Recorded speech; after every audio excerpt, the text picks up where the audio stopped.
Alrighty. Let's see how this goes.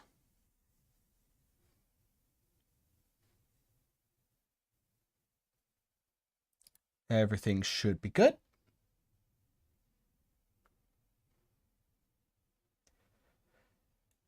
How's it going, Snow?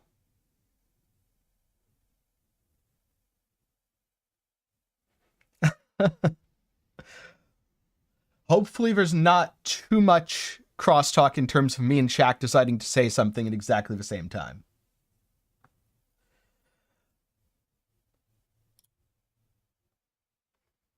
Hey, there's latency, folk. Not all of us are secretly living under the GGG server rooms. Yep, and good luck to you. Hopefully your league start is smooth, and hopefully there aren't too many bugged Archnemesis modifiers. Though that still remains to be seen. Yeah, multitasking is a great skill. I don't really know how to learn it. I just kind of do it.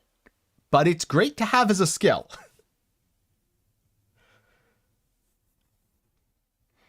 I don't know if you learn it by just doing more things at once, and that's why I multitask decently, because I multitask a lot, or if there's another method. I don't know exactly how many I've directed to your channel, because I did it mostly through videos rather than through just telling people directly. But that said, if you're looking to level Righteous Fire Inquisitor, and you want a really good process for it, Shack Central is the place to go. 9-link wands, how would Absolution feel with that with the Squire? About as well as anything will feel when you spend a mirror on it. Or at least a mirror on the weapon. Which is to say, probably pretty good. That is quite a bit of playtime.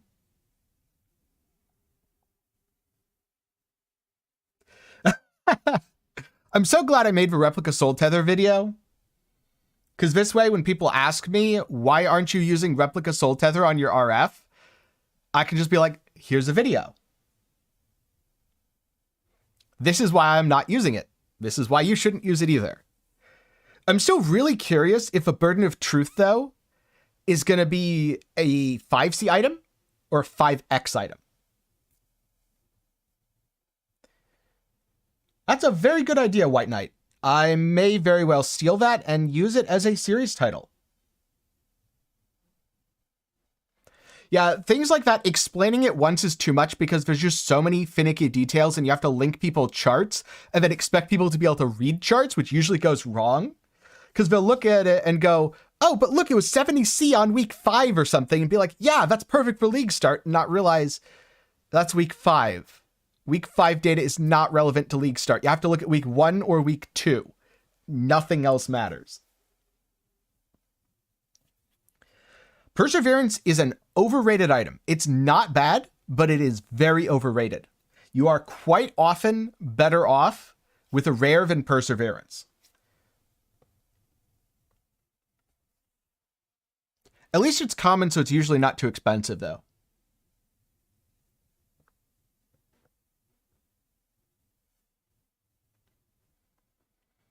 Yeah, when I do some more Theorycraft stuff, I might start calling them 10 Talks. Things like 10 Talks. Why Archnemesis was a good league mechanic for GGG to make, even if it didn't end up making it into the game in its initial form.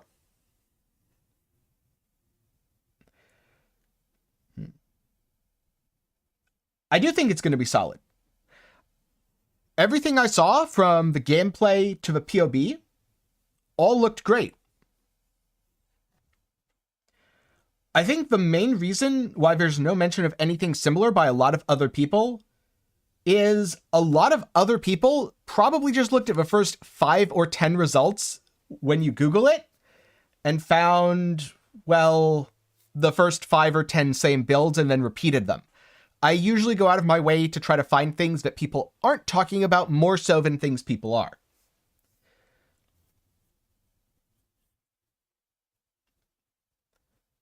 And opinion on Creeping Frost. Don't do it without a lot of money. Not a good starter build at all. Unless you mean Creeping Frost as part of Cold Dot, in which case I'd say you're playing Cold Dot and you just happen to be using Creeping Frost in your links.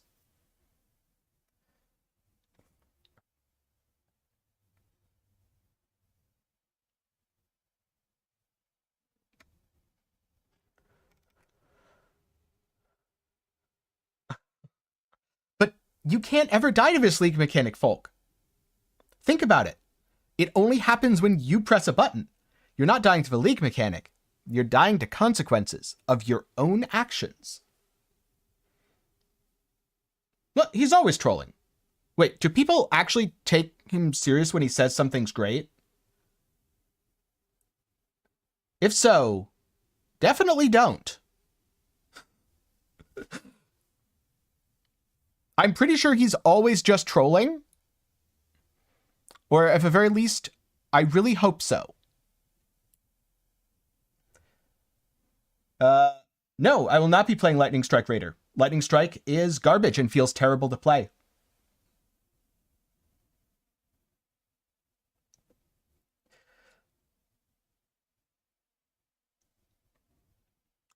How's it going? It's been a little while since I've seen you on the stream.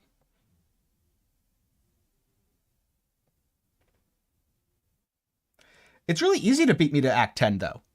Like, super easy. Problem with Lightning Strike. It's countered by Pebbles. The advantage of Lightning Strike. You get Vol Lightning Strike. But if you're willing to spend more money on your gear, you get access to way better skills that clear just as easily. And so, that's what I always do. Rogue Exile nodes. Only if you're going to be using the, whatchamacallit. I can't remember the name of it, the one that makes them possessed. If you're not using the thing that makes them possessed, don't do it. If you are, then it's actually pretty good.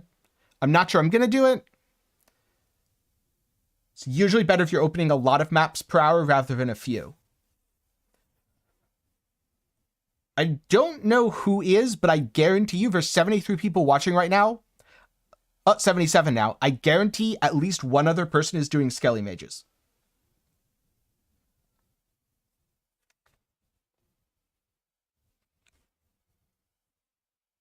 Which is to say, I think it's a pretty common build. Cold BV Occultist. Depends on what you're trying to do. It's at the very least decent, or it could be very, very good. For something like bossing and single target, I'd put it in the decent range. For something like mapping and going fast, I'd put it in the absolutely spectacular range. So in general, I wouldn't really advise starting melee right now, because I don't know if any of the rare monster modifiers are bugged, and so I don't generally advise things that require you to stand next to them. But if you absolutely have to play a melee build, Earth Shatter. Definitely Earth Shatter.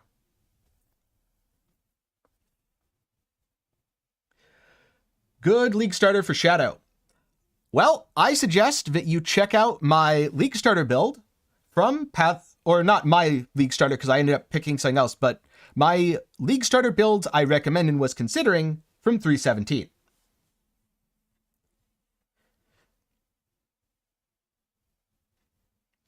Spectral Helix is the new attack skill to use, for sure. I wouldn't really call it melee, though.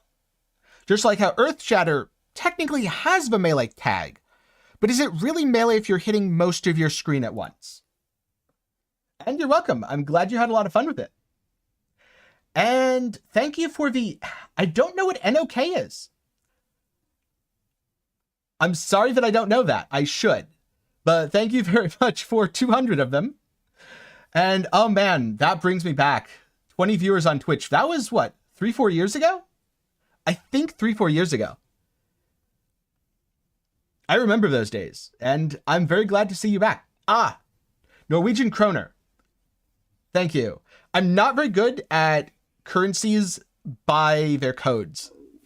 Probably because I don't have to interact with that too often. That said, I will learn them, especially as I get more super chats. I'm definitely going to learn them over time. And yeah, it's been great switching to YouTube, to be completely honest. How fast is the queue going usually? Usually fast enough that 3,000 or so would be 10 minutes, maybe less.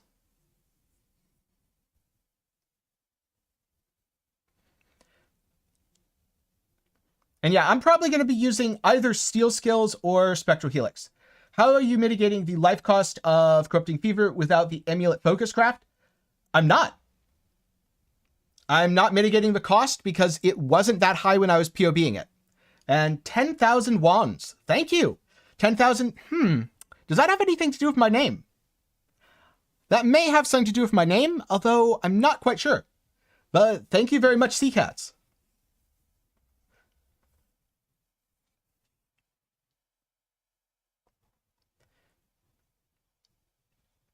Yeah, I'm probably just going to do the really lazy thing of hit my life flask at the start of a map. As I remember, it was... I'm going to cheat and check POB because I don't remember. It wasn't very high, though, since the goal is to 5-link it early. 3,000 life or so, which is not nothing, but is certainly doable. And before you get to that point, then not really too bad because you're going to be putting in a 4-link. Thank you for the $5, Seriest, and hopefully here's to a non-buggy game, indeed. I did see Mathel. He is looking a little bit like something that I can't quite put my finger on. I don't know. What might Mathel be looking like? Is he potentially a Sentinel tree? I was kind of hoping he'd be one of the robots. I was definitely hoping he'd somehow be a robot. Or like wear a robot helmet. It's okay, his cosplay is still great. Spellslinger DDVD can be viable. I do not think that it is a good choice. Viable? Maybe. Good? Definitely not. Because you're giving up so many auras to Spellsling 1 skill, never mind 2. And thank you, Epic Forever. I've worked quite hard to get my audio to this point because I don't know very much about audio and I'm not very good at it. But I'm glad that it's paid off.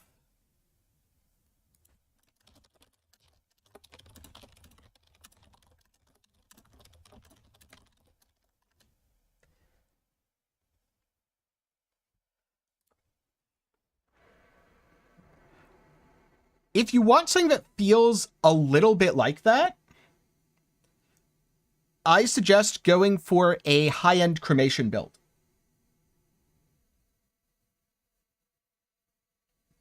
Ooh, good question.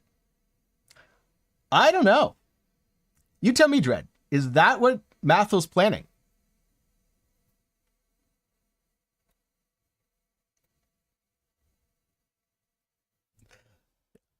I'm not good at it. What you don't see is all the hours I spent and all the help I got. Trust me, I am not good at audio stuff. The only reason it sounds this good is because a lot of time and some very helpful friends fixed things. Also very, very good YouTube videos. Singular focus and shadow shaping interaction. That's the blocking all maps to get currency thing. I think if you're MFing, that's the way to go. Especially if you're MFing non-high tier maps. Gonna be very good. Yes, console is in a week. Or I forget if it's in a week, 6 days, or 8 days. Let's just go with a week, because that's simple and easy to remember.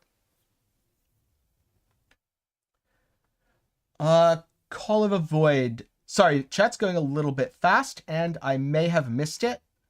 What was your question about Call of a Void?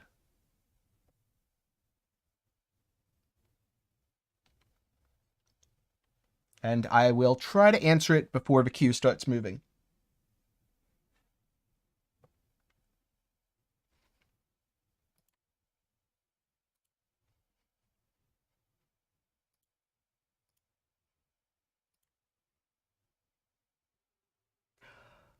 Oh, well, hello to Malaysia. Ignite Arc Call of a Void, should you?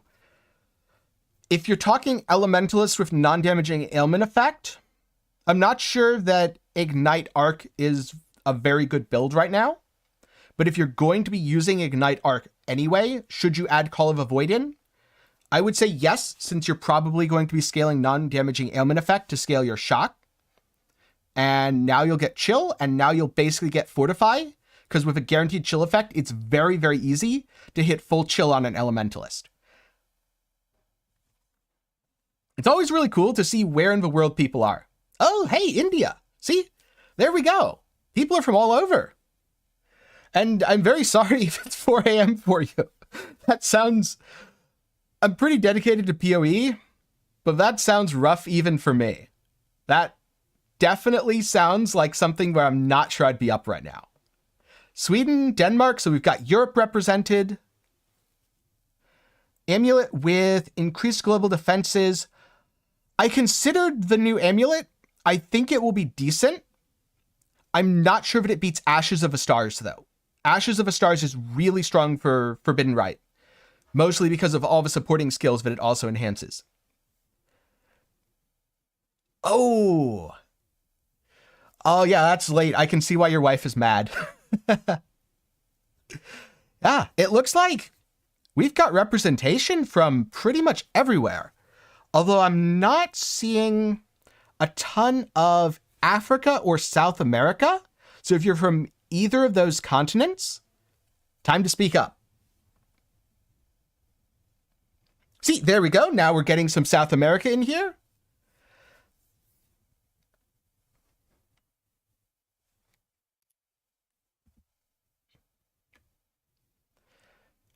I also probably just spammed the chat if anyone was trying to ask relevant questions. North Africa, there we go.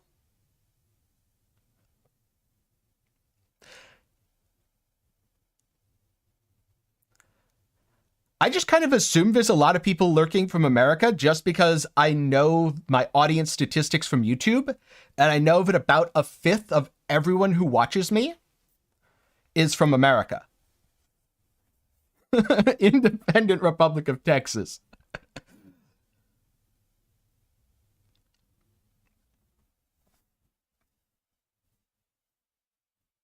Yep, the queue is moving.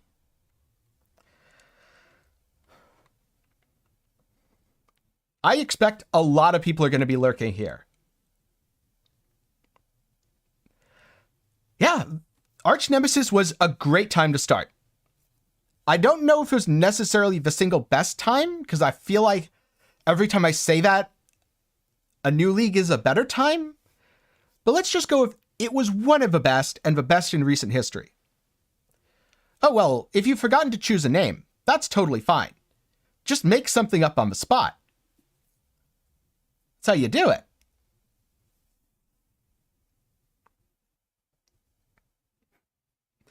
Lurking while blasting, or maybe lurking while getting blasted. Oh, wait, you can't click on this? God damn it, GGG. Why can't you click on that? You're definitely supposed to be able to click on that. All right, so you were born duelist. To be swift and strong. What did you do with your gifts, duelist? Let's just make things explode. I think that's a good name.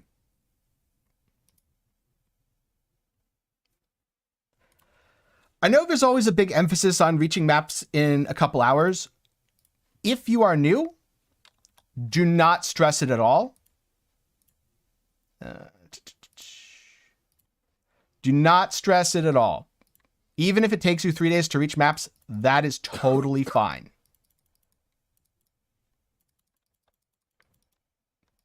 Even the dead rise to challenge me here. So that.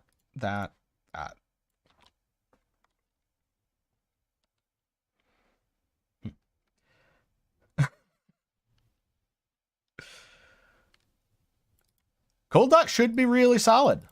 Chance to bleed. Definitely going to grab that.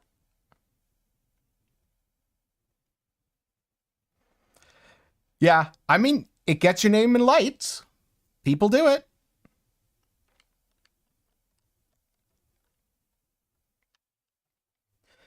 If your goal is something like make 100 mirrors, how fast you get to maps is going to be hugely impactful.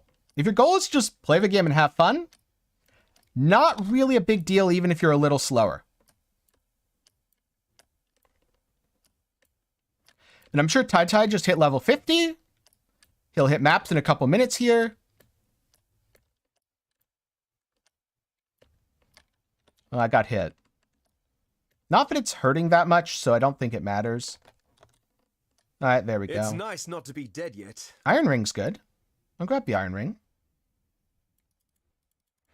10 things explode. Because if things aren't exploding, then I built my character wrong. Now, Lionize, while we live, we are blessed. Fine work. Let's see. Perforate, galvanic arrow, molten strike, cleave, splitting steel. That's what I wanted.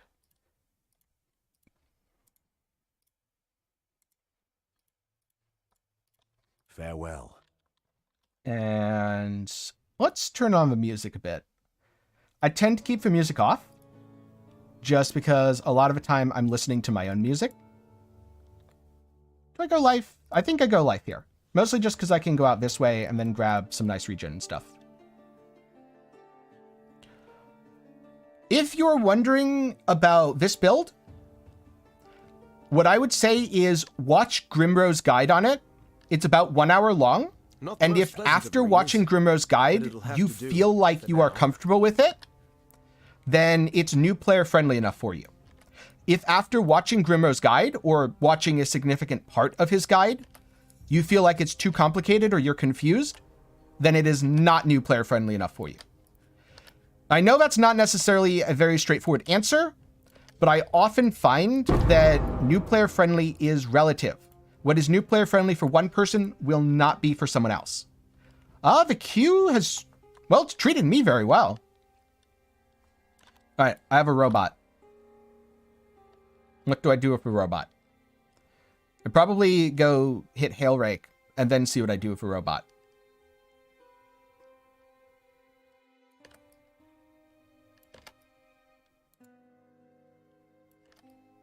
Oh, wait. I don't have this on right click.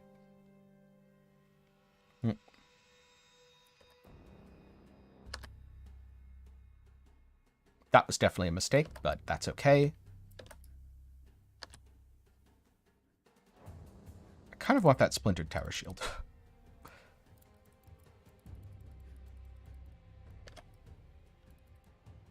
Okay, well, she'll be waiting for me.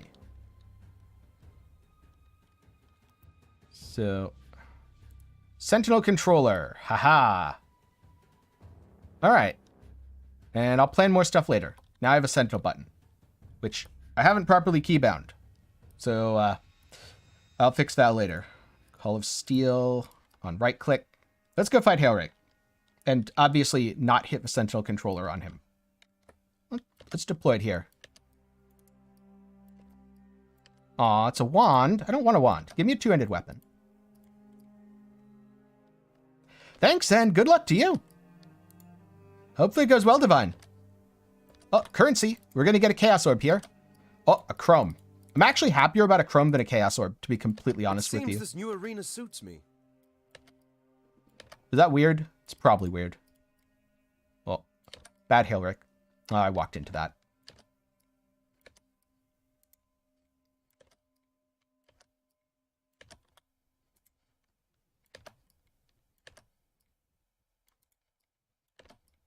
Yeah.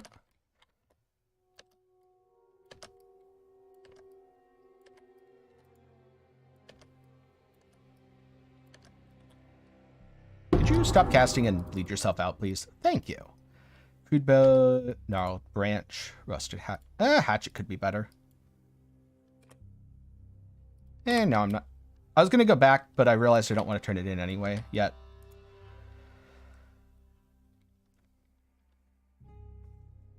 Oh yeah, late game. Let me solo her. Nice.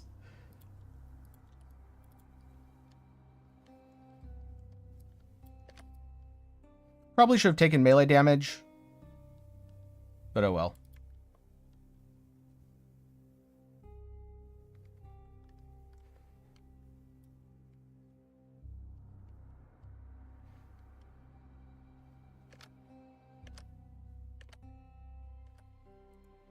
All right, blue Roas, steel infused. Ow. Yep. Steel infused Roas hurt. As it turns out, if you walk into them, you die.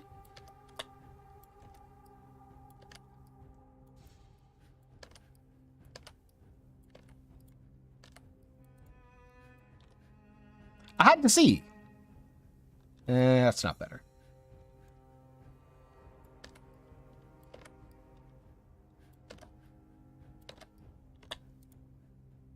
The nice thing about them charging, though, is they all will be bleeding. And they're just going to bleed out. It's kind of how this build works.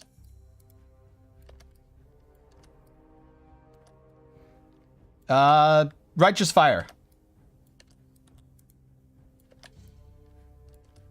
The Gauntlet is definitely going to be a bloodbath, and that's exactly how it should be. Driftwood Mall. Cool. Because I can put stuff here.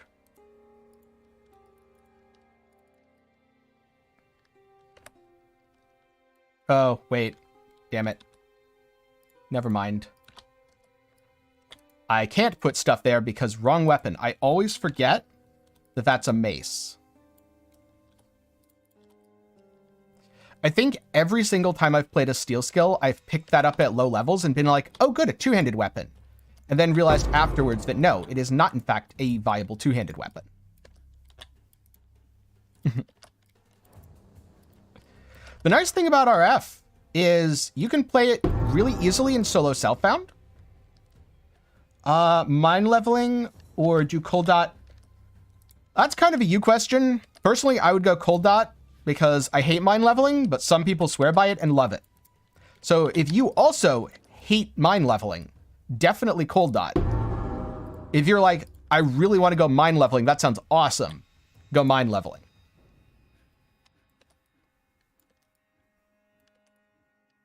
You can always tell how many people are in queue by how quickly the chat dies as more and more people start lurking. Oh, I got hit by way too much there, but that's okay, because give me a chrome. Or two ogs. Aha, that's the axe I was looking for. Couldn't ask for a better training ground than Rake last. There we go.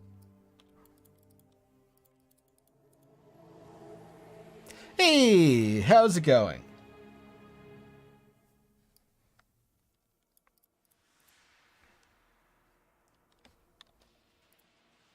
Now I'm going to go back. The level up effect does look a little bit more visible, yeah. I think there is. Vigilant Strike, War Banner, Blood and Sand, Decoy, Protector. Steel Skin and Dash. Well, ideally I want both of those, but I'll start with Steel Skin. Put Blood and Sand in here. I don't know if I'm going to use it, but I want it just in case. Mirage, Archer, Volley, Chance to Poison, Pierce, Onslaught. Onslaught. Purchase items.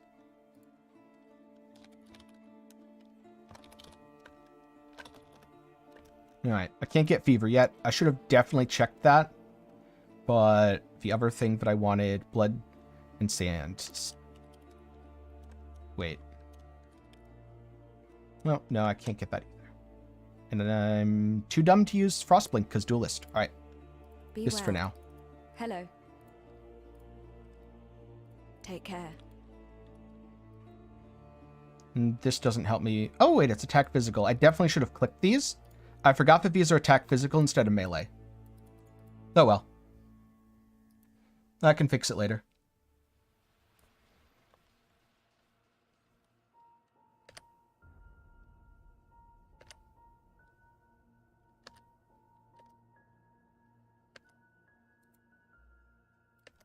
Oh, wait. Blood and Sand doesn't do anything for me yet.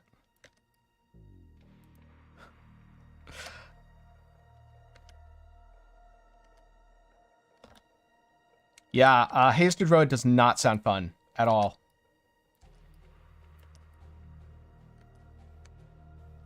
Oh, I'm dead. Okay, these enemies definitely hit a lot harder. I would not want to be playing hardcore right now. And I'm going to put this on left click.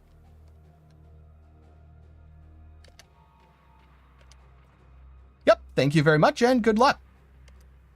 I am going to be a Corrupting Fever Gladiator, which means leveling as a combination of Steel Skills or Spectral Helix.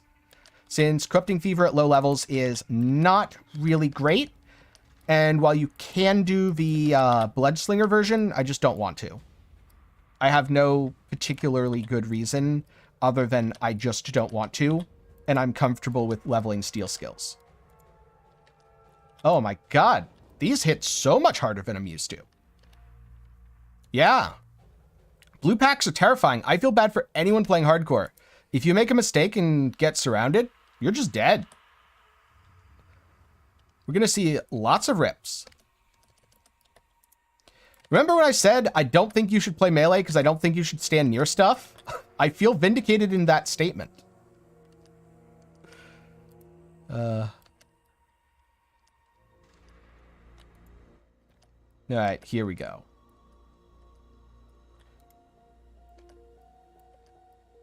The rares don't seem that bad. Let's triple red. Life ring? Sure. Double life ring, actually.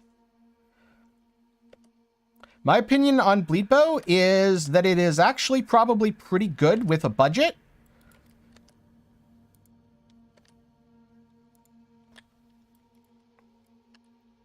I'm not so sure you'd want to play a cheap Bleed Bow.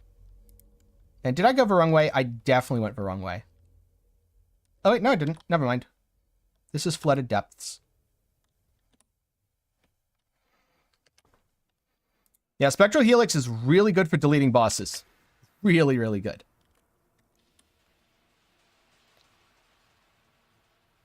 Hey, I'm doing good. Have you decided what your league's starting?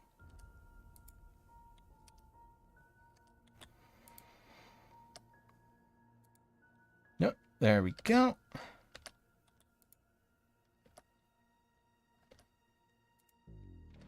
Oh no, those are fast. Why are you all hasted? Go away. Go away. I actually have to read monster mods again, and I went down a dead end. That was bad. That's also hasted. Why is everything hasted? No. There we go. Opinion on Absolution Necro. Good choice. Absolution Necro is a good choice. Nothing got nerfed. Well, except for Flame Wall, but Flame Wall was very, very game-breaking. So, it deserved it. It's not uncommon when you're just starting to not kill the major bosses. It's definitely something to work up to, and hopefully this time you'll kill some. I need to get a green socket, don't I? Note to self, look for boots, which I definitely forgot to do with a vendor because I got sidetracked with a green socket. Because then I could put dash in.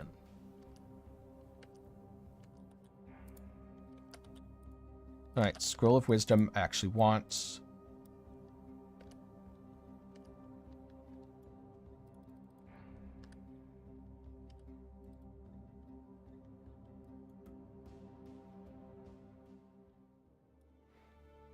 See.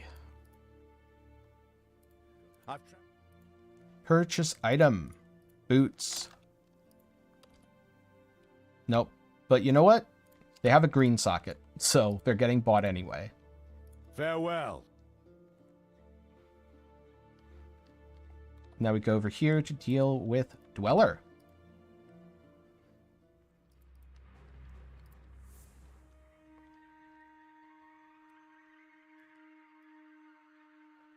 You know what? Let's deploy the Sentinel. See how this goes.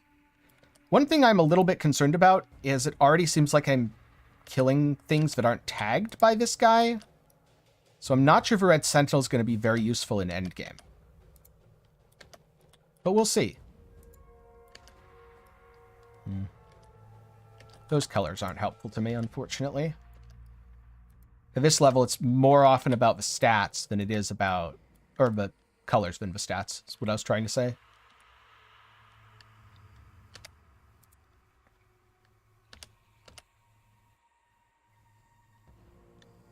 Oh, I found that really easily this time. And it looks like I'm getting another Sentinel cache.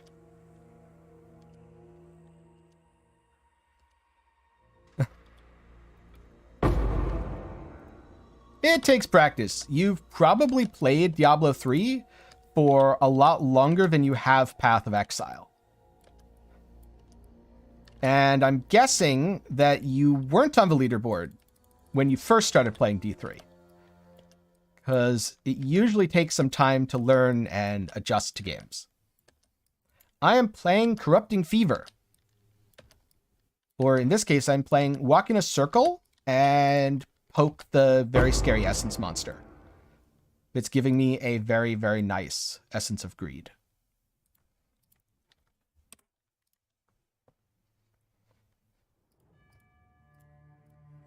Oh, wait. Oh, no. I did not mean to do that. I was just not paying attention. This is what I get for reading chat while clicking buttons. Thank God the queue is not long. Here's a lesson for you, chat. Don't read chat while doing things.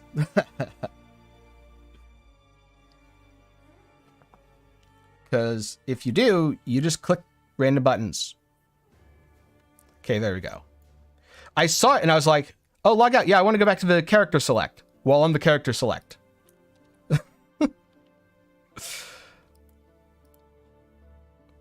Wait, unmodifiable. Interesting. Huh. Alright, is this plus... Nope, that's not a +1.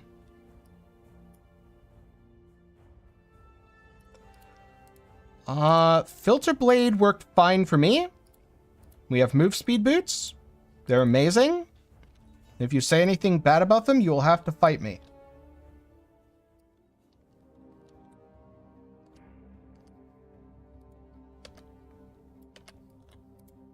Come on, give me some charges for splitting. There we go.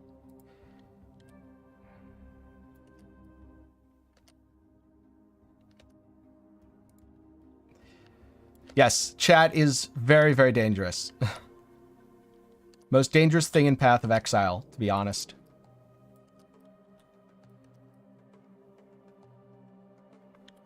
I'm not quite sure I'd say zooming, but going at an acceptable pace at the very least.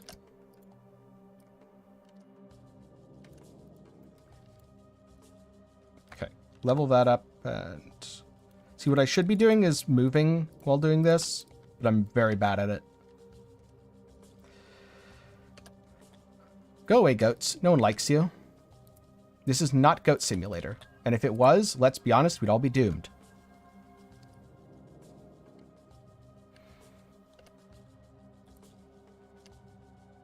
Divine, you are playing a very dangerous game.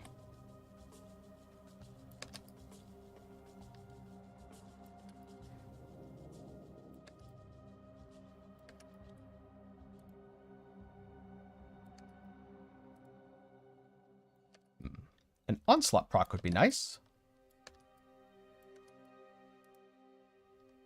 No? Okay.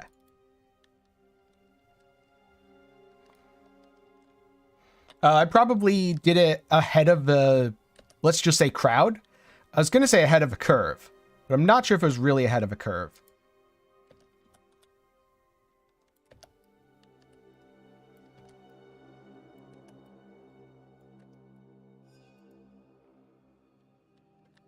And that would explain why I didn't have any issues.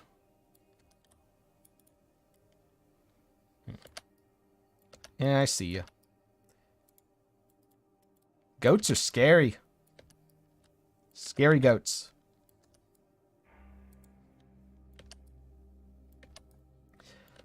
The problem with all the steel skills is they have this really big fatal flaw called they're not spectral helix.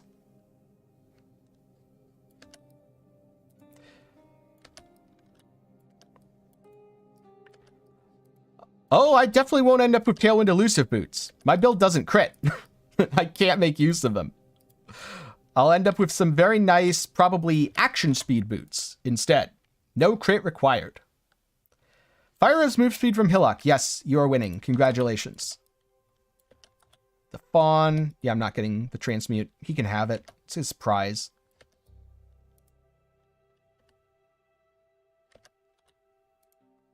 For anyone who's familiar with Dark Souls, those Death Wheel guys, they're straight out of Dark Souls. Okay. This, and I want to come across to I can live with that. Art of a Gladiator, then over probably to Marshall. And grab Destroyer while I'm on the way. Oh, place a filament in the Sentinel control. How do I access it? Oh, here we go. Oh, it's... Why is it that? Well, I definitely want to... Wait. Okay, that's how you place filaments. Got it.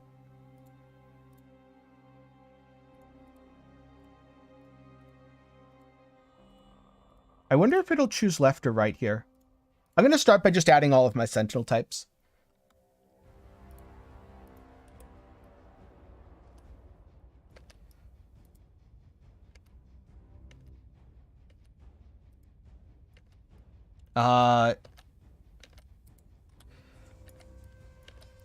If you can afford Replica Soul Tether, you can afford Aegis and Melding.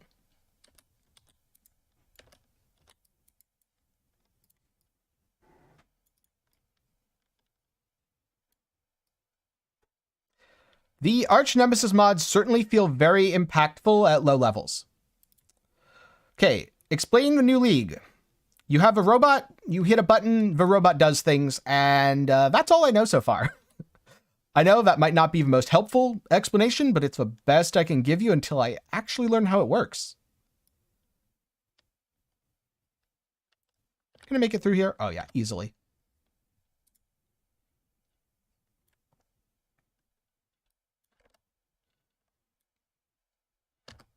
And up here, click the thing in case I get killed. I am much more scared of magic packs than of rares right now. That's the change from Archnemesis. Like this guy, he hurts a little bit, but he's not that bad. Maybe I shouldn't stand next to the wall.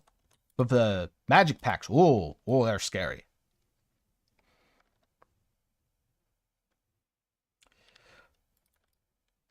I never said I was going to use Poisonous Concoction Champion. I think you are confusing me with someone else there. But yes, my plans did change, and that's why I made a video about it.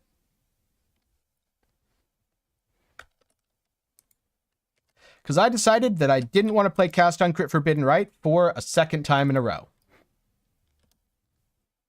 Well, I guess it's not really in a row, but it feels like it because not enough changed.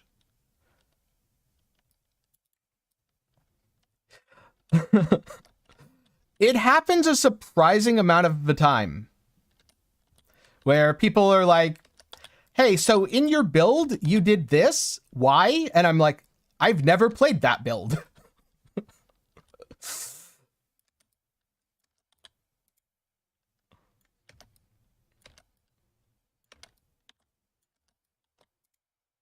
You know, dropping a couple life flasks would be a much appreciated game.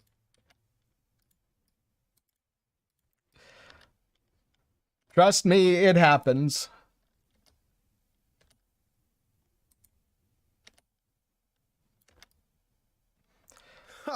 Hopefully whoever said that also changed their mind, though.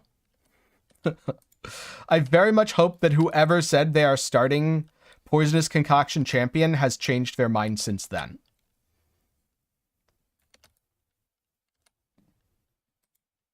If not, I'm very scared for their league start.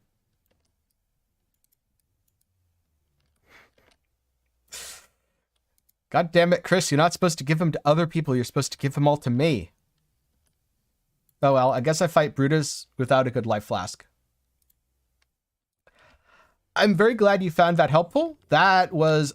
The expedition guide was a ton of work, to the point where halfway through I was questioning my own sanity for doing it. Poisonous Concoction is good. The problem is doing it on a champion when you're very far away from all the useful nodes. So in this case, it's not the skill that's the problem, it's the ascendancy.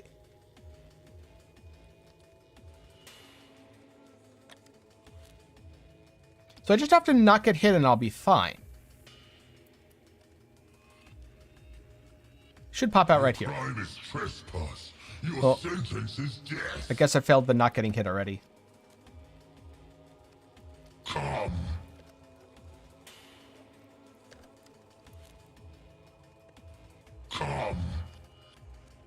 Okay. Now we play Circle Simulator. Let me embrace you. No, no hugs. 3, 4. Come. Nope. Walking in circles is very good since he'll take a lot more damage from bleeding when he's moving. Oh, I was supposed to pull shards. Come.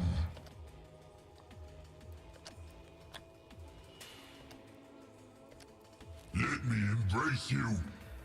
Hellrick went down pretty easily for me. But a lot of the rare and magic packs, especially the magic packs, are definitely noticeably scarier than they were before. Let me embrace you. The main benefit of Champion is Fortify. But for a build like Poisonous Concoction, you really shouldn't need the Fortify, since you have access to a lot of other defenses.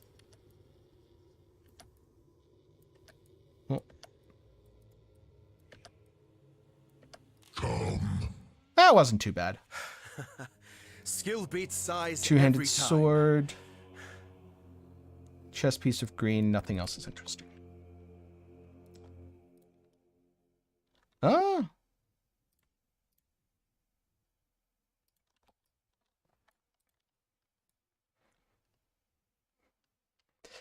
Yeah, hiding behind a wall and spamming SRS sounds pretty good. I'm very sorry that you used the Sentinel on Brutus. Can confirm, not worth it.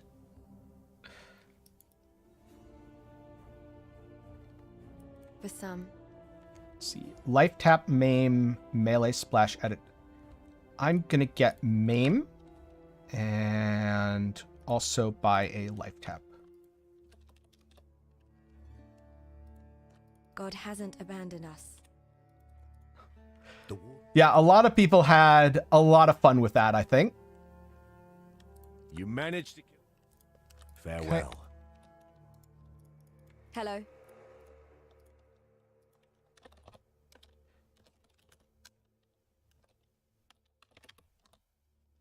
Goodbye. Ooh, Haste Berserker. Yeah, that doesn't sound fun either.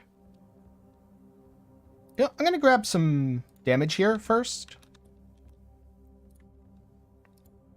And toss some of these things out that I don't need or care about.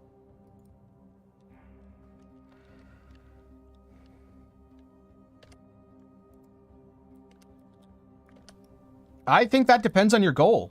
If your goal is to kill the new Uber bosses, you should focus on something with good bossing. If your goal is just to make money, fast mapping is good. Yeah, minions tend to generally be very beginner friendly. Especially something like Absolution into skeletal mages.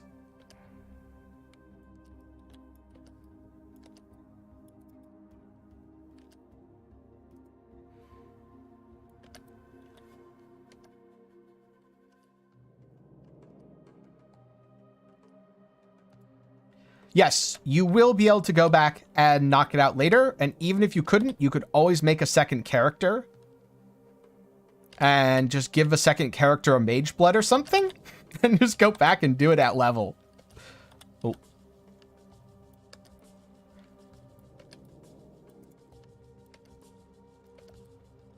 Well, if you like minions, I strongly recommend giving Absolution a shot.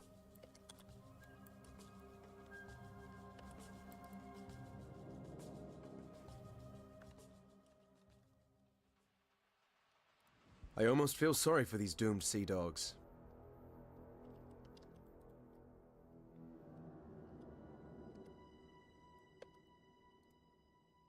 All right, let's get some shards going.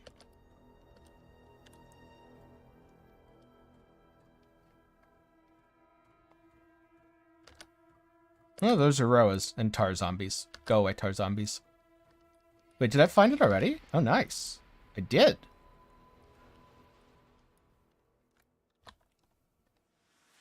I'll get Destroyer. Yes, Absolution has surpassed Dominating Blow. It's much safer, and it has, at worst, comparable damage. At best, better damage. Oh, so slow. But I wanted it. Yeah. Level that stuff up. I'm sure I'm missing some gems. I'm absolutely terrible at leveling. Which, as a note, if you want to be less terrible at leveling, don't do what I do. Actually put some effort into getting better at leveling. I just don't put effort into getting better at leveling.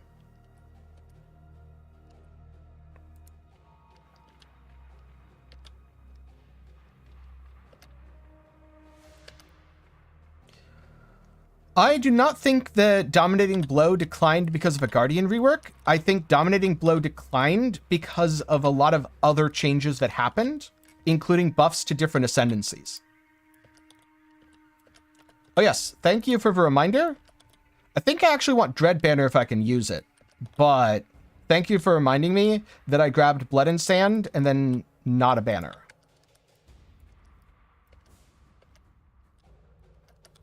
I will get that when I log here, assuming I have the currency for it.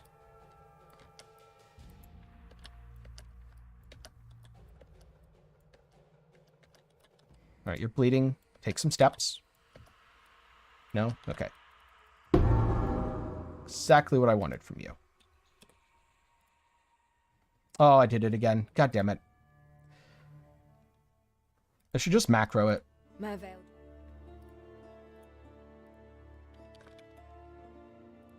Or Take banner. care. Got it. Red's too high level. No. Greeting. I've traveled in. Stay sharp out there. Cool.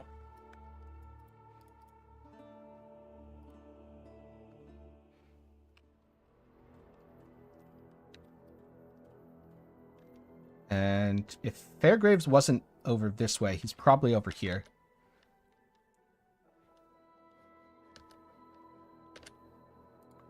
Maybe. Oh yeah, it looks like he's over here. Wait, no. Never mind, just bait. I thought this ridge was the edge of his area. Must be over this way then.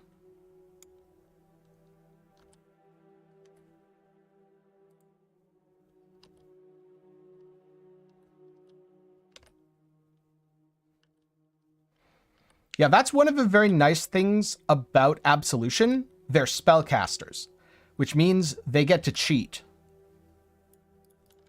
Friend stuck my. Please understand that as a gentleman of honor, it pains me greatly to do this. Hard times. Yeah, call Fairgrave's for spawn was hard not kind to me. times.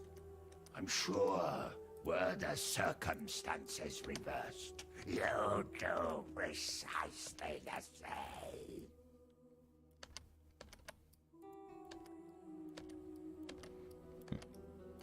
Did you enjoy playing years ago?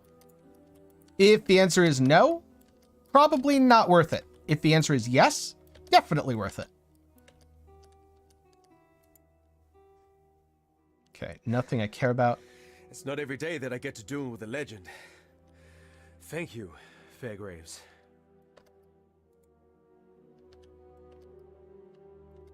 Ow, bad Roas. If those had been blue, I would have been dead there, by the way.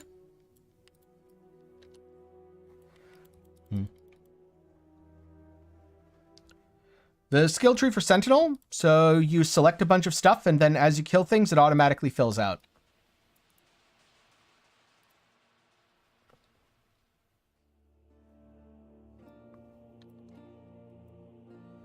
Now I'm going to go over here, because I want Art of a Gladiator, because Art of a Gladiator is really good. So, If you must take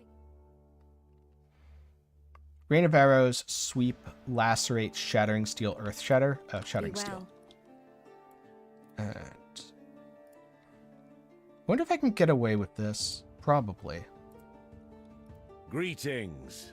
Do you have any good links for me, Tarkley? Not really.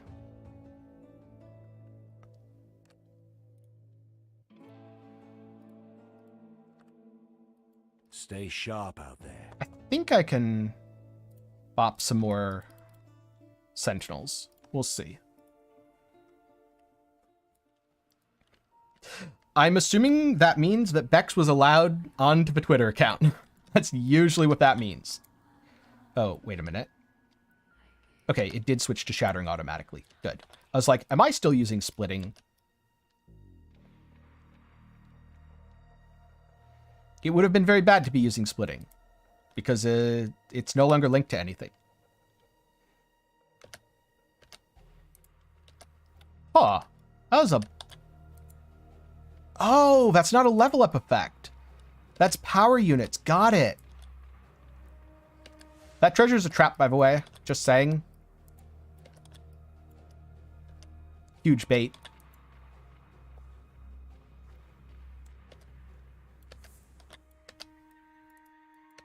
Rusted swords one-handed.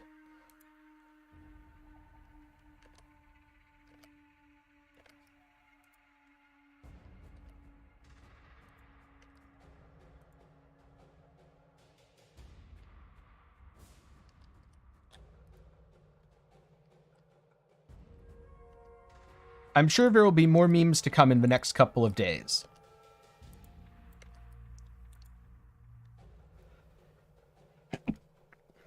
Oh yeah, absolutely. Before, enemy mods were kind of, well, it has auras on it, so it's probably got mods. And now you can tell very easily.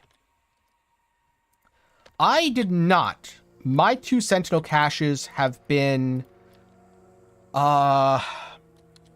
The first one was the Coast, which I'm sure is a guaranteed spawn. The second one was Dweller. Ow. Bad arcane buffer. Oh. That's neat. I'm sure I'll come across another one, though. So I'm not going to go back for it. I'm going to start going over here, though. I don't think I want Admonisher. I think I just want more damage.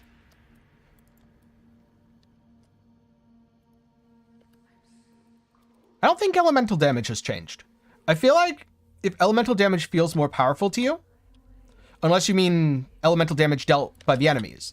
But in terms of dealt by players, I think that's more of the changes that happened last league that you just didn't experience as much last time on your league start. Maybe you got a bad weapon, played a different skill, etc.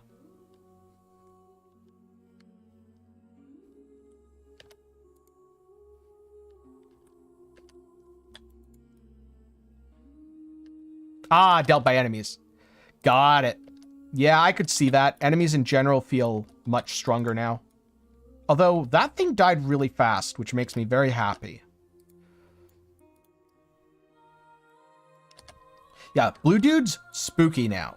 Blue dudes used to be the easy ones.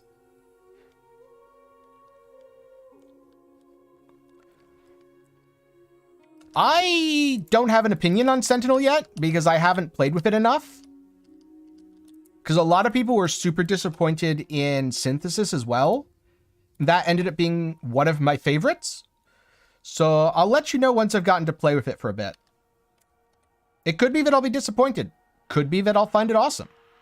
I think I used this guy too late. There's no enemies here. Yeah. I'm gonna turn him off. This is love's true face!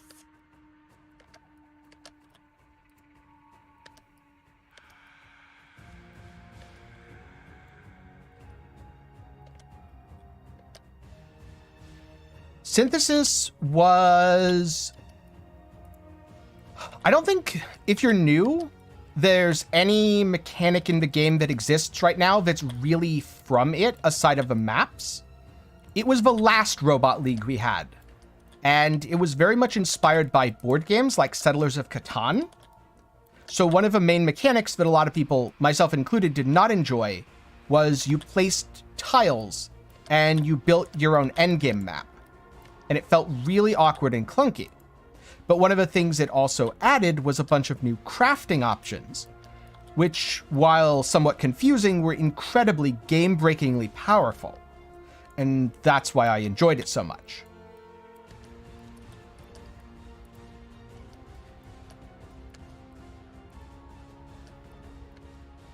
This is an easy Merveil, by the way. Just don't stand in the stuff like I did right there.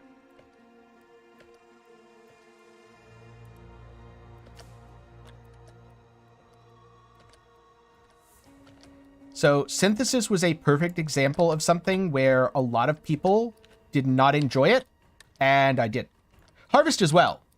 At the start, everyone was like, Harvest is the worst thing ever added to Path of Exile. And I had a ton of fun abusing it, because it was actually very good. And by the end of Harvest, everyone was like, Harvest is the best thing ever added. Make more of it.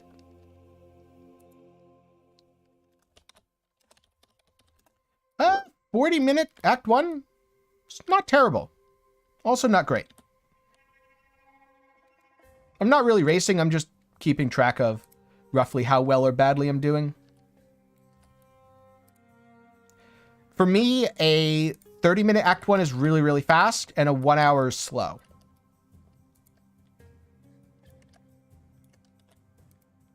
Wait, I should use this here. I don't believe so yet, but I'm sure such a thing will exist soon. I'd guess it's because we need to know the basic empowerment. Because GGG didn't release that before.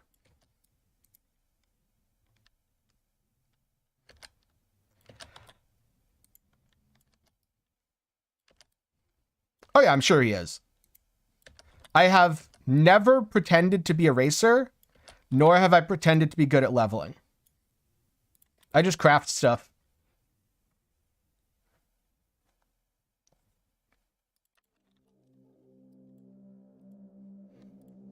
I definitely shouldn't have allocated that strength, but whatever, it's life.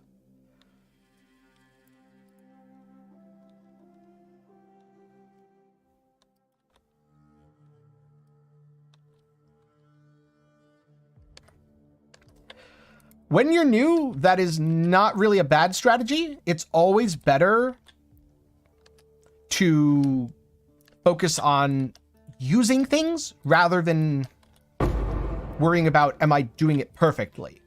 That said, if you want to learn more about crafting, I have a lot of videos on that. Like, a lot of videos. Ooh, least favorite. Are we talking recent or all time?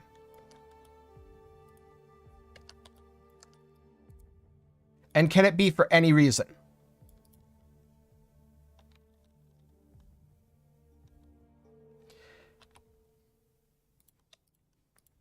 Also, most favorite. All time. What is my all-time least favorite?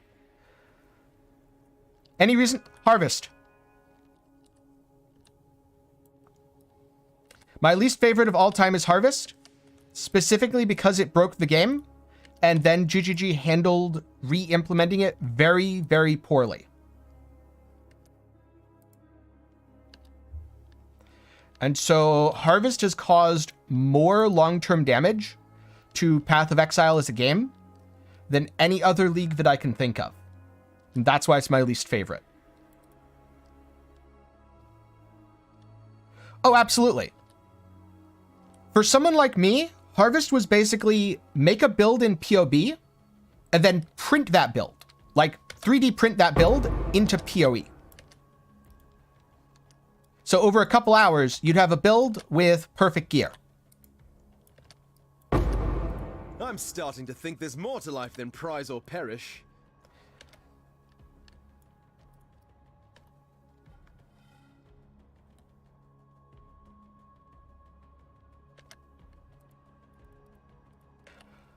Well, hopefully, Mount Ross, you've felt powerful by your own merit since. Because I think there's been a lot of new mechanics added, which let players not just feel, but be more powerful through their own choices, without being as game-breaking. And if Harvest had been properly re-implemented, like, let's say Harvest was just as broken in 3.11, but when it came back in 3.13, it was balanced. I wouldn't have nearly as much of a problem with it. I want GGG to experiment, and I want them to make mistakes. But man, they messed up with that one. They messed up bad.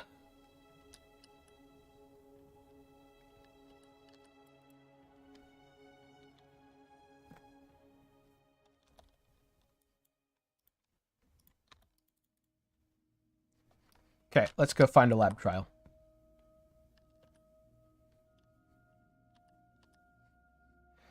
Then, in terms of my favorite, I'm going to qualify my favorite as just league mechanics. So just the mechanic, not greater game changes or anything like that.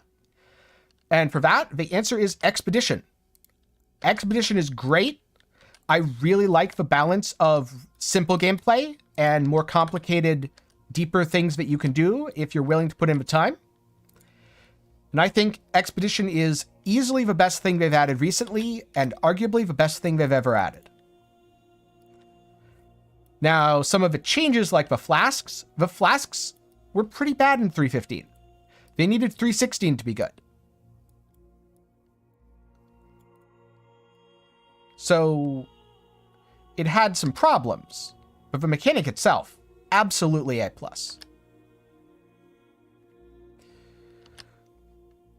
I don't know for sure, but my guess is no. One, there's going to be higher demand because some people who used to use a headhunter will now use Mageblood plus Inspired Learning. Oh, wait. And two, because quite often when they add divination cards for rare items, they lower the drop rate of the item. So it is not actually made more common.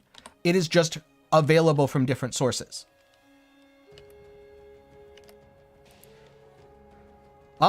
It depends.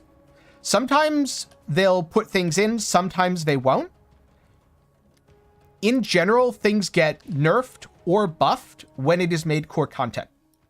Nerfed if it is too weak compared to the other core content, or nerfed if it's too strong compared to core content, which is more likely to happen than not.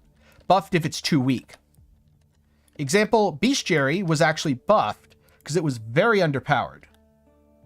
Yeah, Act 1 in 45 minutes is not bad.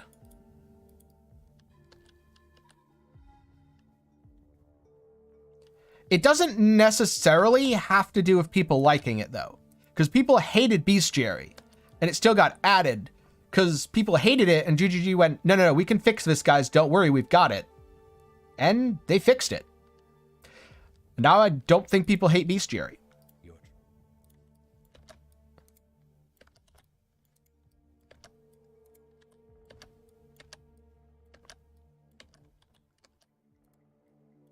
Buddy, hold still.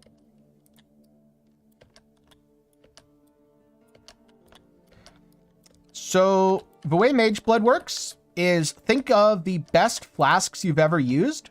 They're now permanent. It's basically how it works. A pity your mind wasn't as swift as your blades, bridge rat. Yeah. And I remember Chris talking about that, where he said adding necronets was a mistake. Where they added necronets because the community was really unhappy. And the problem with that was that while the community could really easily say, hey, we're unhappy about this thing, Chris, fix it, they weren't as good as game developers, spoiler alert, because most people aren't game developers, at coming up with, this is how you fix it. Come on, give me a green. Okay, whatever. 2 greens, fine.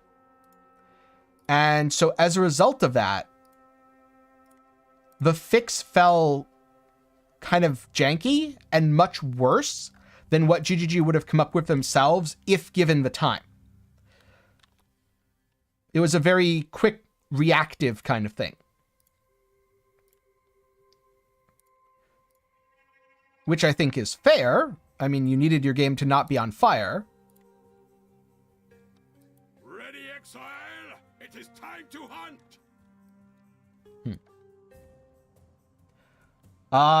If you need bleed immunity, most of the time you will still want to put it on a flask, but you don't need to use the flask. So flasks with Mageblood, oh god, I've bricked all of my keybinds. One moment. Flasks with Mage Blood effectively have infinite duration. So if you have bleed immunity via a flask, what this means is you will always have bleed immunity.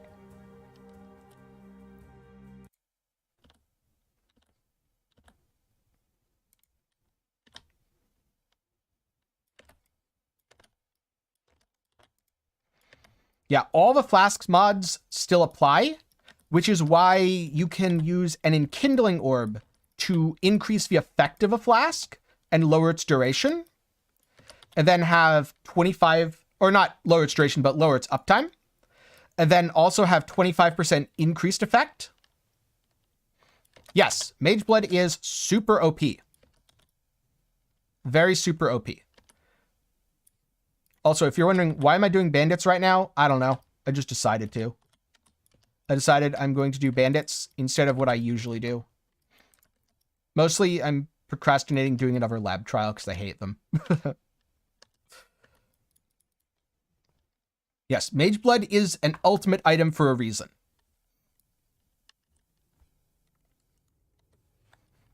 It is also very likely, if you own one, the most expensive item that you've ever owned.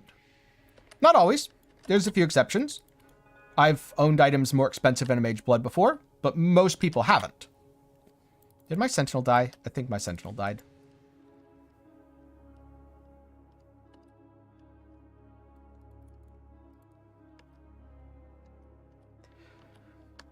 One very funny thing, or at least funny to me, that is often misunderstood is a lot of the time people will think you need specific flask slots for your flasks. You don't. Because you're not going to be using flasks that are incompatible with Mage Blood. Or 5 of them, anyway. Let's see, 19 to 30 increased attack. Oh, that's awful. So bad. Alright, switch dead Sentinel with new Sentinel. Yeah, no, it's good for a lot of things.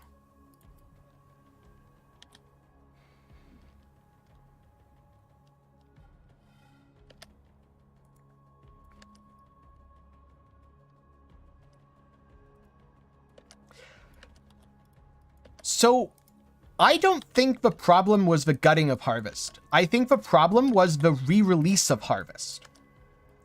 I think the second that Harvest was re-released without being fixed, the problems had happened because they had to be taken away. There was just no question of, is the game going to be fine if you keep this? And people were going to be mad.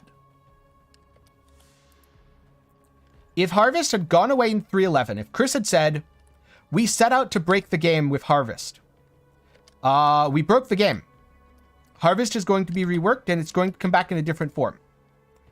I don't think people would have been that mad. There would have been a few. Reddit probably would have been angry, since Reddit loves being angry for no reason. But for the most part, people would have been fine with it. The issue came when GGG basically said, no, we're fine with this. Here's all of the broken things about Harvest back.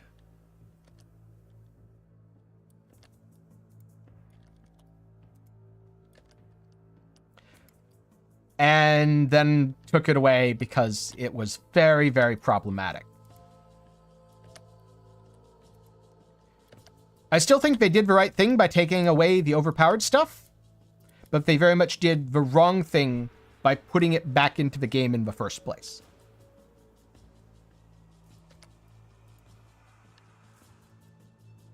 That said, people aren't perfect, nor are game companies. Most broken... The ability to either annul or augment specific targeted mods.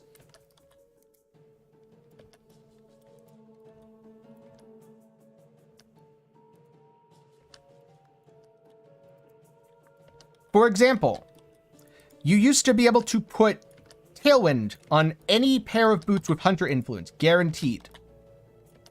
Because Tailwind was the only crit tagged Hunter modifier. And here's where we got into the problem, because they then removed the crit tag from Tailwind.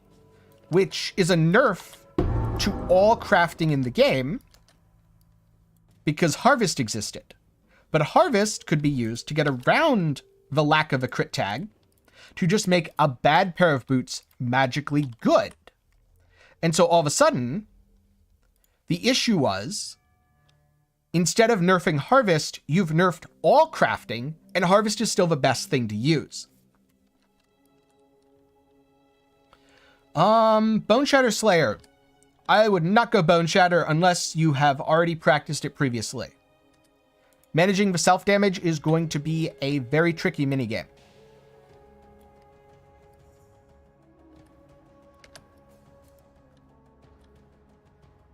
Yes, Harvest did destroy fossils. It also destroyed essences. And, well, it destroyed essences at the time. Not permanently.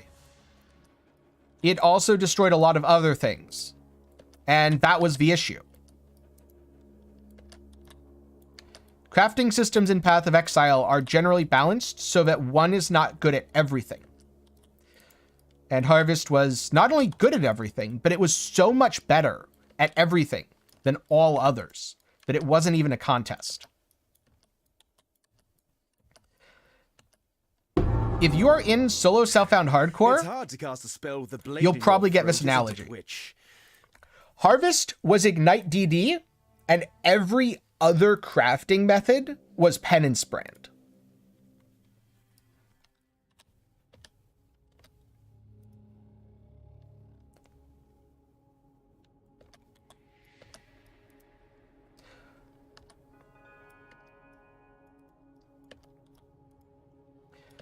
Yeah, I'm not really sure why so many people have a problem with the fact that TFT exists. If anything, I feel like that's one of those, it's just a good thing, because those sorts of trades A place of and soiled those sorts of dreams. crafting deals would I'll be have to going tread on carefully regardless. here. Except instead of them going on via people's DMs or a website nobody knows about, it's front and center, so more people can participate and more people can benefit. So I would say that TFT, in regards to Harvest, strictly a good thing.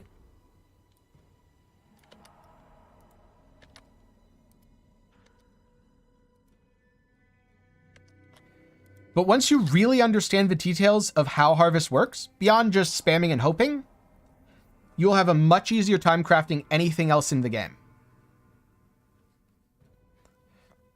Because really understanding Harvest is really understanding the game's tag system.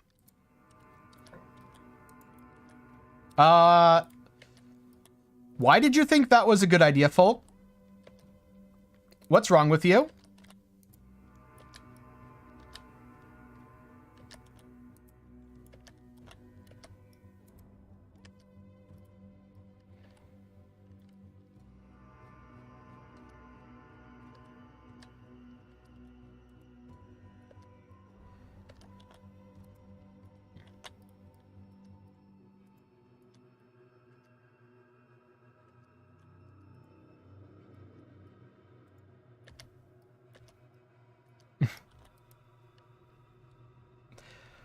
What do I think so far? The robot doesn't seem to make mobs too scary. I keep forgetting to use the robot, but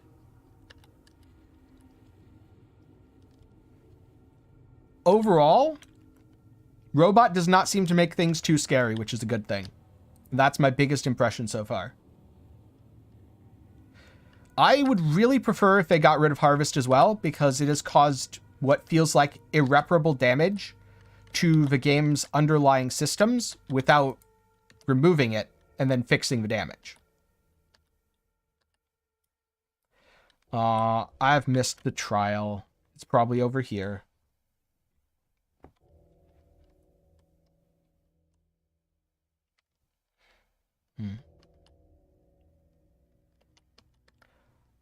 I'm not sure what you mean by farming maps or strongboxes. Those don't really seem mutually exclusive to me.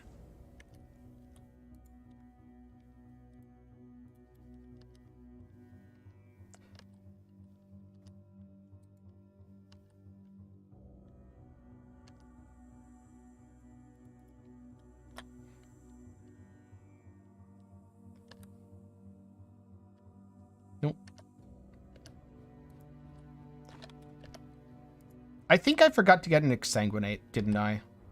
I'll just go back to Act 1 and do that since I need to go back to Act 1 anyway.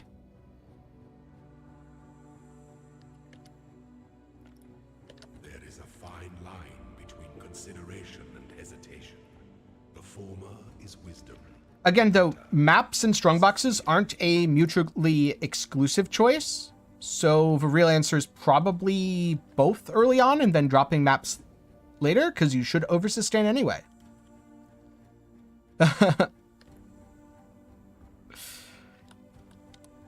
Yeah, that's always the problem. It's very subtle. If you judge things based on how flashy they are, I don't think you're going to be rating Sentinel very highly.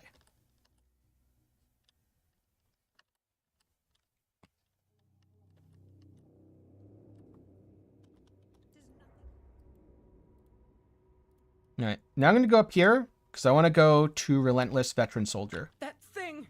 It slaughtered everyone! Help me! Wait, where are you, Fidelitas?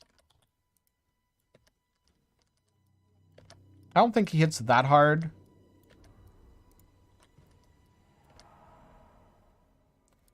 Boots might be good. Baleful Gem. Sounds good, and good luck with your league start.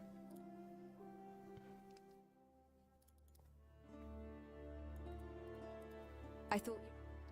Purchase items.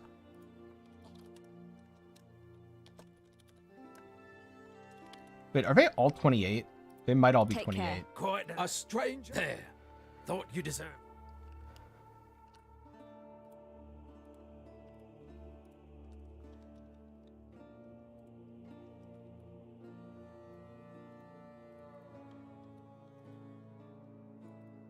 Damn. Farewell. They seem to give pretty solid rewards so far. I'm not sure I'd go as far as to say tons of currency, but it certainly felt like it's enough to justify using it. Seismic Cry. Oh, there's my Corrupting Fever. Defiance Banner, Flesh and Stone. Oh, okay. Well, I want that as soon as possible, because that's my build. Oh, these are better. Cool. That can go there. And I need a red socket. That's perfect. Exiles. I've those. Fare you well. I did not mention Brisk Wrap. You and that speed. Rage, Cruelty, Close Combat, Melee, Fizz. You know, I bet at low levels, Cruelty's really good, so I'm going to grab it.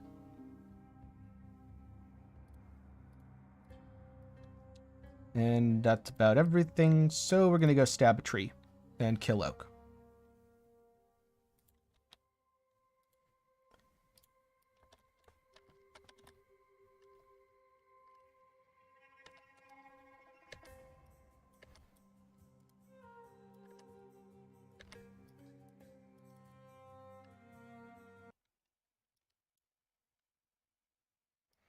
Oh, right. I need to life tap my skills so I can keep Corrupting Fever up.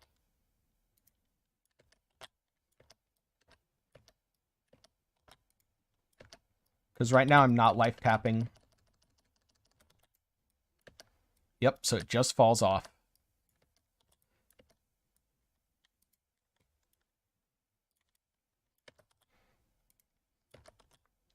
Yeah, in general, the Necromancer in the Fetid pool is not really worth doing at all.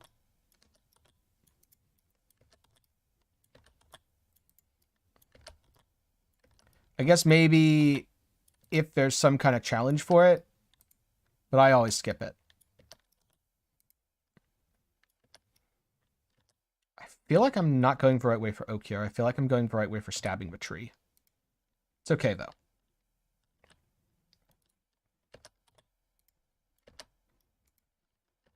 I'm gonna stab the tree and then go find Oak.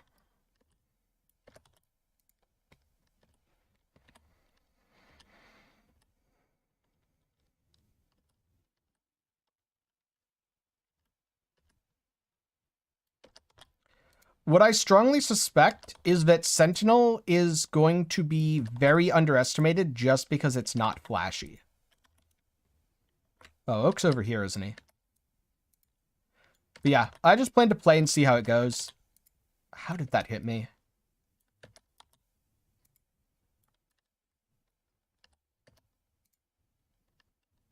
I think I have a damage for Oak. We'll see.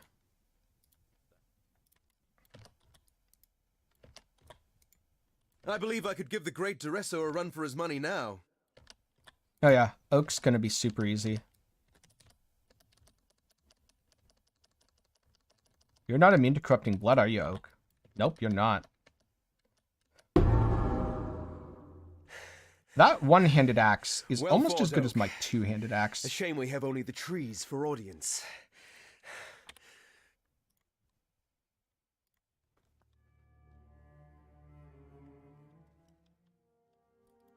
There you see. I'm sure. Keep your wits about you.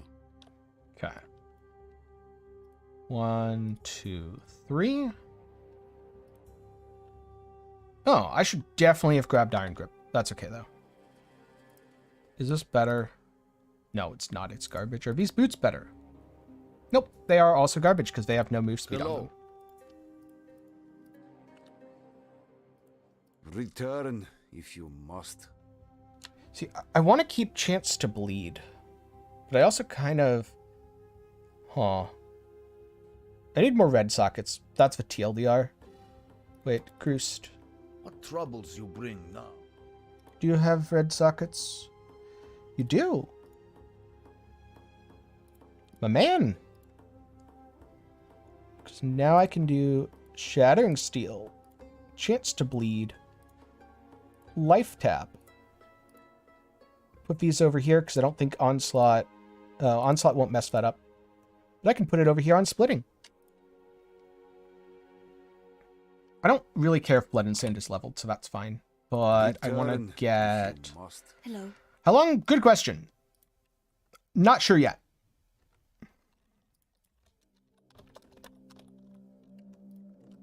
Be well. Probably a while. A little bit of lag because I was hitting the wrong button. Yep. Basically, I'll stream till dinner time, and then I'll pull the stream down for a bit and have dinner, and then I'll stream after dinner time as well.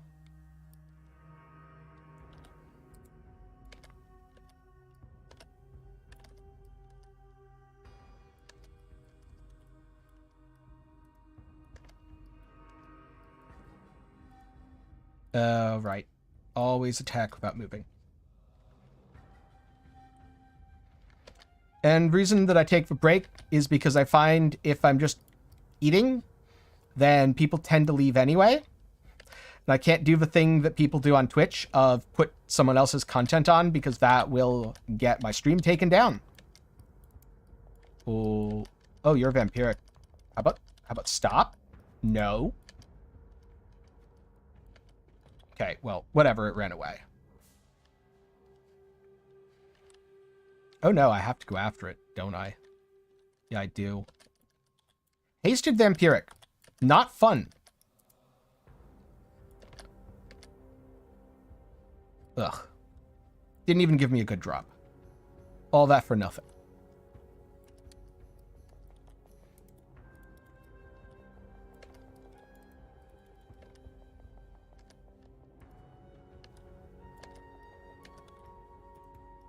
Ooh.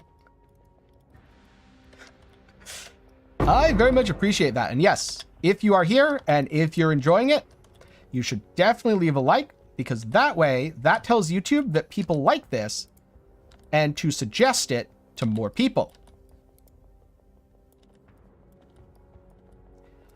Sentinel Vampiric Gargantuan sounds awful. That's where that area of a map just belongs to that thing now. That's what happens with that. It's just like, yeah, that's your part of a map now. I'm going to go somewhere else. I am not going to do endless heisting. I hate heist. So I guess rushing the campaign. Although really it's more of doing the campaign at a moderate pace. I would not call this rushing.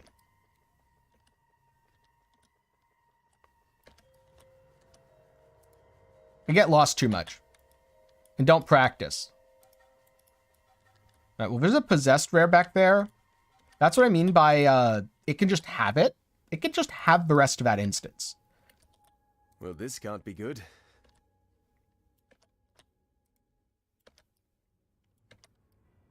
Yeah. Just taking a nice peaceful walk through the campaign.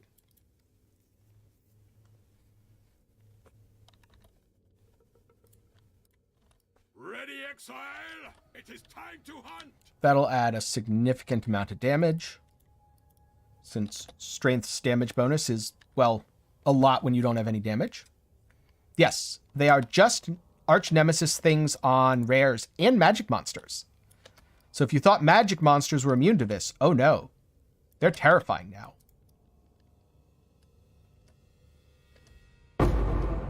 Ooh, an alchemy.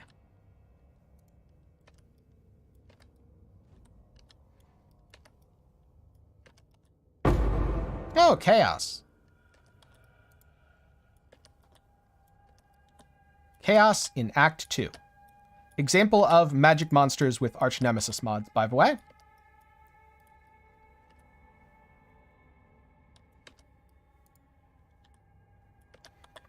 So I have Splitting Steel. I don't really have any reason to use it, though. Shattering's just fine. Ready, Exile? It is time to hunt!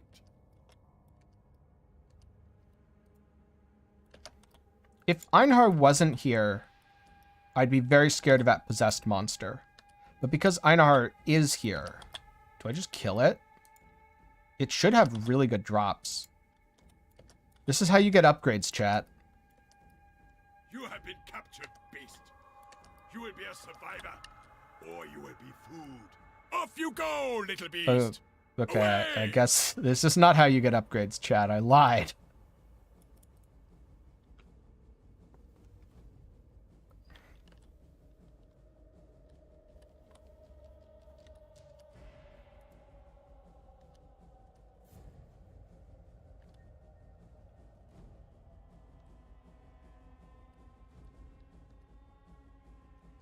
No, they do not give rewards like the recipe button.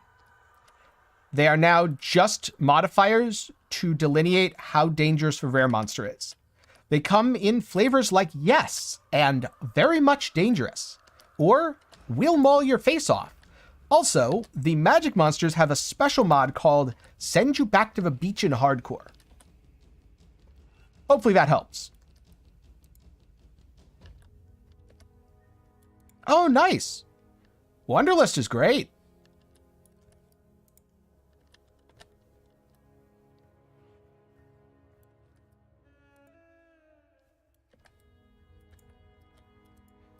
I don't remember what I said about the Chaos Orb, but it wasn't anything particularly relevant.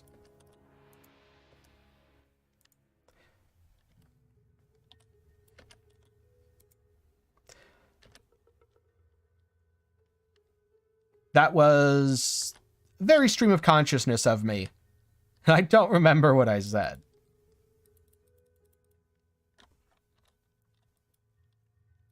All right, now I go over here. Strength bonus to spell. That might even be worth grabbing early.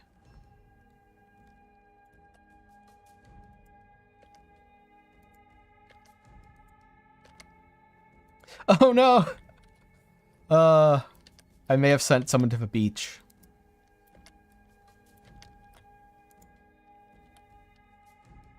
No, it's not this way. Got it. 2 giant life flasks? Okay. And a 2 stone ring? That seems good. That guy just gave me a bunch of upgrades. So kind of him.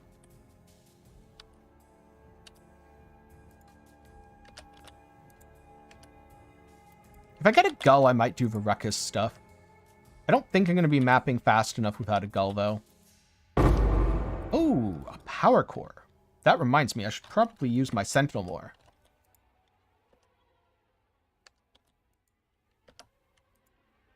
Yeah, more power units. See, this is where I'm a little bit concerned. The Sentinel doesn't seem to instantly tag. At least this one doesn't. But we'll see. Because it tags pretty quickly.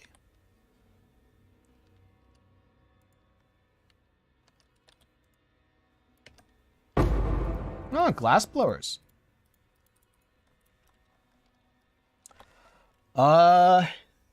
Yeah, at that point, it's their instance. And you happen to be in it.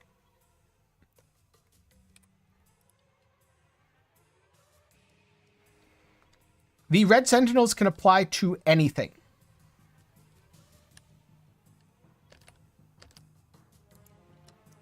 Ow.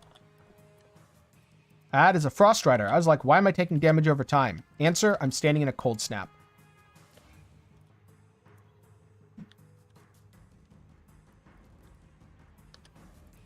Yeah, I noticed that the rare one I just got has cast speed.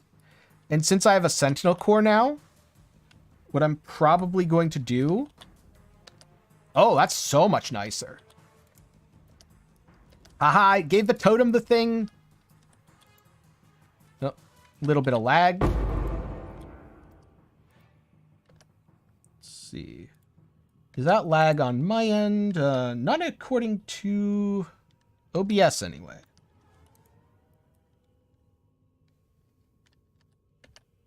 Unless the lag already cleared up. Which it could be. Could be if the lag cleared up immediately. But yes. Tags mobs, makes them tougher, better loot. Exactly. And in that case, have a good night.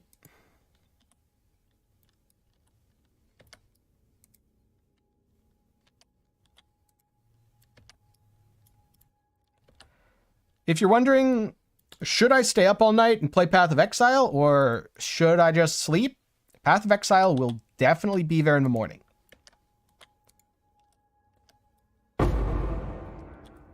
And another Chaos Orb. See, money's easy. Just don't be poor. I don't know if I want to bother with killing that. These rares are definitely feeling tanky.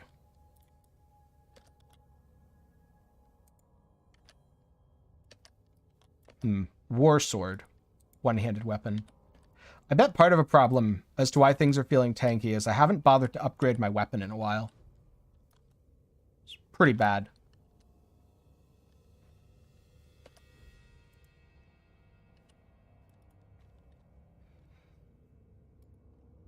Yeah, exactly. Just don't be poor.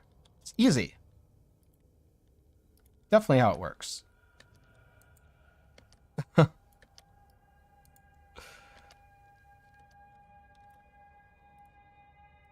Oh, I never put that on.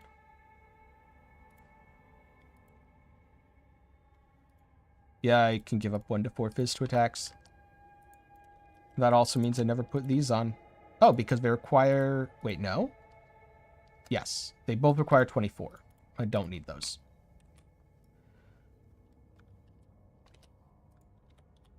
I would say it slightly differently. I would say that anyone can buy a Mage Blood, but not everyone can buy a Mage Blood. And what I mean by that is anyone, if they put their mind to it and make it a goal, can afford a Mage Blood. But there's a finite number of Mage Bloods that will get bought and sold. So, for every person who does it, inevitably that means there is someone who won't be able to. The more people who do it, the harder it is. But since not everyone tries to get a Mage Blood, anyone who tries is likely to get one. Alright, I think I can drop Chance to Bleed for Maim now. We'll see how this feels. That's probably a terrible idea. Never mind. What am I doing? Yeah, that's 12% more, and this is adding flat.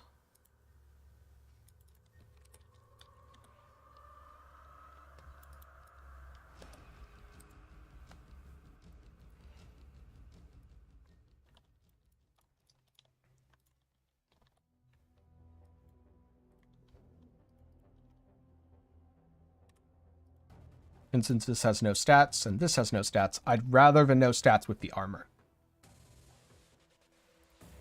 How far off?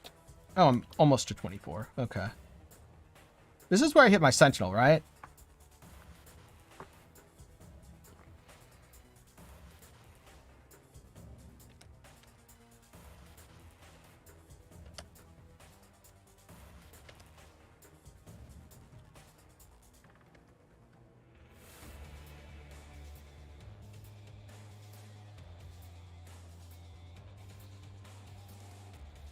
I forgot to check if I could swap a red gem. I definitely could have, too. Having Herald of Purity would have been helpful here.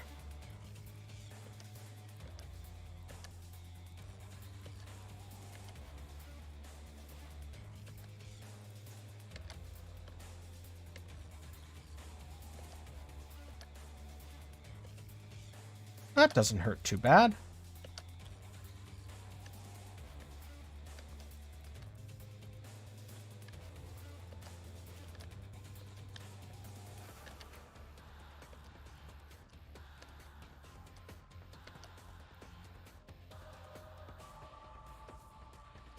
I think it's just going to bleed out now.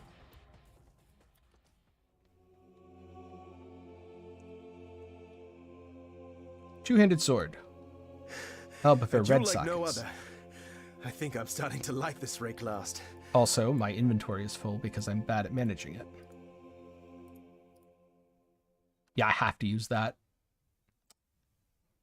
Well, I guess I'm taking off steel skin for now. Because it's so much more damage.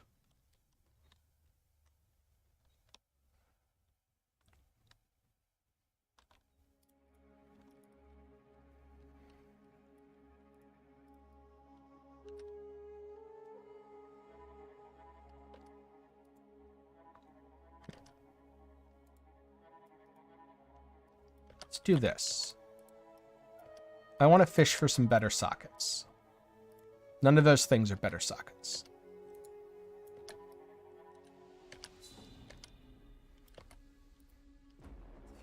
I do not feel lucky right now, no. Oh, fusing. That's something.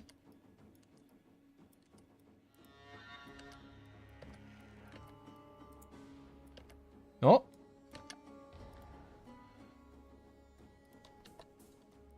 I don't mean...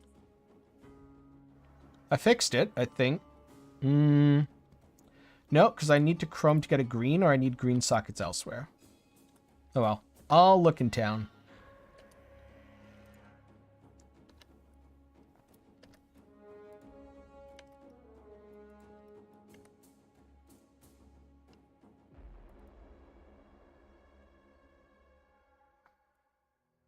Nope. There's no Katava touched anymore.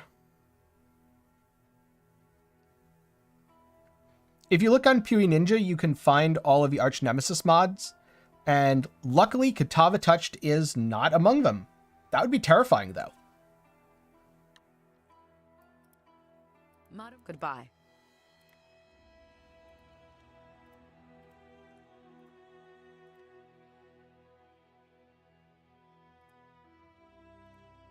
Let's see.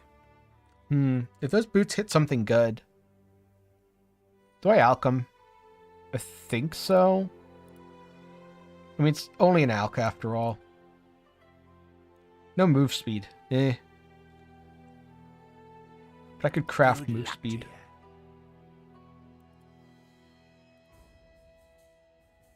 I don't think crafting tier 1 move speed is expensive.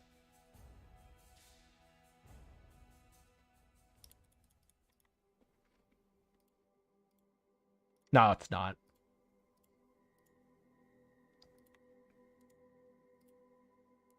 So now I do this. And I do this, and I fix my sockets. Huh. Ah. I wonder if it's worth putting cruelty here. And then also putting cruelty here.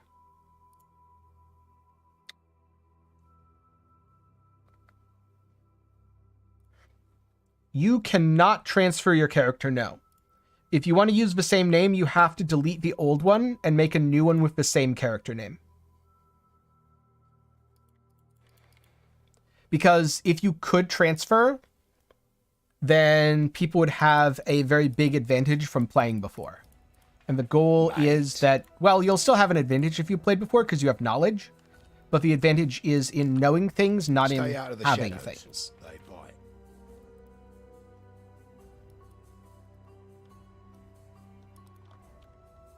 Right. Put these things away. I'll hold on to... Actually, I don't care about those. Do I? I don't think I care.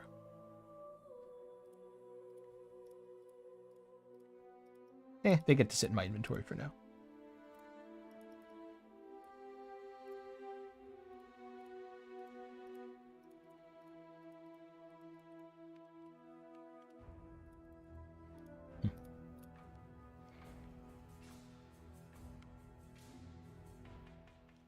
Ready, Exile? It is time to hunt.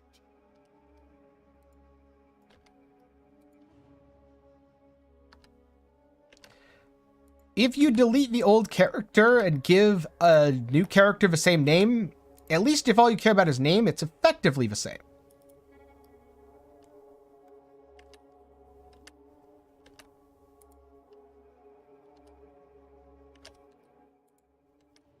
All right, 24. Now I can switch my... Oh, that's an arcane buffer. Go away. Look at how tanky that is. It's thick. Yep.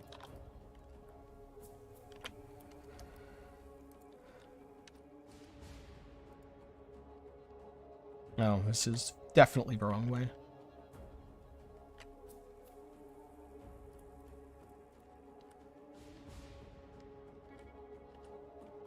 So if that's the wrong way, this is probably the right way.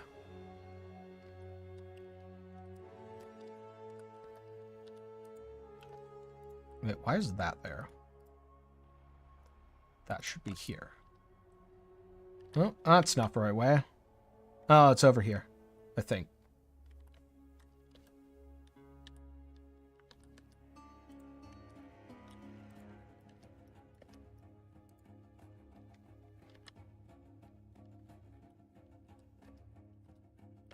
The reason it doesn't just automatically transfer over is that character still exists and can still be played. If I remember correctly, in Diablo 3, you can't actually go back and play the old character, which is why you can transfer the name. But I don't know, it's been a very long time since I played Diablo 3.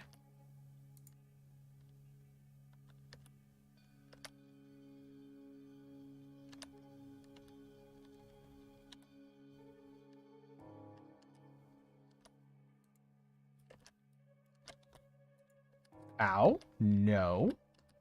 Bad. Bad red beast.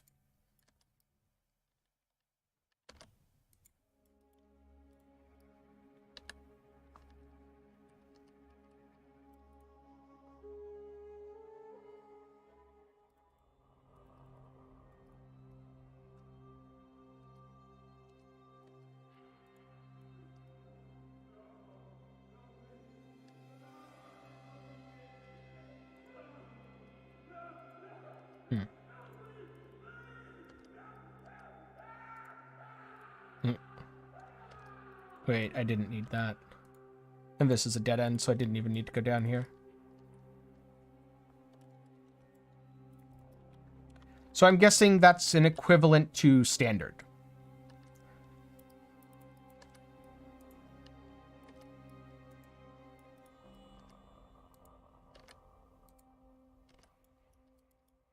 Yes.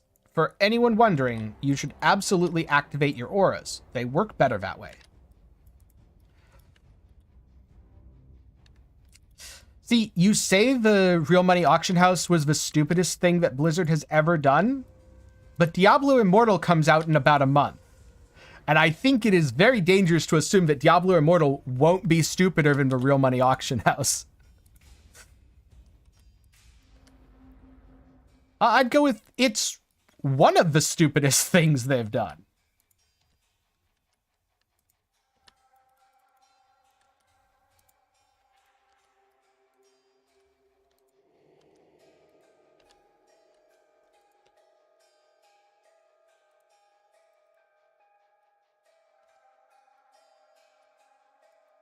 Allow your wisdom to be tempered by the flames of the past. Yeah, stupidest yet.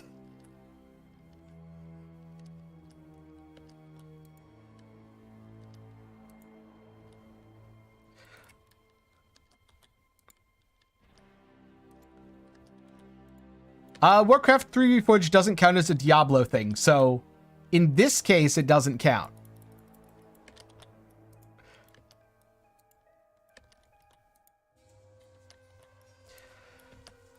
What I expect is I will try Immortal for a very short time, laugh at it, get all of the Blizzard simps very, very mad at me.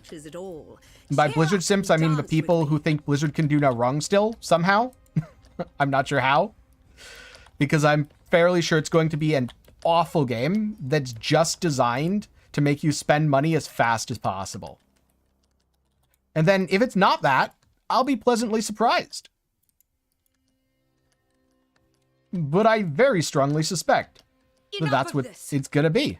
Nope, no phone here, sorry. Might have a phone when Puri Mobile comes out, though. We'll see. Wait, that has Vampiric. I'm not fighting that. I like how I see the mod and I just go, nope.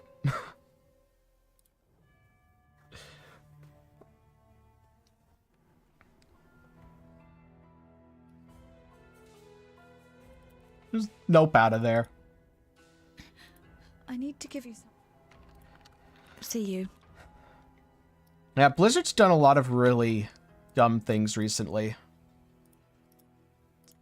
It's starting to get hard to keep track of all of the dumb things they've done.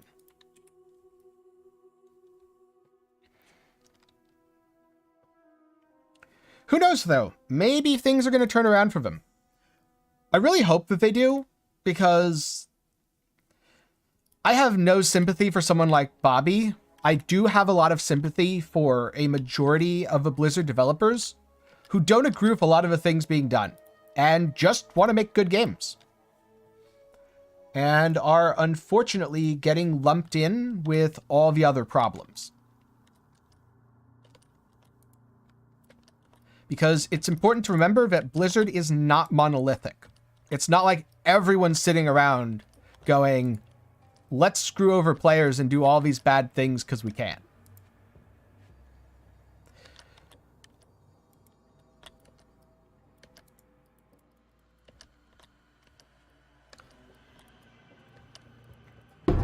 But is D2 Remastered made by Blizzard? I would argue no. I would argue it's not.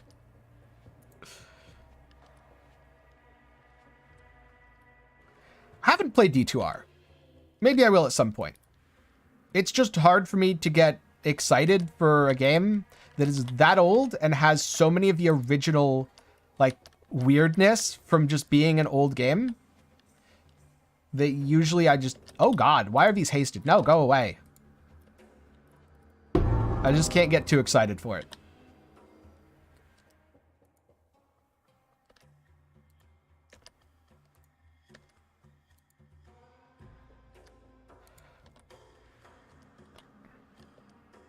There are certainly objective ways you can measure good when it comes to games. Like, does the game crash? If it crashes, that's a mark against objective goodness. But there's also a lot of subjective, is this fun? Is this worth playing?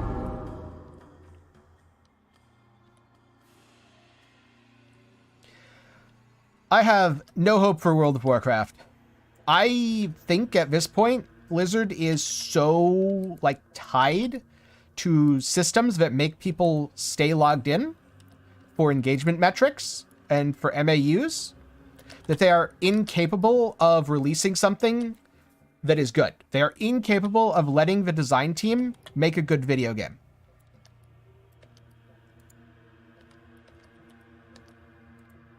Yeah, Grim Dawn's about my upper limit of how clunky can a game be before it starts to bother me. Because the combat and movement in Grim Dawn can be really, really clunky. But a lot of other things feel super good. And then, of course, there's Age of Empires 2, which has gotten a lot of updates and is even better than when it first released. Oh, I'm a crit build now. Let's go. You guys get crit.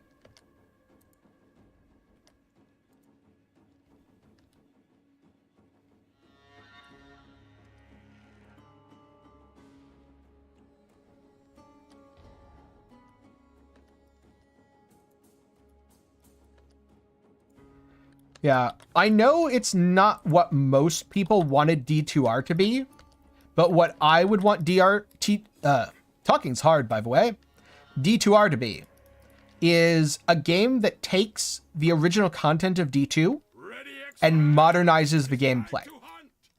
And I'm not saying modernize as in put in a cash shop. Modernize, like, make it more like Last Epoch or Path of Exile in terms of a lot of the features such as movement, keybinds, etc., etc. No, 1,000 Ribbons isn't half bad at all.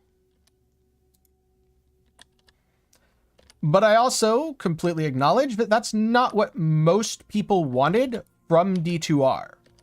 That what most people wanted was just D2 again.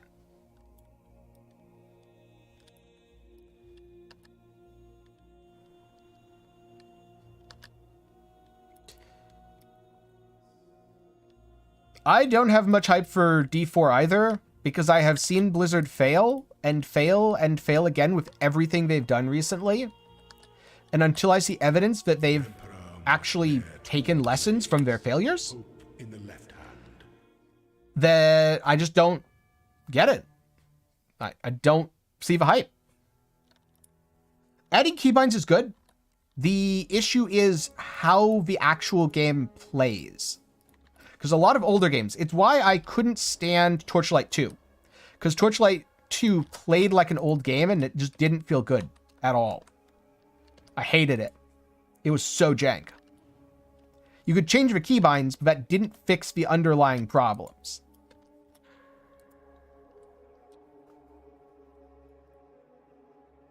That said, adding keybinds, still good. Still in favor of it.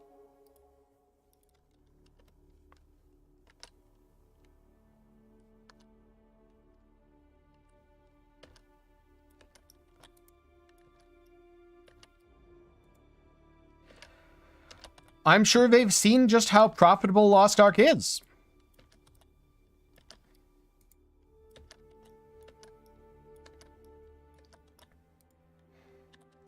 Yeah, that's... So, I think I would rather a more Lost Ark style, ideally not pay to win though, Diablo 4, than a Diablo 4 that heavily copies PoE. Because if they copy PoE, they are going to fail.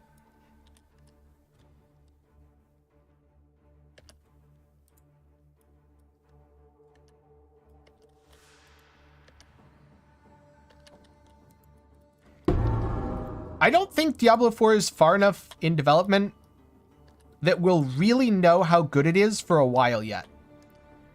Because I've heard some positive things, but it's very, very hard to tell if those positive things are actually because the game is, you know, great, or if because it's a demo, you're shown the best possible slice of it. Because there's a lot of positive impressions for Wolcen Lords of Mayhem as well, and that's because they only showed people the best slice of the game.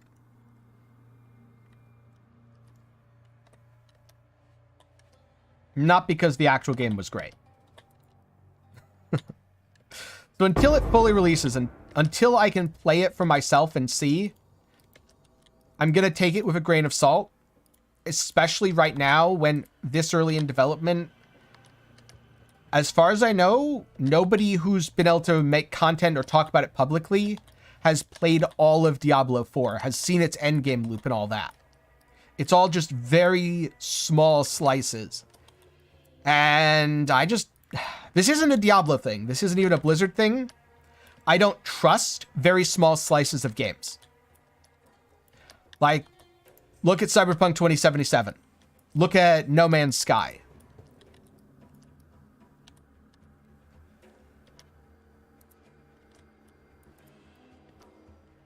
It's very easy to make a good demo.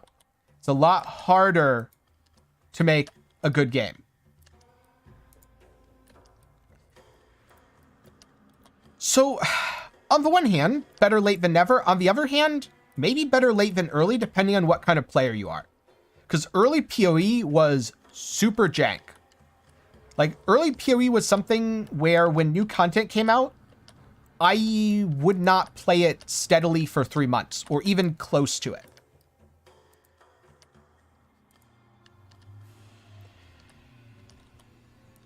On one hand, you're right, Seacats. It shows at least that the demo isn't bad, that the game engine doesn't suck. But also, what world are we in where these are our expectations for major AAA publishers? Oh, God.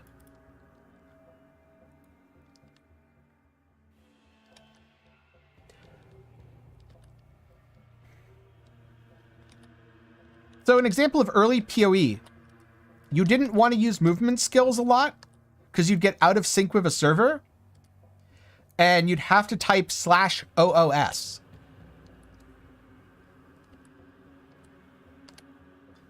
And if you didn't type /OOS, you were out of sync with a server and invulnerable enemies would just murder you. Who remembers Reflect? I remember Reflect. Who remembers original Volpact? I remember original Volpact. Who remembers when you could freeze bosses? And yes, it was just as broken as you'd think. And for anyone who's wondering about, well, was the campaign better? Yes, I'm talking beta, when I first started. So PoE, when I first started, the end boss of the game was Piety.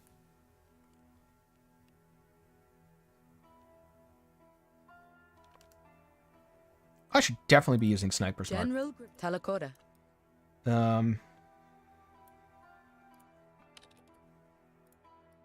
Where are good dex nodes? All away from me. God damn it. Well, I'm going across here. I'll get dex nodes.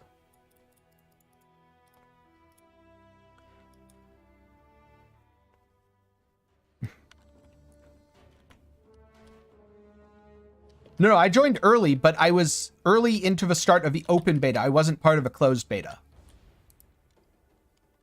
Because closed beta access required money, which was a thing I didn't have back then.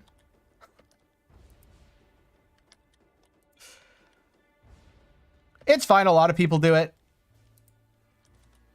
Yep, there was only 3 acts, but after you beat the game on normal, you beat the game on cruel. And then you beat the game on Merciless. It seems there's glory in the old empire yet.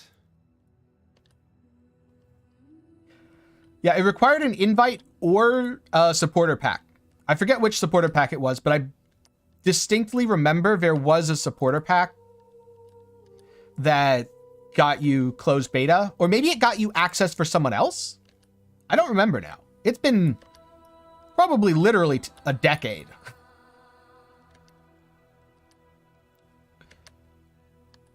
Ah, the Kiwi supporter pack.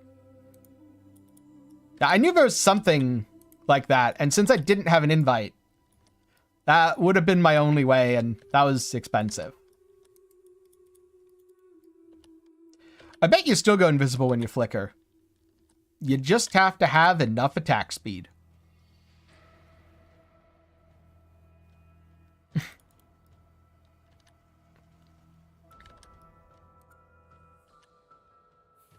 I mean, if it worked.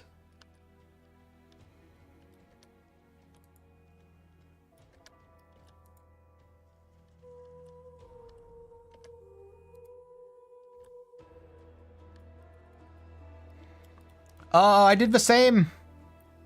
It was so bad. When people say they want the good old days of PoE back, I think it's kind of a nostalgia trap where you want all your good memories from the good old days back. You want the time where you found a soul taker and it was super valuable and you made an amazing build because you had a soul taker back. You don't want, I have to use my mouse and spam my mouse wheel or I get out of sync of a server and die. That's not what anyone wants back.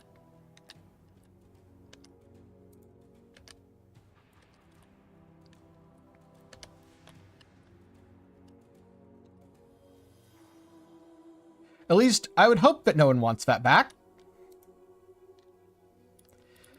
If you do want that back, please seek professional help.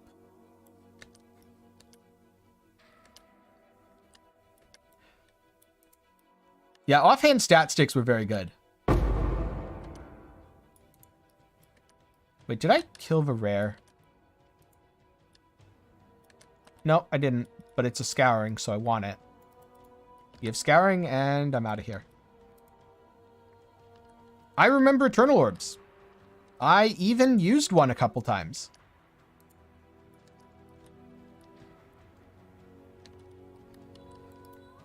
For anyone who doesn't know what Eternal Orbs were, if you've used the Imprint Beast, they worked like that, except you could use them on rare items. I like a dash. Believe me, not a cockroach. And if you're thinking immediately, wait, that sounds broken. Yes. Yes, it was very broken.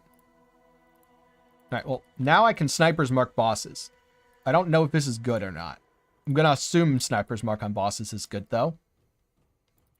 I awoke. Wait. Feverish and barely conscious. There we go. I set to drawing these maps through.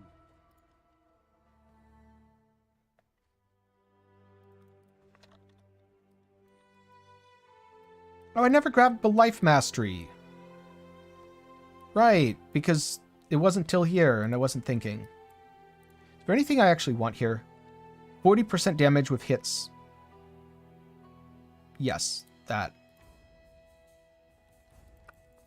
That is very good. And then I'll get the Fizz Mastery as well. I'll get the Life Mastery after this. I mean, I didn't feel squishy really, so it's fine.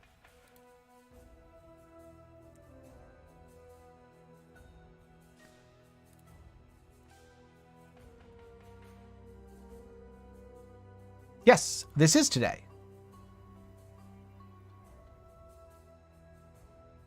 And now I have the Infernal Talc, so to the sewers we go. And checking. Oh, it did something weird. See, this is what I like about the filament system. I can just cut things off, and now it's automatically going to go to my Apex Sentinels. And then after I power the Apex Sentinel, I can just put this back in, and it'll start heading over to my Pandemonium. The filament system so far seems really good.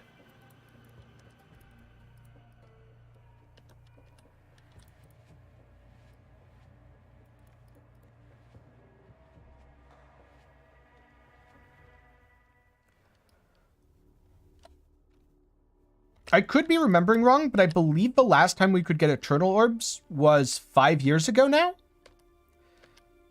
Which is about halfway between the start of the game and the current day. Oh, fractured. Interesting. Plate Greaves. More boots. Ow. Arcane Buffer's annoying. I could fix it, though. Oh, 2050. Never mind. It wasn't 5 years ago. It was 7. Ish. Oh, that's the worst possible fracture. Oh, these are good. These are really good. They don't have links, though. Or sockets. I shouldn't waste jewelers on them.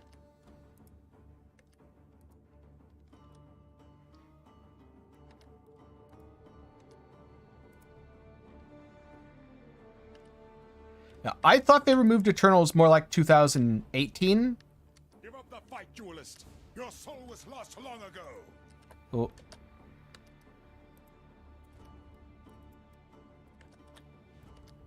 I'm very glad that these blues are Stormweaver.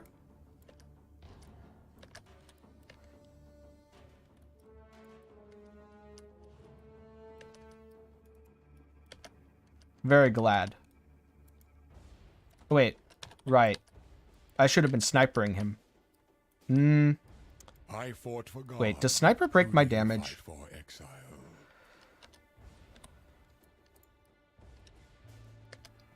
They feel more dangerous than before, Dying in but I battle. don't know that I'd say overpowered. The only honorable thing you've ever done, Gravicius.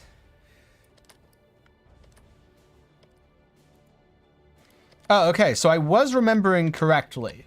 It was 2018 when they were last obtainable. Got it.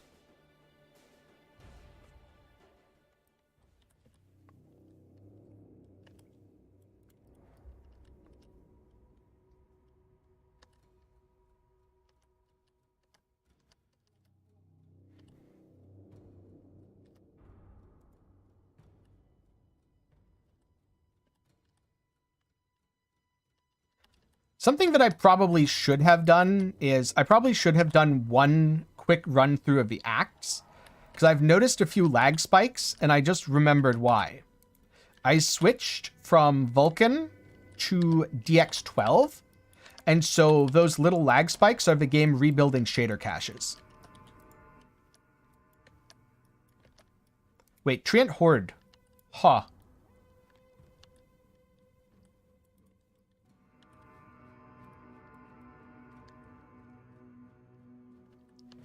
In a lot of ways, we already kind of have Legacy.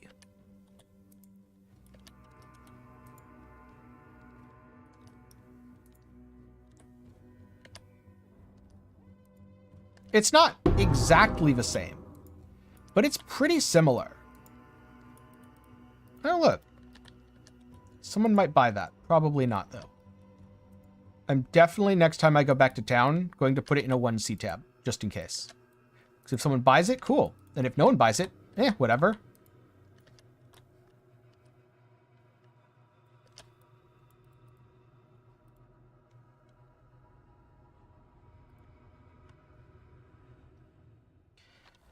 Current mapping is insane, though.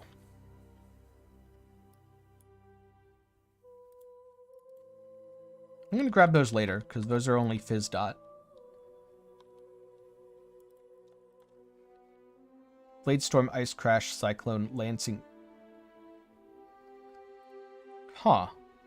There is nothing else. I wonder if Lancing Steel's worth using.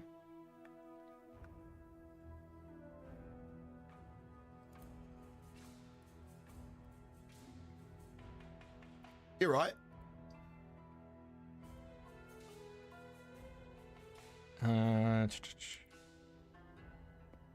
No Great Links. Oh, wait. That's not sell. That was still purchase. Hold on to that for now. Good luck to you. Put them in your maps. If you have scarabs, you should use them. Don't just sit on them. Maybe someone will buy my life sprig. And I should grab an offhand weapon. By grab, I mean...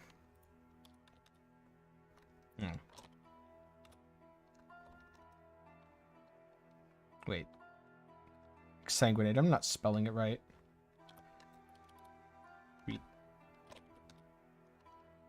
I don't have either one. That's fine.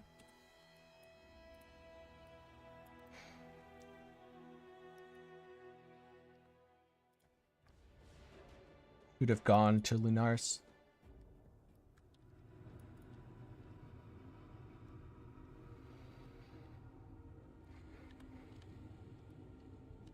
Piety's home away from home. Let's see if the sick witch is in.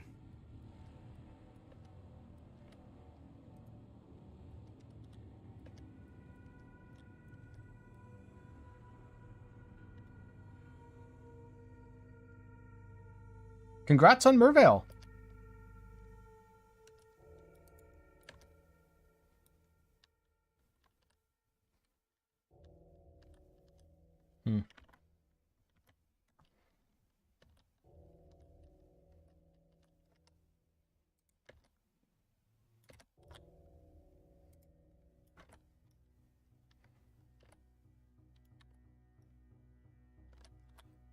Oh.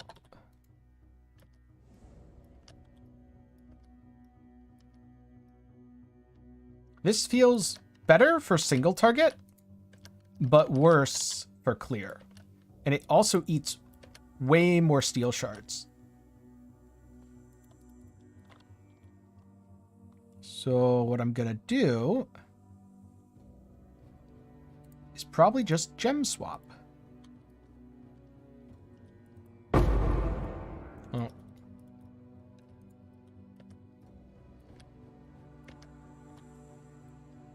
Wait, why are you still on Lancing Steel? Bad missed key binding game.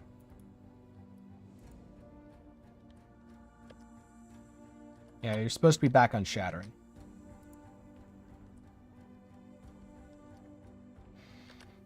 Yep, the game got significantly more dangerous.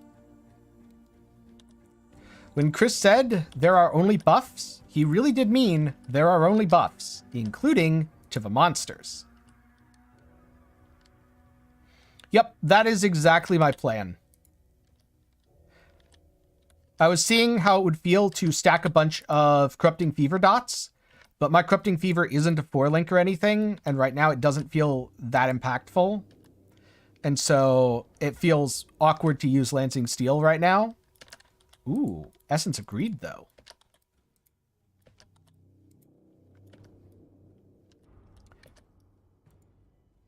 But on Piety, I'm going to use it, because I think it'll feel really good.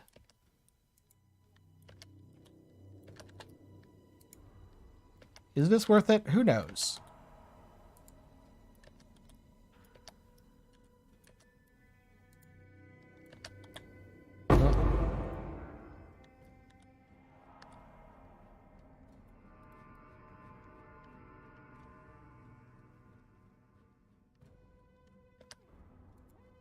Hey, thank you. And welcome. Oh. Yeah, I'm sure ghosts are scary now.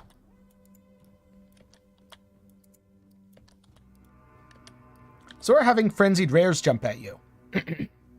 Or frenzied magic monsters.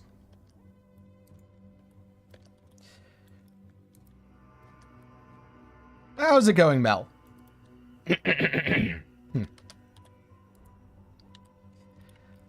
So far, apparently I'm randomly losing my voice for no reason. But aside of that, League start has been very smooth. Wait, that's a one-handed axe.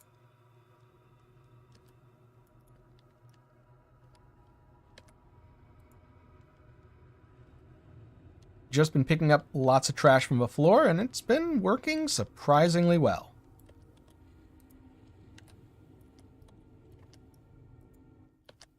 I think it's time to shed the dream of home. It's a little tight around the collar. Targeting in what way?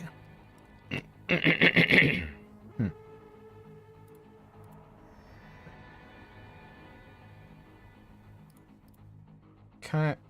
I'll do this, and I'll do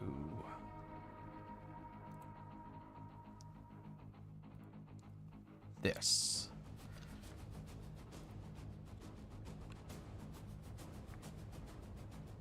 I don't really need to be onslaught support anymore. I can put that over here. So you've chosen to end our affair, duelist. I shall cherish your memory.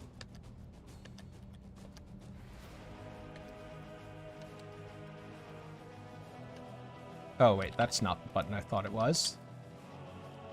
So, pro tip, if you're going to put Sniper's Mark on Piety, you have to actually have it keybound to the button you're hitting.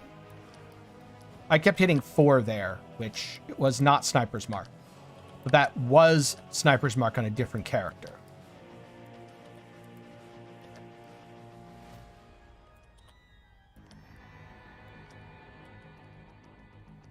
I like how the Sniper's Mark is just murdering all the portals.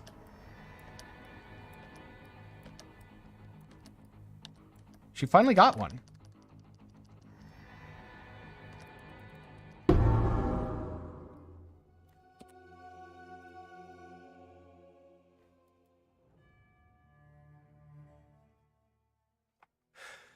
Sorry, beautiful. Ah, so some sort of But lock-on. someone had to put a stop. Watch yourself. The gemling, you piety. And now you must leave me. Watch yourself. Okay, sell that.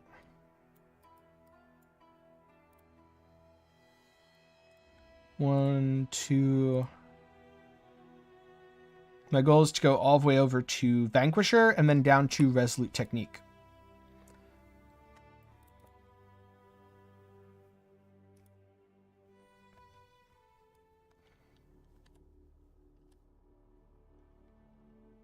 Oh, I didn't switch it back.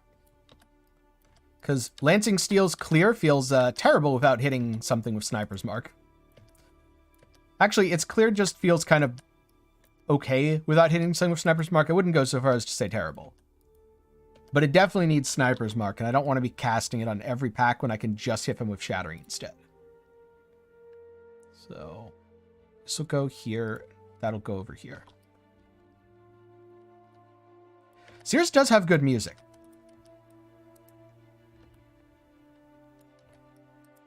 I also think I should have done Maim on the Lancing Steel, since the bleeds won't be as big as Shattering.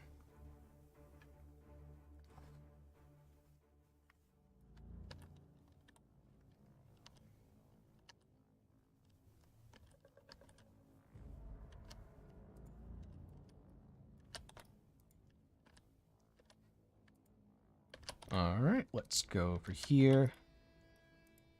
Wait, I just realized I don't need to be using either of these necessarily. Let's go back.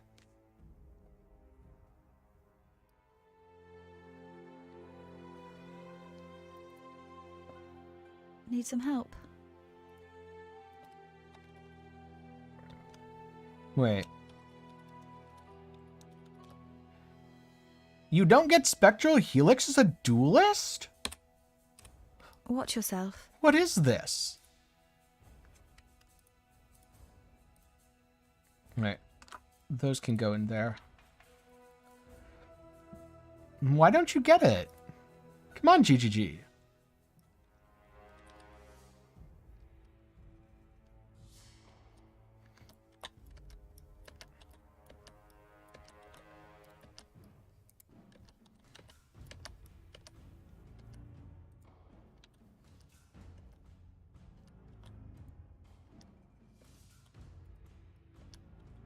Gonna make me do library. Which I probably should do anyway. Oh no, it's okay. I need to do library for Exsanguinate and Reap as well. Although I do appreciate the offer. And if I didn't have to do it for other things, I'd take you up on it.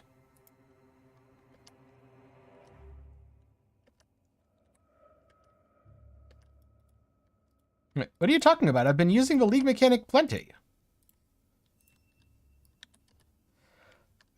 The Baron fight has a very, let's go, epic sound to it. I don't know if that was a mistake to use on Gargantuan. Doesn't seem to be a mistake. But I wanted to do it near the strongbox. Oh, wait. Helix isn't a 28 skill? Well, I have to do library anyway. And I'm hearing all sorts of different acts from chat here. So I'm just going to do library and see how it goes.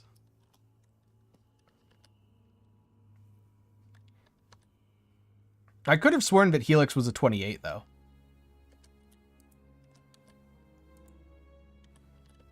Oh, level 12.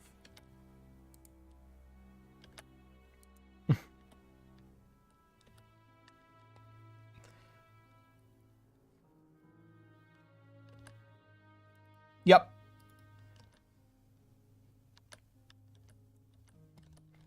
And since I need to do Ciosa anyway for things like Reap and Exsanguinate, I might as well just do Ciosa.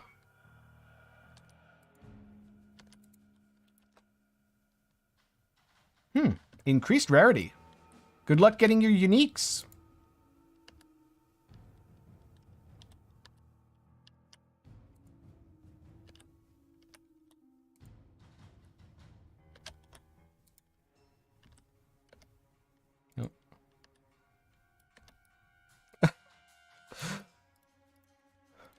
On one hand, I'm glad you're here and enjoying. On the other hand, I'm sorry for distracting you.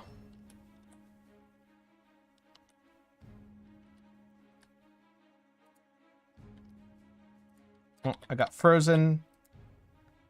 And this is also about the level where things will start stunning me. So let's just fix that. There. Now nothing can stun me.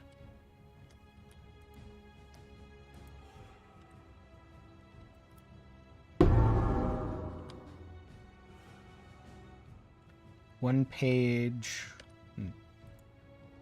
There's another one over here. Oh, this is a dead end. Kind of glad that ghost fizzled.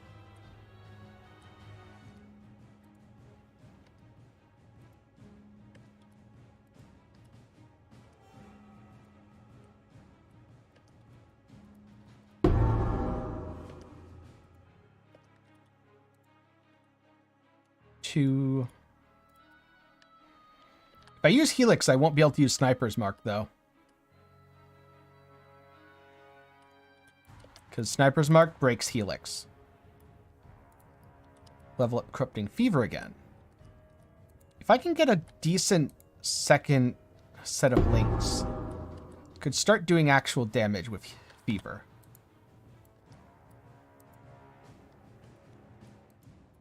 Okay. And I think it's easier to just punch these guys and then log. Oh, and pick up my crumb.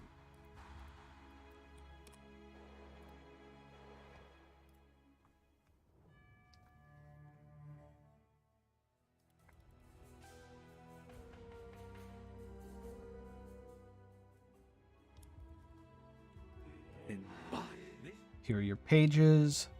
Urgent orders: impale, pulverize, life leech, fortify, arrogance, thermial, take, impale. Creep. Oh, it requires a... Alright. Exsanguinate. Maybe I'll just use Exsanguinate then. Damn it. I need another transmute. Life is precious.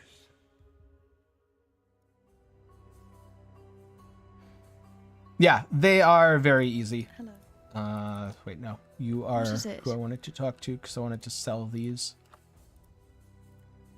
And that. See you. And now I'm going to go back and buy Helix. It's so...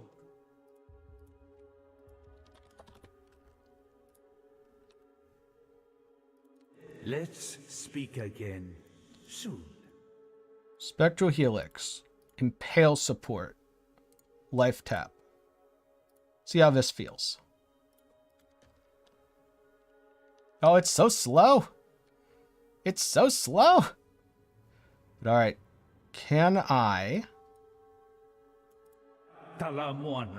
Wait.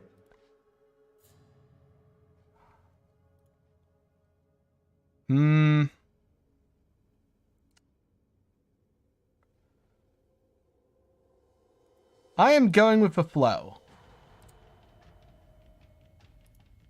Nightblade would not help here. Especially not with what I just did. So this is going to go out for a bit. This is correct. This is going to go over here.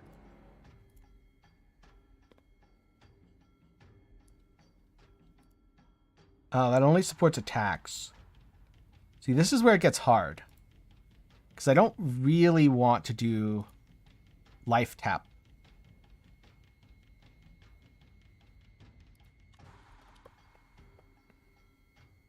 Oh, of course. Orb of a chance for increased duration. Go with care, I should have grabbed my chances.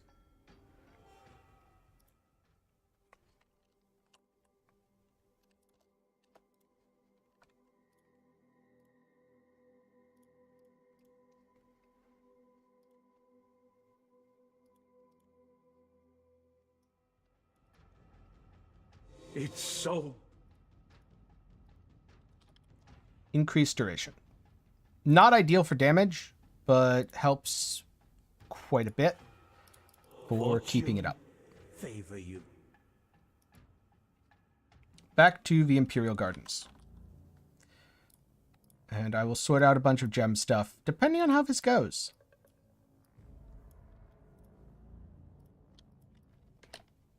That costs a little bit more now. Should still be fine, though.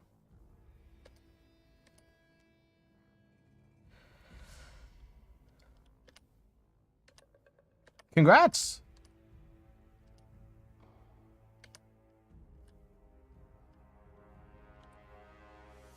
Gotta love the early chaos.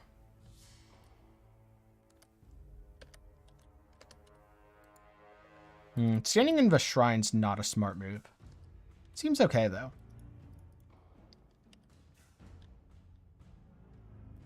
An emperor must know precisely. Oh, yeah, I should grab this. I forget it a lot of the time.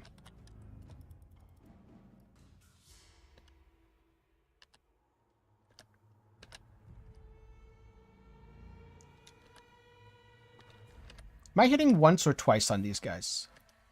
Looks like twice.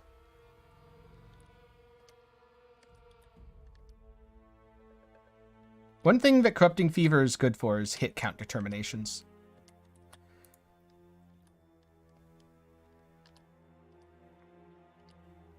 And now my goal is to get 2 4 links.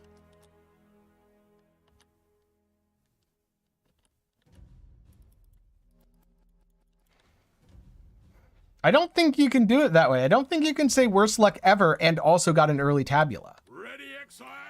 It is time to Climb the Because tower. there's someone Feel the else who mad had thing. just as much bad luck as Like you, the stories my but mum no used to read tabula. to me.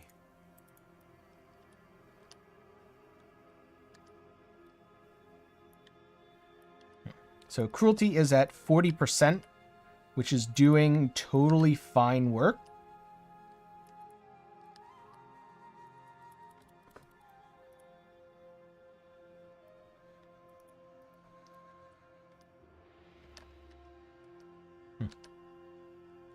Just speaking personally, the game gets a lot more stale for me when I'm not changing my build.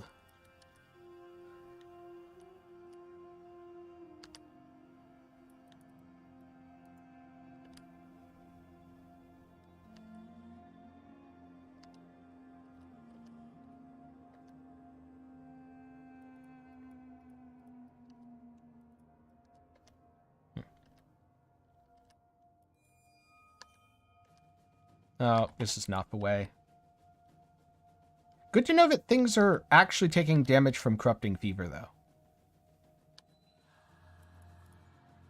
Oh, it's down here.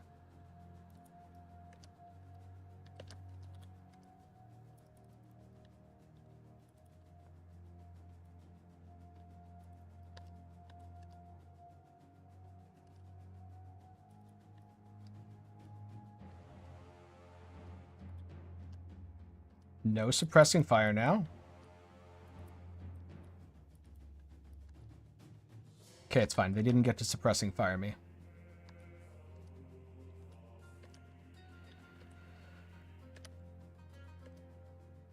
You can tell which one of them didn't get hit by how much more health it has than its friends.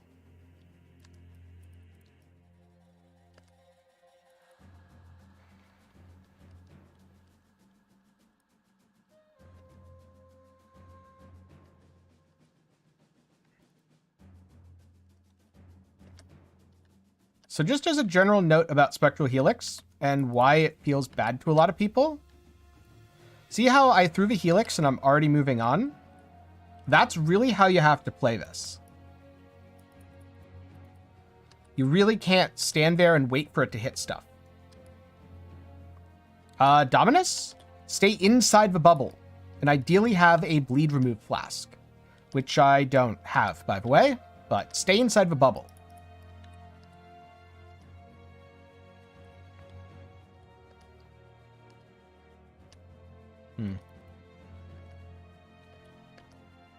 I don't think Firetrap Sabo's in a great spot, to be honest. It's just so much weaker than both other Sabo offerings and other ways to play Firetrap. Oh look, another Chaos Orb. Thanks, Sentinel.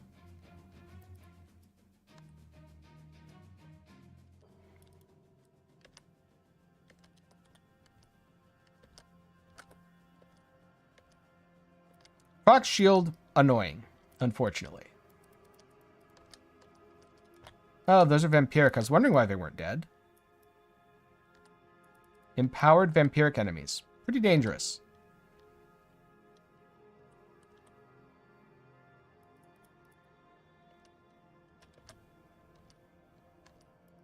I think at 12 units.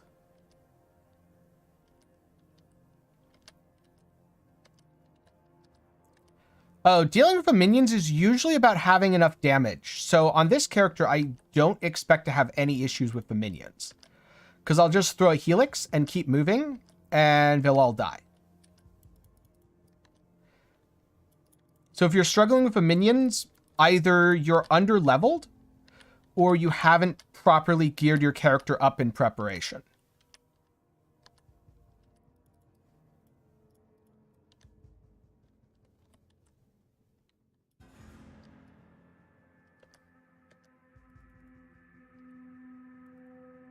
I wonder how much cruelty I'll get on the boss. You know, I'm going to grab this and refund this to grab this now. Welcome to the greatest of arenas, duelist. God is watching. You can see how I precast the helixes? And they're able to take care of most of the small minions. So now I just have to deal with these guys. But as I walk in, I'm just throwing out helixes and I'm letting them hit me because they don't hit that hard. And I apparently failed to kill that guy because I just moved away too fast. There's no real good reason for it. I'm just managing my life flasks to wear down and kill the others, and now I'm going to deal with the Sparker. Spark totems are dangerous, but not... Ooh, that's a 4-link. But not unmanageable. Then we've got these guys, which are melee, which is really bad for them. Like, look at how fast my Helix just tears that thing apart. Kali's more dangerous. Kali's a machine gun.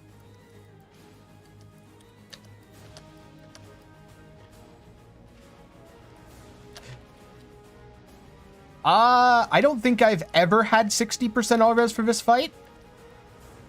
Playing the game since it released. Playing the game since before it released. Have you ever seen the true face of God, Exile? Also, none of them do cold damage, as far as I'm aware. So you should definitely not waste your time with cold res for this fight. I could see getting 60 lightning, or really any lightning, but definitely don't waste your time with making sure you have 60 all res. I'm not sure who recommends that, but I would not I would not waste my time doing that.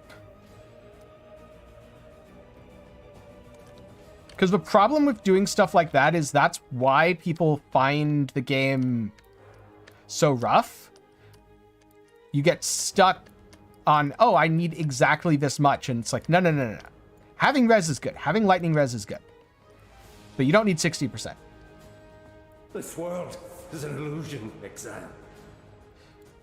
Well, if you haven't swapped your gear since Merveil, you're probably doing something else wrong. Your gear, by the time you reach Dominus in Act 3, should be completely different from the items you were wearing on Merveil. With the exception of maybe a Quicksilver Flask, nothing should be the same.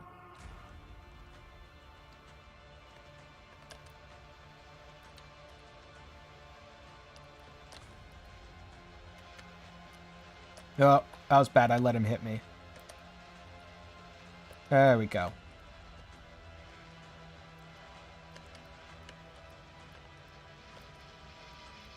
Yeah, if you let him hit you and stack Corrupting Blood, it's kind of bad.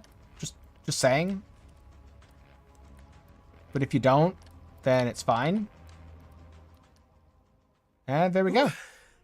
A just death to address an unjust exile. I think we're even now, High Templar. Do I need to go back? I don't think I need to go back for anything.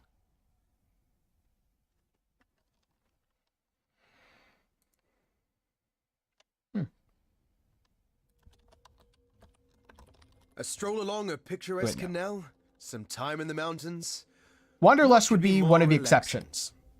So 17 minutes. Not bad. Well, 2 hours 17.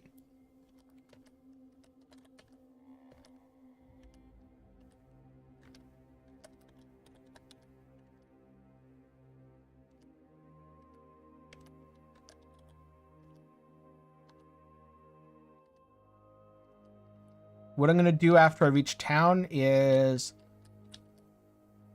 No. After I do Dried Lake, I'm going to do lab.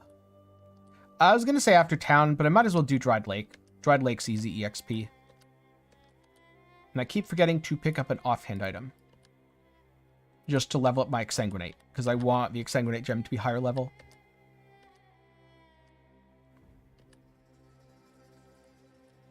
That depends on how much damage my Corrupting Fever does. If I feel like I need to, yes. If I feel like Corrupting Fever does enough damage that I don't need to, no. I'll just stop using it.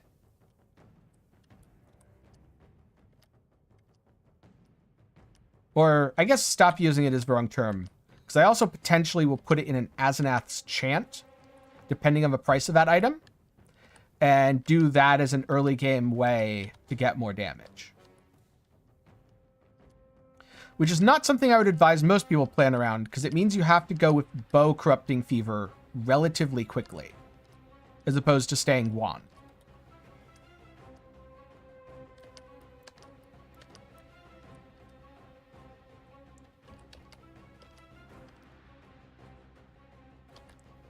It's not about what does more damage, it's about if the damage is needed. Because right now, for example, I have no reason to cast Exsanguinate, because Helix does enough that I don't need more damage. Right now, I have Herald of Purity, because that's more physical damage. I have War Banner, which causes enemies to take increased physical damage. And I have Vitality to recover my life. Vitality is a pretty good inclusion on, well, every build, actually, at this level. Grim?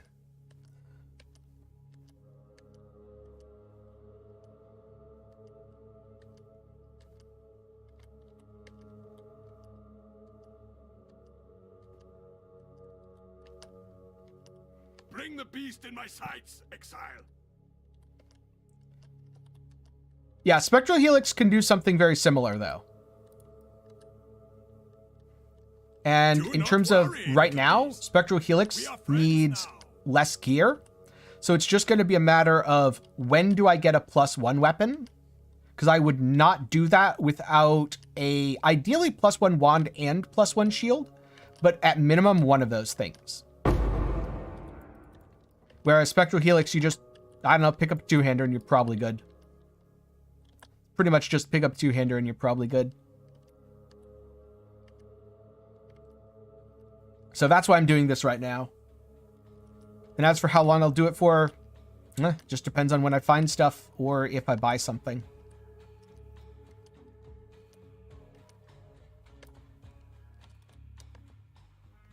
Yes, do your long animation, Vol. It's about time for me to upgrade my weapon. But also I have Einhar here, so... This slam does nothing. Does a shield charge hurt? Not really. Alright, new plan. Just stand here.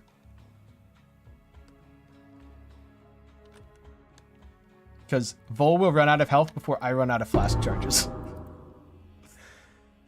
It seemed to me, Vol, that I just did you a favor. My inventory's full.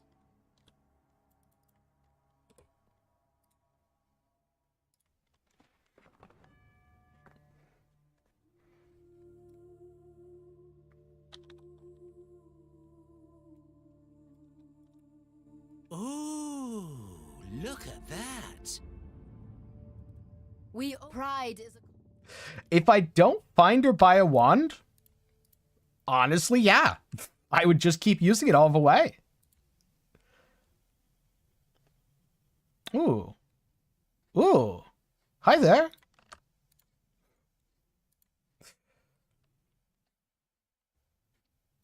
Alright, I can put Exsanguinate in here, and I can put Steel Skin in here, and I won't need Chance to Bleed anymore, so I can get rid of that.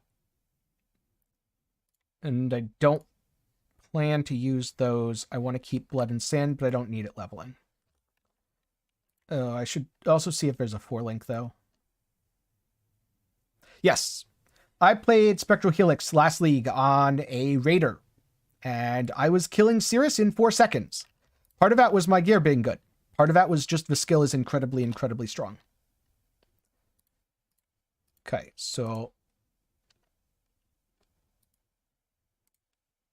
Helix, Life Tap, Cruelty. Put Sniper's Mark over here. Put Dash over here. Impale in here. Vitality in here. You know what? I can spend a little bit of mana to do this, because that will actually be relevant. And I don't need Lancing Steel. I kind of want to hold on to Onslaught support. Sure. For endgame, Claw. Well, technically Claw or Sword, but definitely not two-hander. Two-hand Helix in endgame will feel very slow and clunky by comparison. And this is where I want to get the max life. Now I go back to Act 3 to do Lab.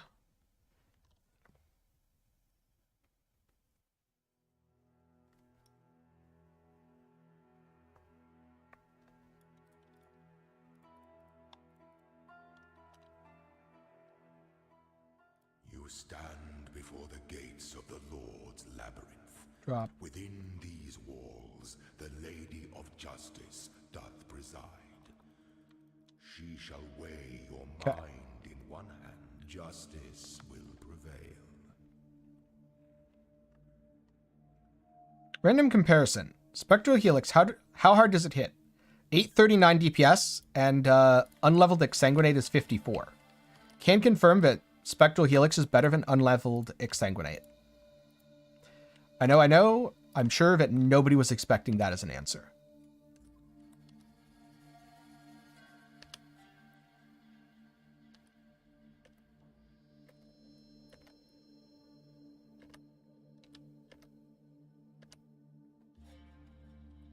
I threw away all my steel skills, so I can't Call of Steel. Whoops. I was supposed to keep one of them.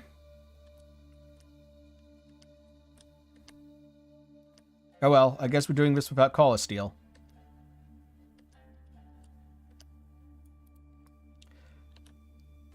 Not that Call of Steel will matter after Cruel Lab. Do I want to go Bleed Split after Cruel? No, I want to go Bleed Split after Merc.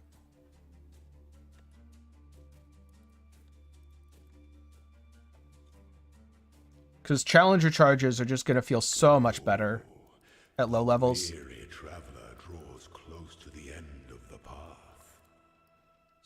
Izaro has good voice lines. Strength to one's enemies. So this is an incredibly powerful effect you can do with Spectral Helix, where you can precast the skill. Precasting is amazing.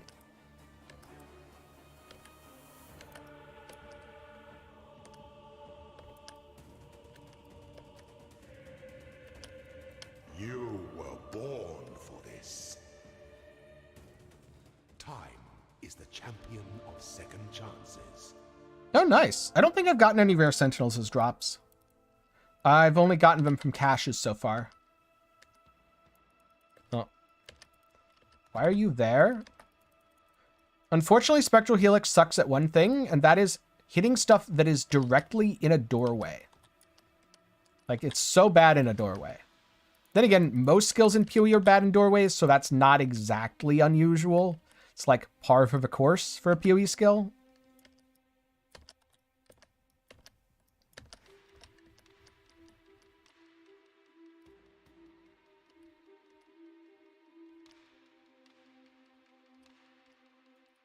I don't really have to worry about mana since I'm... Oh, I don't want to stand on those. Mostly just life tapping.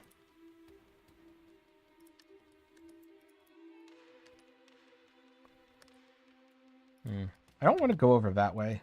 It might just be faster to go through here. Sometimes the long way is actually the short way, after you factor in trap time.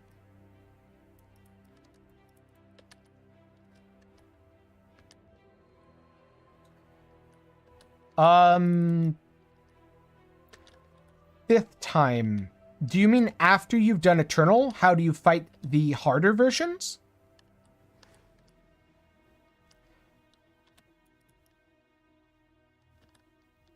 Or do you mean how to do Eternal?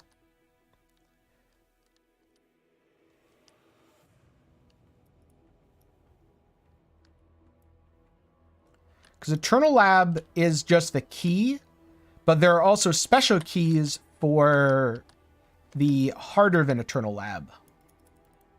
I don't like those circles.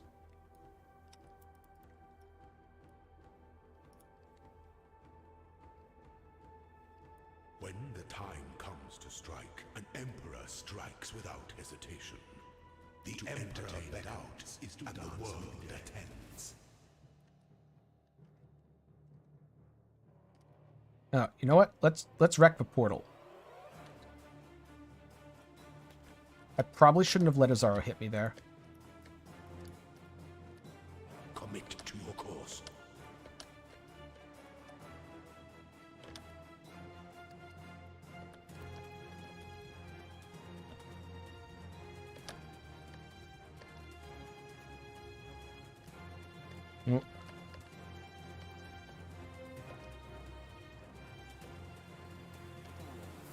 Ooh, goes to temporal bubble does not sound fun. This tide. Be singular of purpose. You were born for this. I expect that Azaro himself will be much less scary than the stuff before him.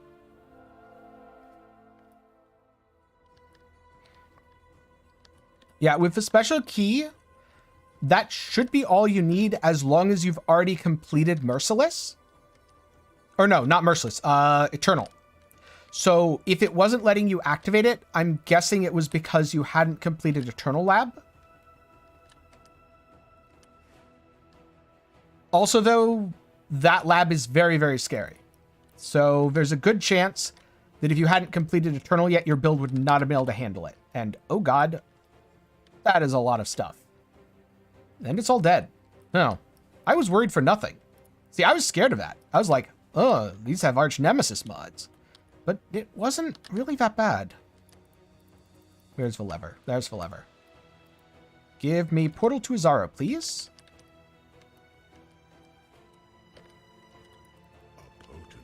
Oh! Oh, go fast.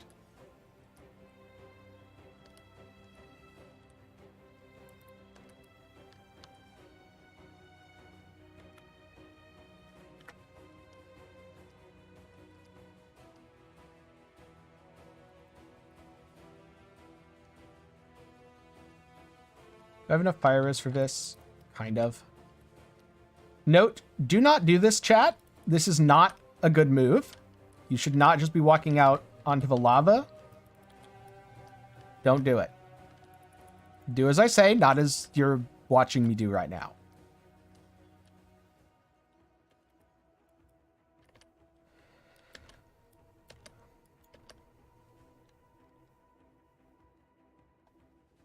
All right, but I'm not going to deal with the double degens.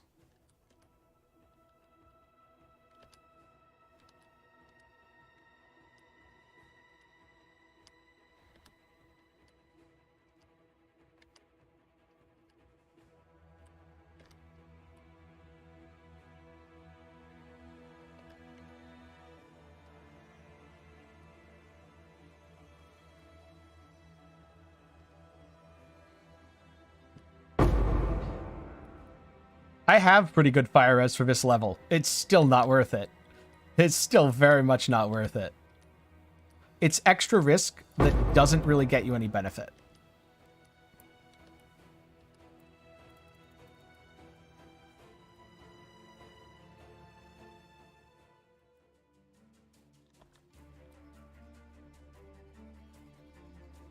Oh, wait a minute. I definitely want this. I definitely want Shaper for life regen right now.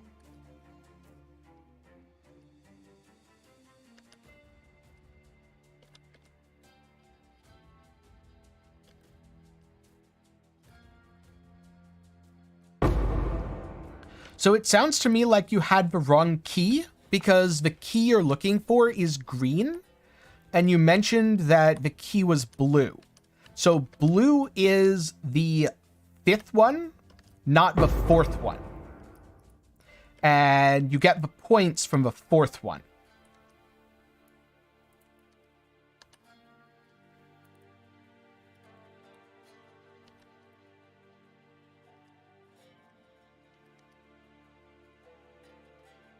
Sure, let's get another Dark Shrine. Last one went well.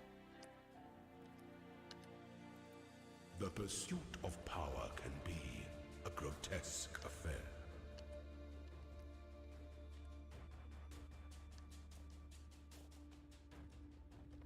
If you did the 5th one, I'm slightly confused then.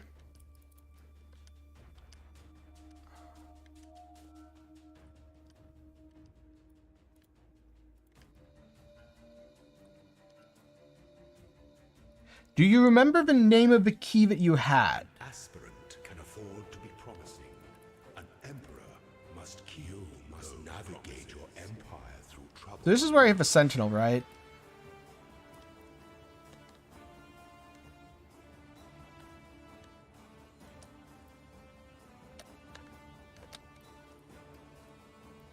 Receive your sentence.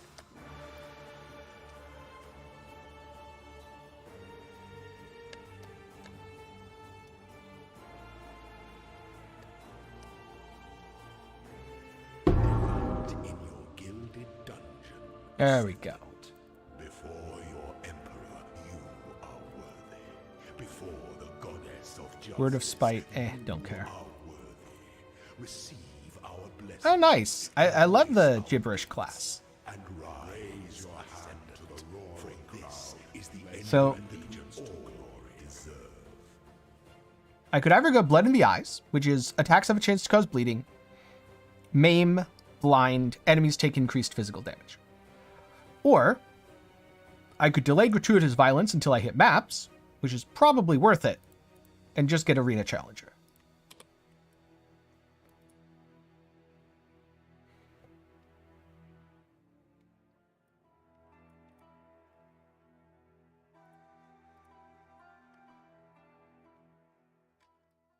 More move speed.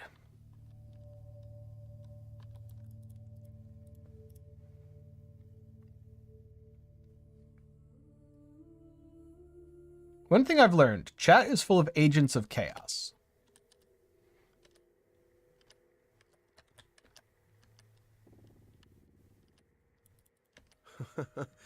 There's nothing like making a ground-shaking entrance. Hard for me to tell. Let's see. Well, it says 80, so 800 per second, but I don't think that counts cruelty. So it's about 40% higher than that.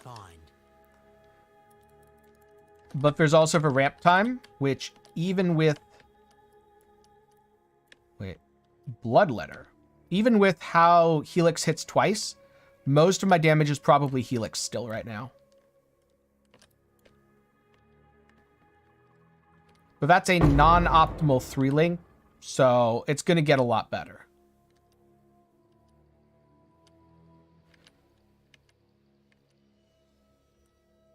This is where not being able to change to Sand Stance is a little bit problematic.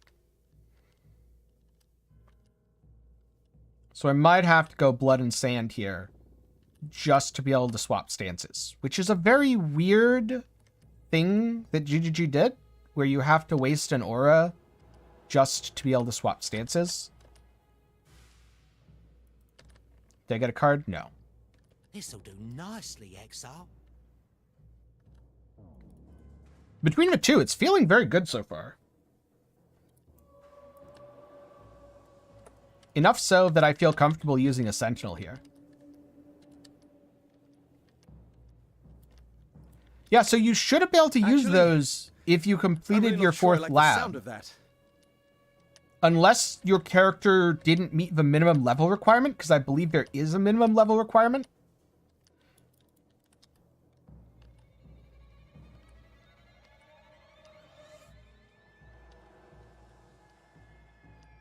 I can't answer if I'm going to min-max it or not yet. Depends on how much fun I'm having with the build and what else I want to play, if anything. If it's the only thing I played for the first month, absolutely. If by this time next week I'm playing a different build, nope, not going to min-max it.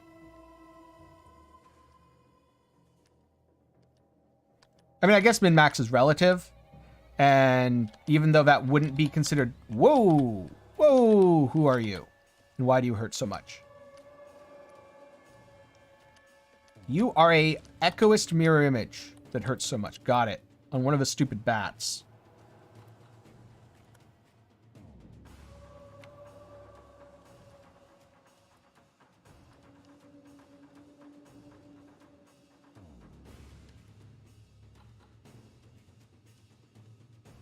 Yeah, 80 sounds right. 94. I have no explanation then. All I can say is, when I have done it, I have definitely been above 80 every time. And it's worked when I've done it. But that's all I can tell you. Is what you get worth it? It depends. No, Uberlab is not 85. I'm pretty sure Uberlab's 75. Why am I fighting this thing? What's wrong with me?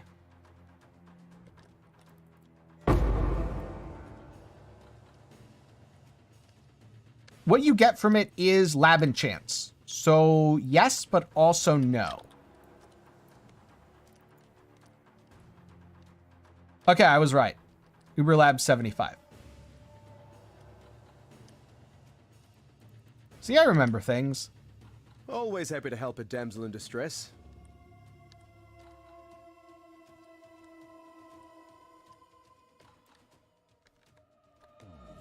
I can just stand here for a second.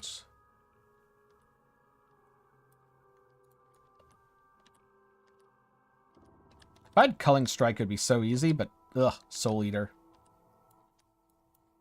I think it killed it anyway. I think it bled to death.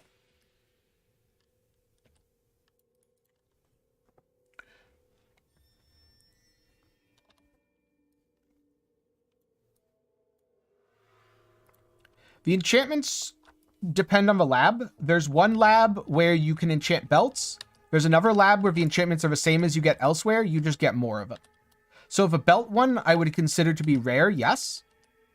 And also potentially valuable. The other one, not a good way to end not innately. You just get more chances.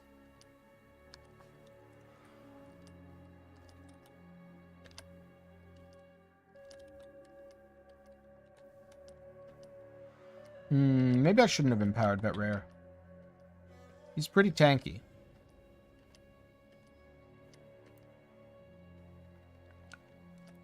So we were talking about the level requirement to enter it, not the level of the lab itself there.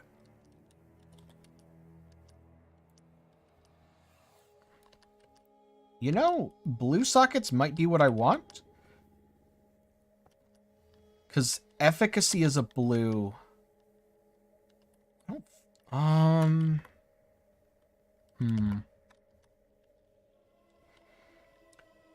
Yeah, only one of the special labs lets you enchant belts. Normally you can't.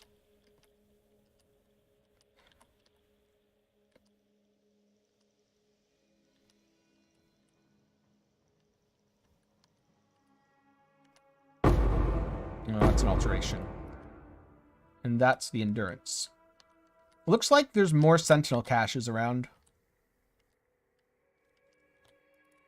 Jeweler's Strongbox.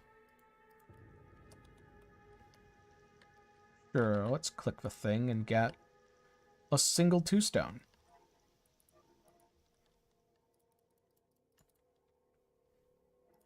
Yep, there's a lot to learn.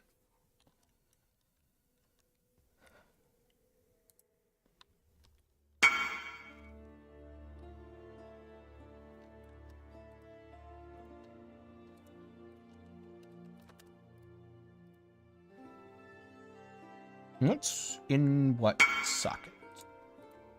Okay. Time to take some stuff out. Because I think I can switch my helmet and my chest now. Please be good.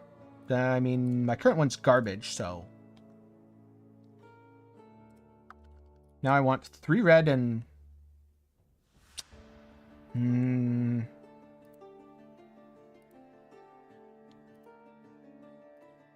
Come on. Sometimes I hate chromes. And it seems like they hate me as well. Oh good, I can put my Ever Sentinel in now. Okay, well at least that went well. Now I can use my better boots. What little help I can offer.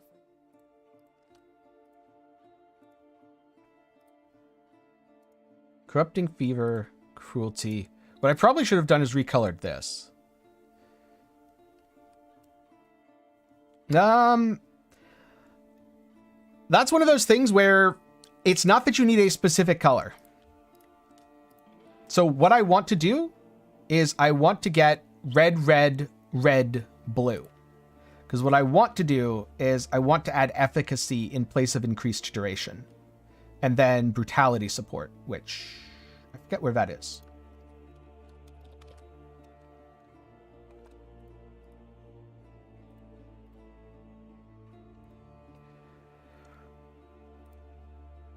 That can go there. This can go here. This can go here. This can go here. I don't want Sniper's Mark anymore. Do I want MAME support? Yes, but it doesn't really need to be leveled. Well, I'm glad that he went down no problem. Take care. But do be careful about that. And then, all right, a steel skill again, so I can have Call of Steel back.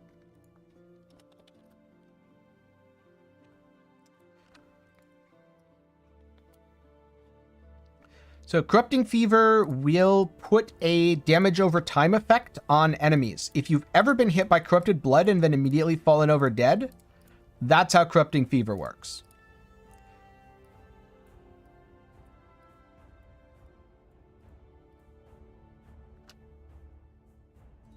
While we live, we are blessed. Still alive, are we? Okay. And before I forget, I'd really like to start using this. So I'm Stay gonna put sharp out there. Is that going to eat all my mana? It might. I might have to swap that for something that's not supportable. Oh god, they're all banners. Oh, wait, I can do this. Perfect.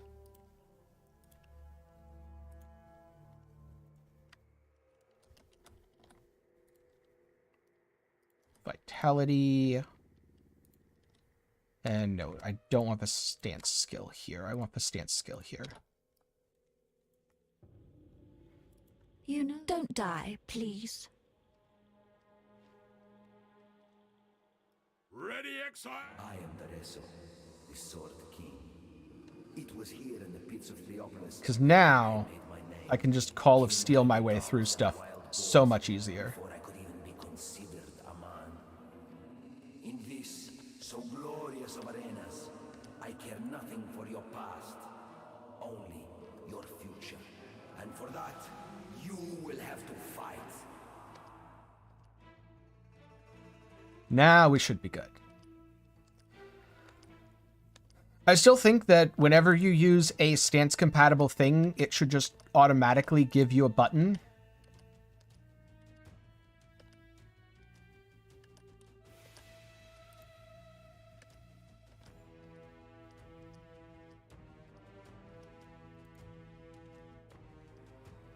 But now I get to pop stuff.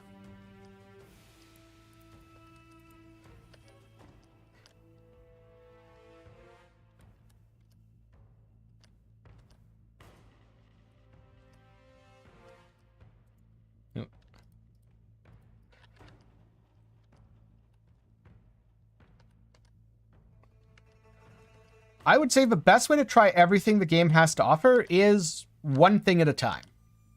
Because if you try to do too much at once, the game starts to feel bad. You know what? Let's use the Sentinel here. Use a bronze one.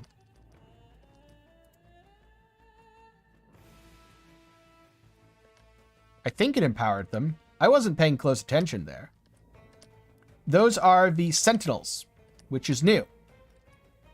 League start, so far so good. When you use a Sentinel, you get this little robot that buffs enemies, makes them more dangerous. Also makes them give better loot. So basically you press button, get loot. Like currency. Let's see if this is another Chaos Orb.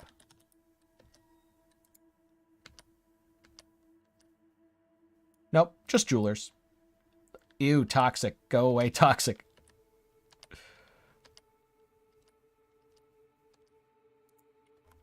Ah, that makes sense.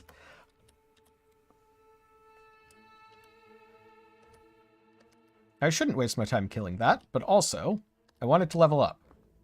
Because now, I can put this on before I get to Duresso.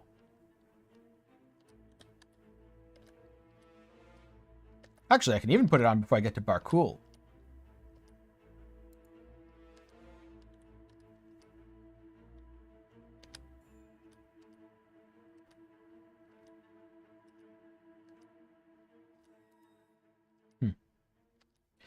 So, the reason that places look different in Act 5 is Kitava gets resurrected, and he corrupts most people around him.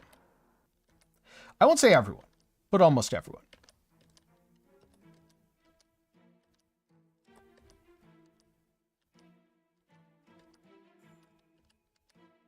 This was definitely the right decision, by the way.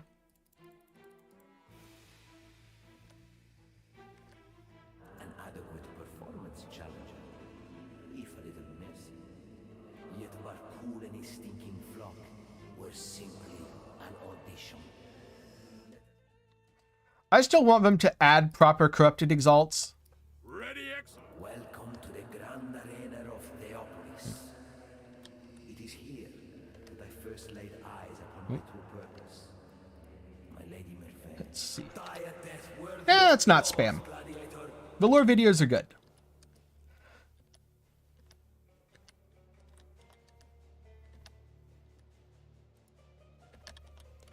Spam would be something like asking for my POB. Mostly because I have a pinned comment about the POB. And I have a pinned comment because I didn't want to constantly answer the question of where's the POB with it's in the description.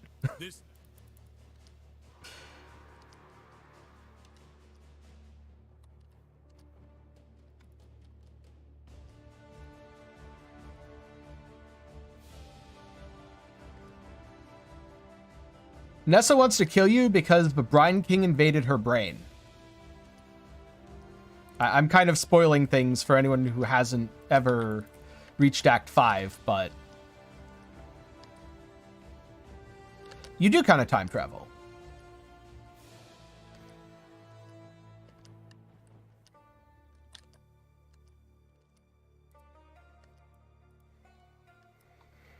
Oh no, he actually did it for his name. A friend of mine found out you can write very long things with non-English characters.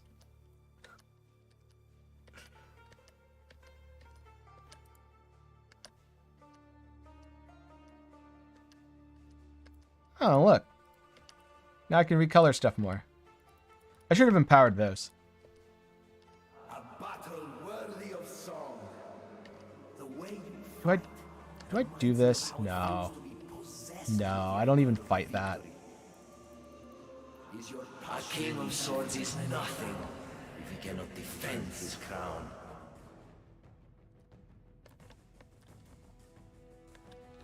Okay, it might still kill me if I just stand there, even with Einhar regen. I mean, he heals anyway, so sure. Let's see how empowered Duresso goes. Mostly because I have Einhar and I'm feeling pretty comfortable in my damage. This isn't bad.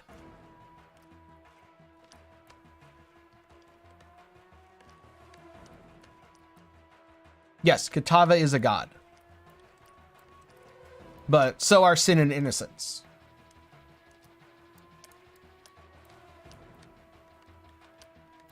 Most of the bosses that you kill in Act 6 and beyond are different gods.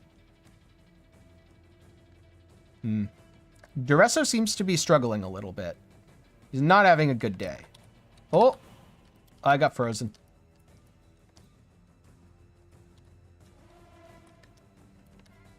So I guess Empowered Duresso. Okay. Your glory will be remembered in song forever, Duresso. I promise you that. I got a 5-link and a Pandemonium Sentinel. Unfortunately, it's not a 5-link I can use.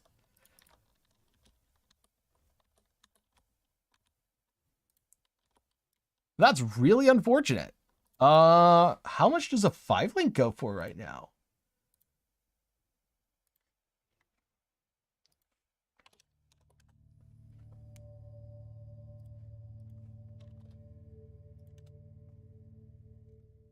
Oh no, I got disconnected. Let me back in.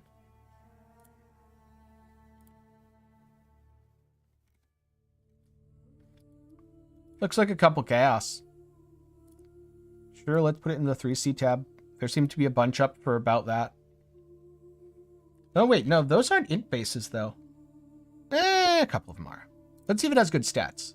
It does not. And even if it did, I'd still probably just sell it for 3C.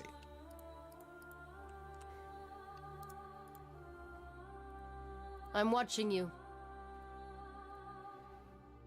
So what we learned there, chat, was you empower Duresso and profit. That's what we learned. There was definitely no other lesson there. I am Tuss. You have bled. I felt. Of course.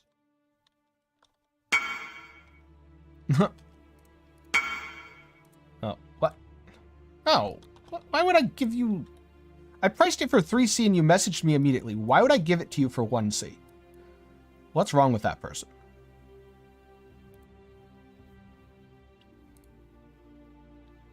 Yeah, it's just going to depend on how my damage feels. I believe it's the yellow one. Mostly because that just worked. Yes, it is the yellow one. I was like, which one is it? I don't know. All right, I'm supposed to add the filament back here to get 1, 2, 3, 4, 5, 6, 7, 8 more power cores.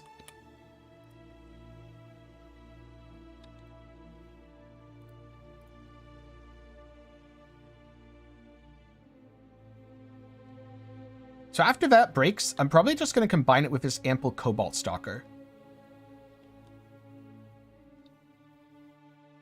Wait, can I just...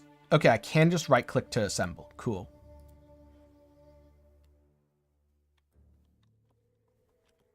The league mechanic is pretty simple. Click robot, get loot. I'm sure there's more to it, but right now, as far as I'm concerned, it's click robot, get loot. I once heard Akadoi mention their Island of the Dead. I believe that you can activate all of them. You can only use each one once per area. But as far as I know, I can hit all of them. I'm not 100% sure. Haven't tried it yet. We'll definitely have to at some point. Like right now. Okay, yep. I have 2 active. I need to go find some rare unique enemies though.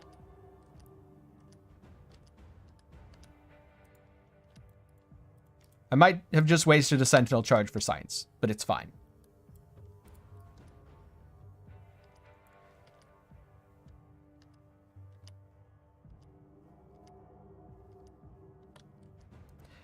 I was around.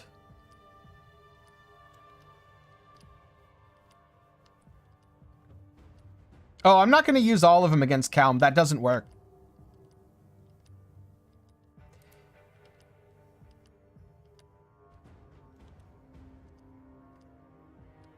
So if a Sentinel empowers an enemy, a different Sentinel will not empower the same enemy.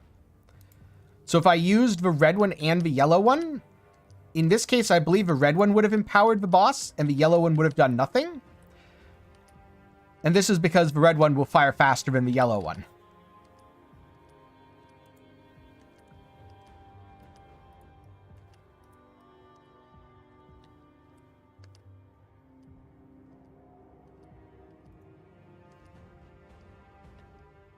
After I kill these guys, or kill most of them, let's just say after I've killed enough of them, I'm going to craft my first Sentinel. The Nebulous Machine is going to get assembled into a new Nebulous Machine. Nice! It got cast speed still, and increased quantity of items found.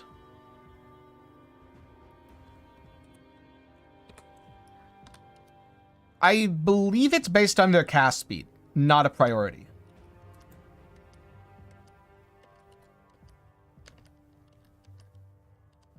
I'm not sure about the question there.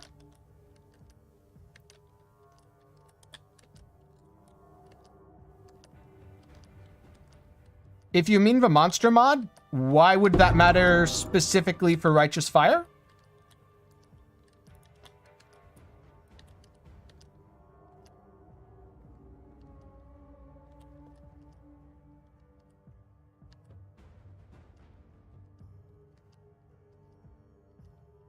If you're having trouble with monsters that have Rejuvenator, drop a Frost Bomb on them.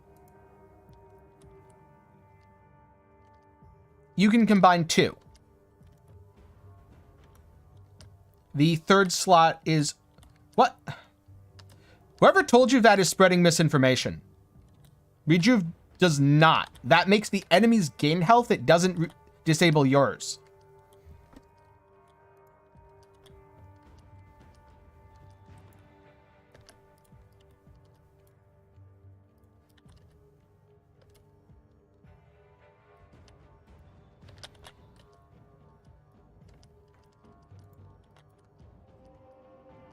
I played probably 100 hours of Righteous Fire. Zero issue with Rejuvenator monsters. When I was undergeared, I did have to Frost Bomb some of them. After that, they just died. It's never a problem. And they definitely didn't disable my regen.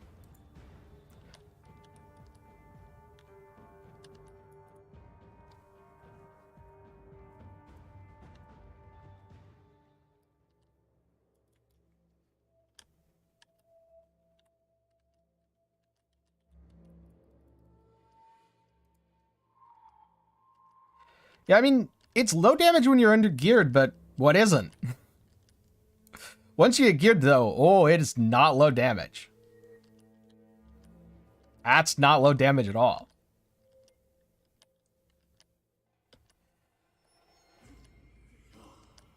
I don't know. One of the mods that I didn't run much. That's all I know.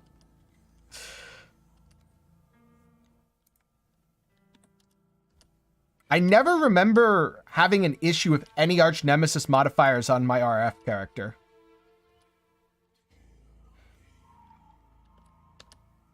Vampiric disables Leech, so if you're a Slayer or something, I could see that being problematic.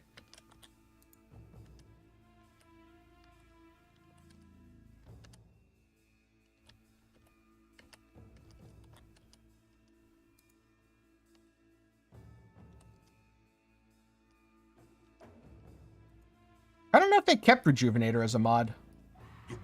But now I'm curious. We'll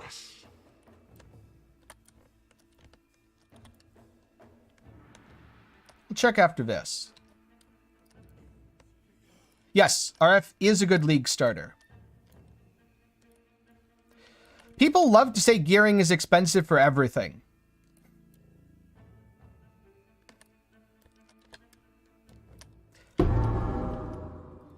Just be happy that you got a warrior's death, Calm. All right, so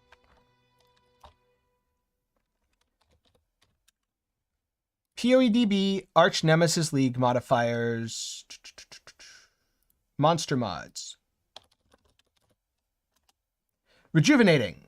What does Rejuvenating Aura do? Rejuvenating gives you 20% increased maximum life and 120% of maximum life regenerated per minute, which is 2% per second. So yeah, that's what Rejuvenating does.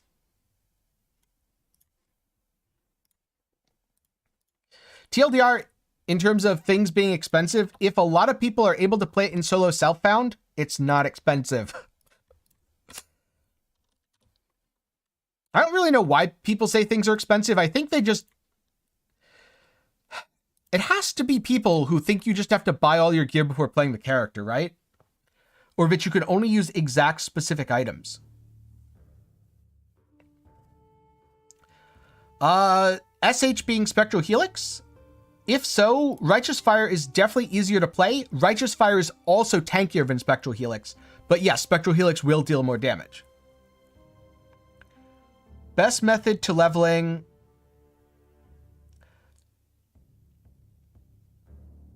Best method's probably Hollow Palm if you're playing on Standard or something, yeah.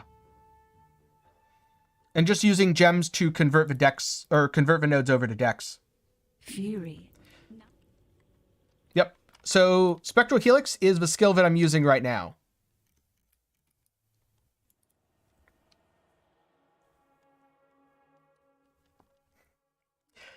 It is, but Righteous Fire Inquisitor is immortal.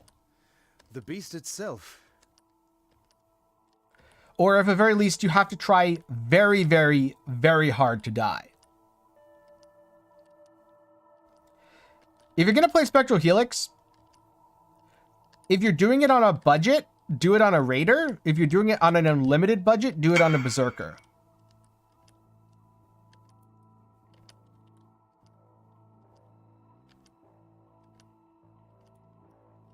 I really do not advise Spectral Helix Champion unless you just need something for low levels. And even then,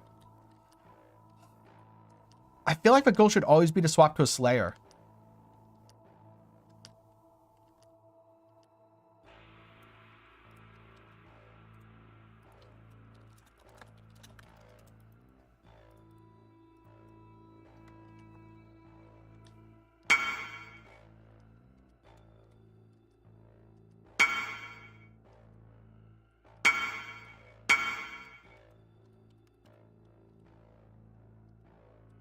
Yeah, for anyone who's wondering, is Headhunter dead? No. Headhunter's insane. Headhunter is not dead. It certainly could use Mage Blood. And there's a decent chance that I will add a Mage Blood to it if I keep min-maxing it. That's the thing about Mage Blood. There's rarely a reason to not use it on your builds. I say rarely because reasons do exist,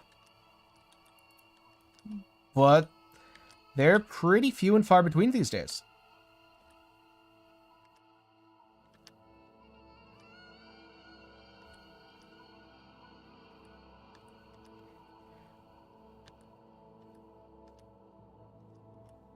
Sure, but it's better to be a Slayer and steal Master of Metal than it is to be a champion and steal a Slayer node.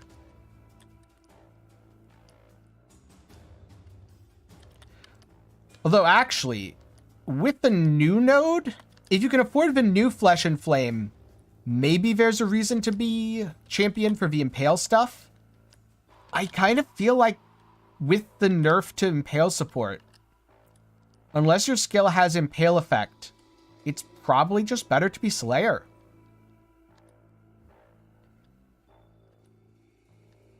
I feel like the only reason Champion is being hyped up is solo self-found hardcore.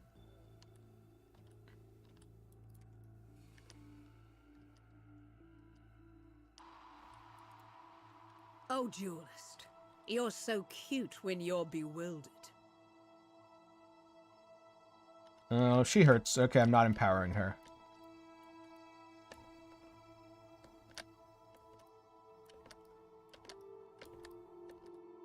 Oh, wait. Never mind. Thought I was in the right stance. Yeah, in Gauntlet, we'll see it as well.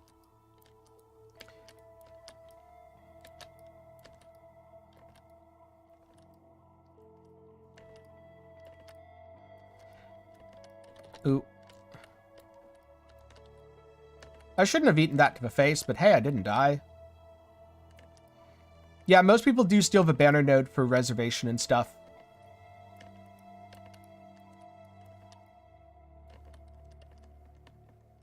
Unfortunately, the new special node will not be worth it on Corrupting Fever. I knew I could rely on you. Though depending on gear, it was I guess in theory you could also steal the Bleedsplode from Gladiator and just play a champion or Slayer. I don't know if that's worth it. This thing gets It's more something I might twisted mess with with, every though. step I We'll take. see.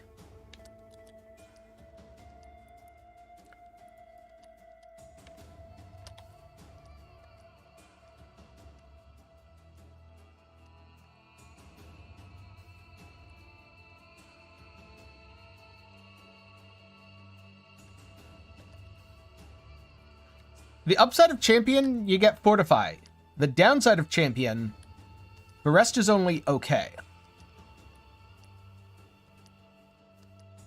If you've ever played Hammerden in Diablo, it's a lot like that. If you've never played Hammerden in Diablo, yeah, it's kind of like Spectral Throw meets Blade Vortex. I shall preserve your beauty for eternity.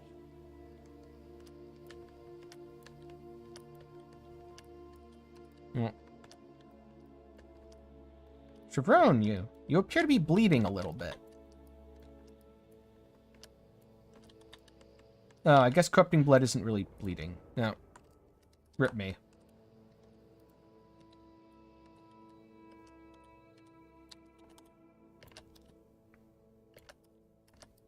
She was so low. And I thought she was going to die a little bit faster.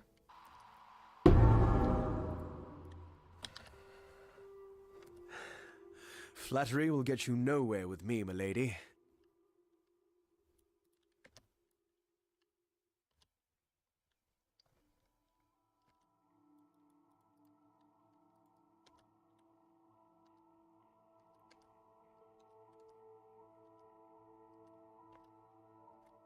Why are there 2 rares here? I don't like this. I don't like that there's a hasted rare and a frenzied rare. Could we not? Thanks. Much appreciated.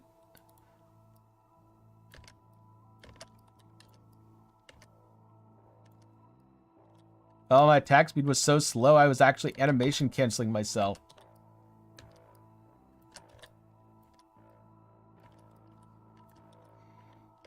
I'm not familiar enough with the skills in those games to tell you which this is most similar to.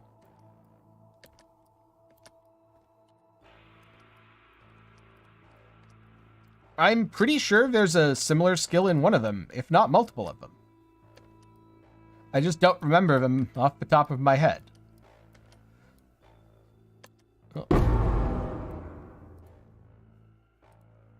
I didn't catch a word of what you said, Doedri. That's probably a good thing.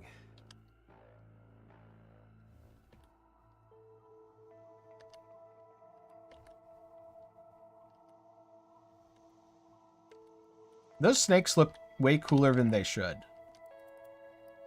Exquisite.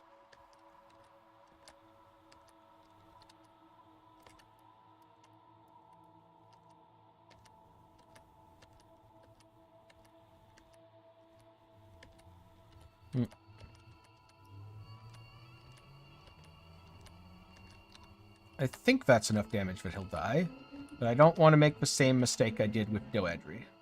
Or Chevron. Into a wonder.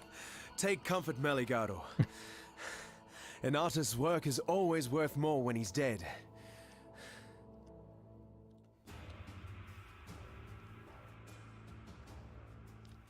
Mm-hmm. You. What a pleasure to finally meet you, duelist. You and I will create the most beautiful of nightmares together. Let us bathe you in blood, duelist, so that this world might be bathed in glory. Now, Exile! Ooh. I'm not sure I'd say it's an alternative to Spectral Throw. I would say it's a significantly better version of. The Good Night. Die and be reborn.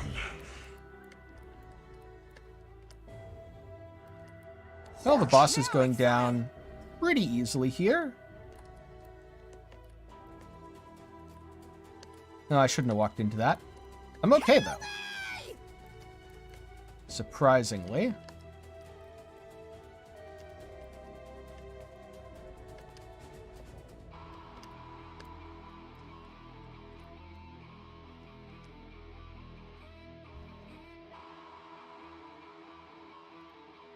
Now, let us see if you truly understand what it means to be Nightmare.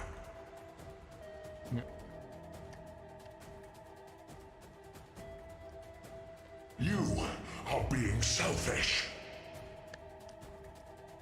Accept the gift of immortality. Okay.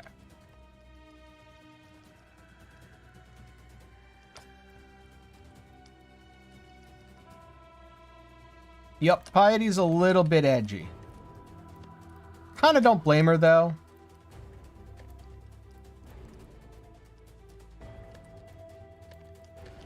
Righteous Fire is solid. Accept the gift of immortality. Yep, if you don't have a lot of time and just want something solid that you can play for a while and min-max, it's a good choice. Alright, you're gonna probably mostly bleed out now. Right, Malachi? No, that was still hitting me. Alright, well. My Helix is definitely doing more damage still than my Corrupting Fever. Good to know. Probably has something to do with the fact that I'm using a weapon. Why are you so in love with death? Although, it's funny because I barely tried to upgrade my weapon. I'm not keeping up with it, and it's just fine because Helix does all the damage. You are being selfish.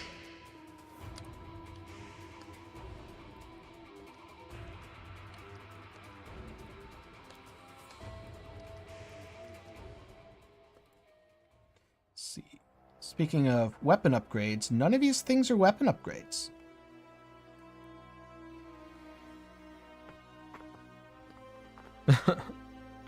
Yeah. Righteous Fire is very good for that. It's a strange Lots of feeling defenses. when the fighting is done. All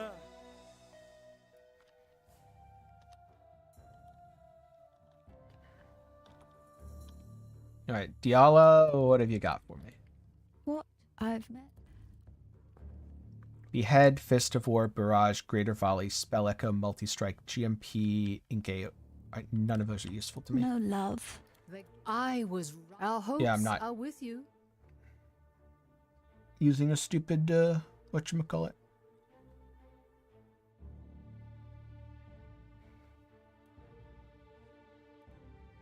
I saw there's no... Let's see here. Here we go, Brutality support.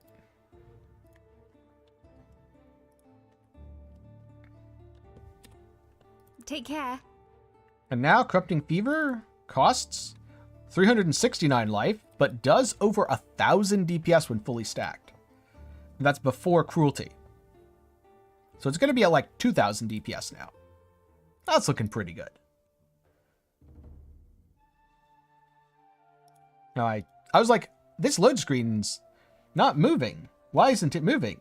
Well, because it wasn't a load screen. Good job, me.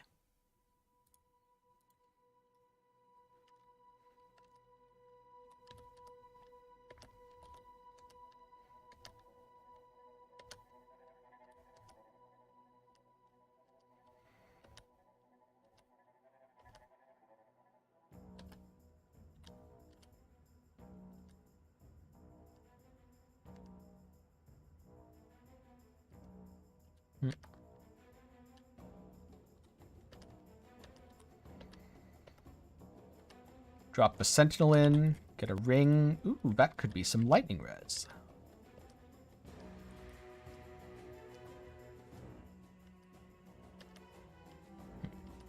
The cost is for as long as you can maintain the buff. So as long as you're spending life regularly, it's a one-time thing. See, like right now, I have 4 seconds, 3 seconds, and it's back to 9. But if that ever... Ooh, if that ever fell off... By the way, if I wasn't stun immune, I would have been dead there. I was getting hit very hard. That's why stun immunity is great.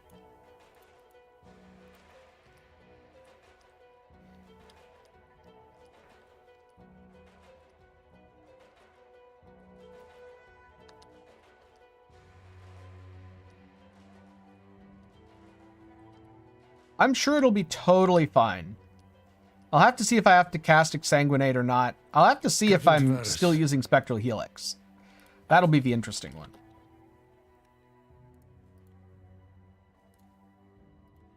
Alright. I'll lose a little life for that, but worth it.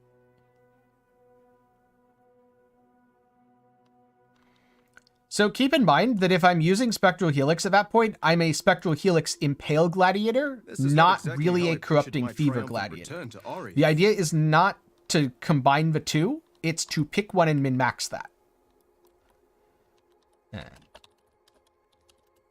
I'm at 3 hours, 17 minutes, end of Act 4. I am level 39. And I'm going a little bit slower than most people on my friends list, which sounds about right for me.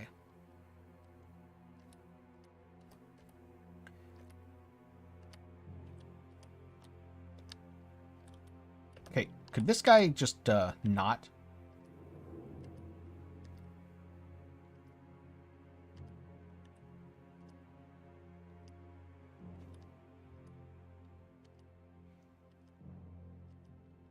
So I am unwavering, which means I cannot be stunned.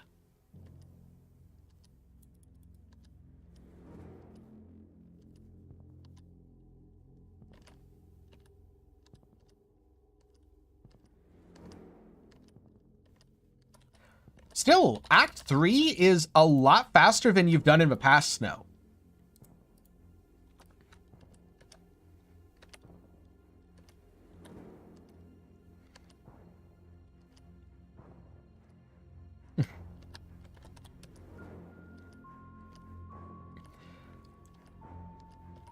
A lot of my friends tend to level in groups.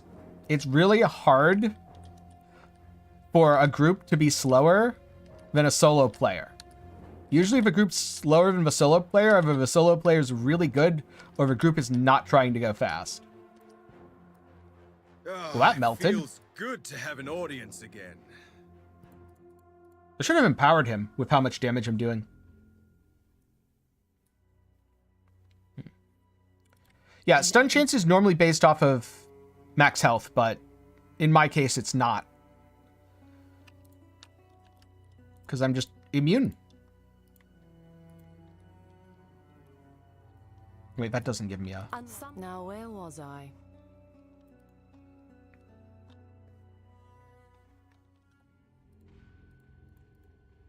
And I don't need Tenkiei.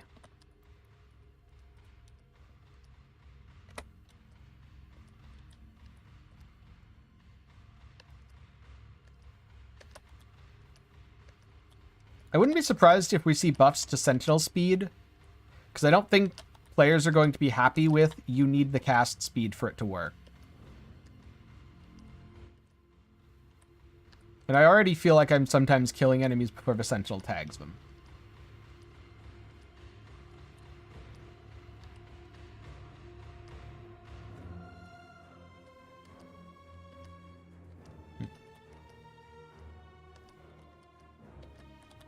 Why would you want to sustain ES without the leech? That's the question. It's very easy to get a little bit of passive ES leech in your build. That said, very easily possible.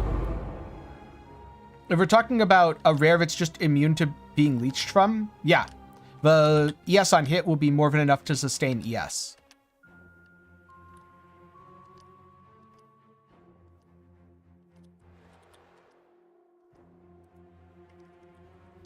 Oh, I don't want to stand on that.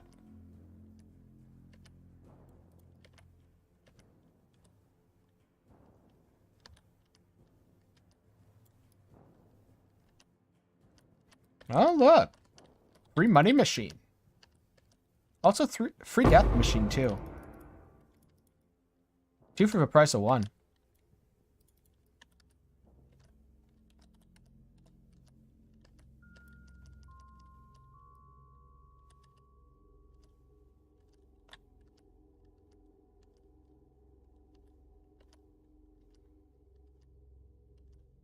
Yeah, no, you don't want to stand on that. It's not fun. Daring dark and dingy spaces. Let's see here. For science. I'm curious. How hard does... Exsanguinate is 273 right now. And Helix is way better than 273. Something tells me even if it was linked, Helix would be better right now.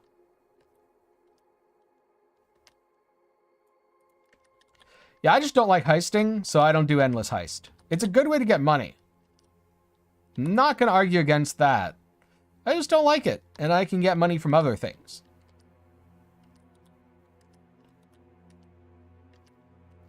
Wait, did I turn off any other auras?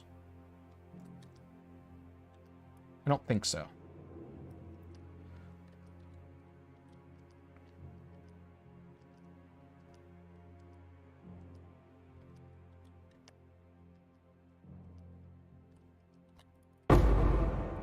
Ooh, a better Stalker Sentinel.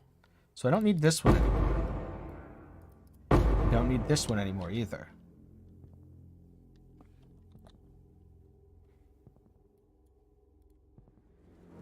Ooh.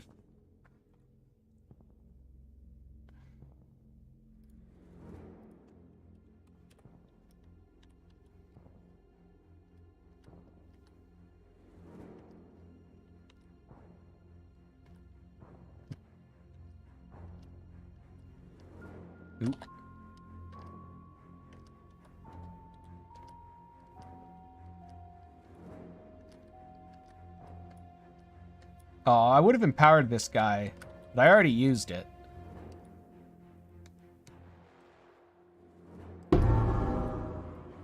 Not my proudest trophy.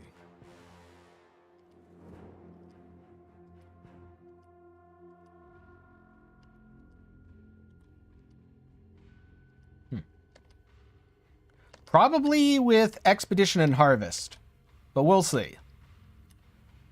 Maybe I'll find something really stupid with Sentinels.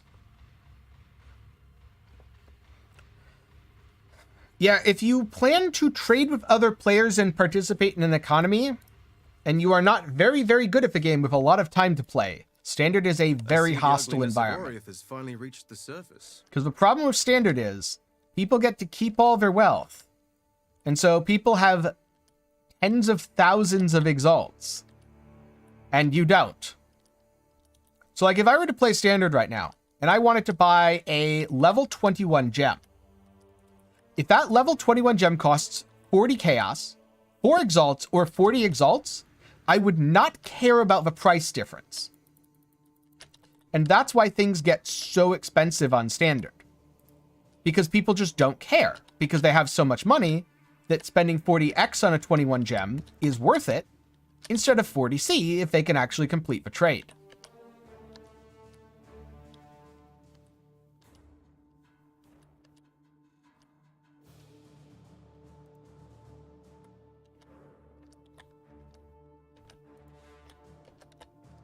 This might have been a mistake. It's fine.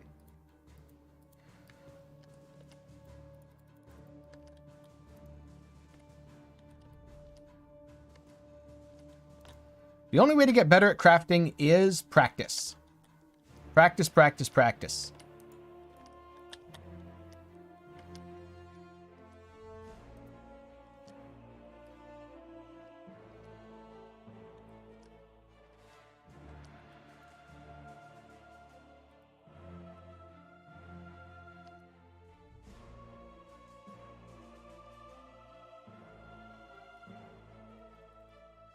And at the next waypoint...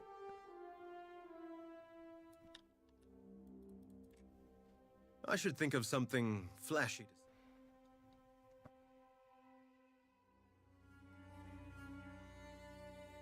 Ha! For freedom. Thank you. I don't know what you're looking up that the prices aren't radically different, because whenever I look at things in standard, they are radically different.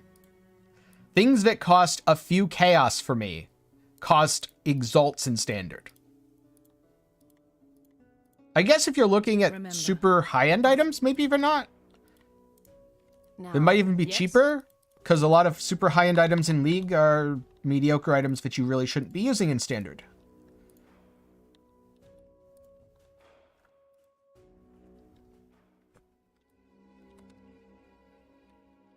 Can I just have, let's say 10 instilling orbs? Just an upgrade. I think that might be. Maybe not quite. If I have an essence to throw at it, it could be, though.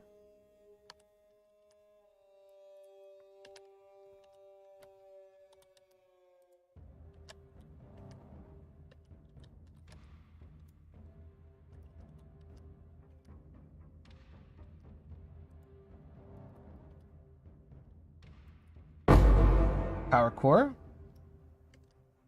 Bad Stalker Sentinel. Yep. I have so many legacy items that are quite game-breaking.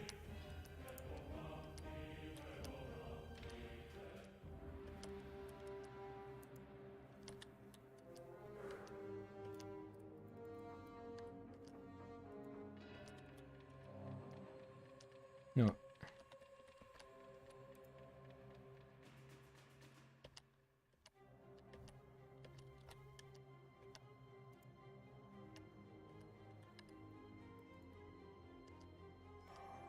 The magic packs aren't too bad so far. Rustic Sash.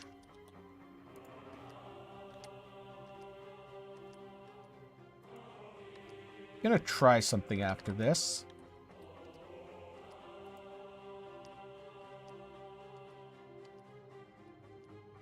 Maybe juice my Helix a little bit.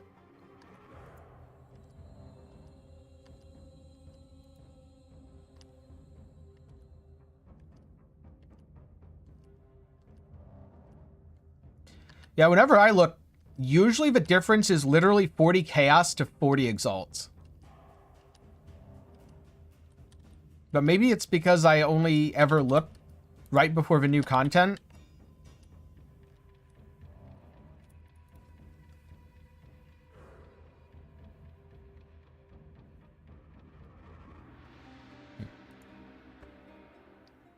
Sounds like a solid shield. Time to take my grievance right to the top. Oh wait, I don't have a skill point yet.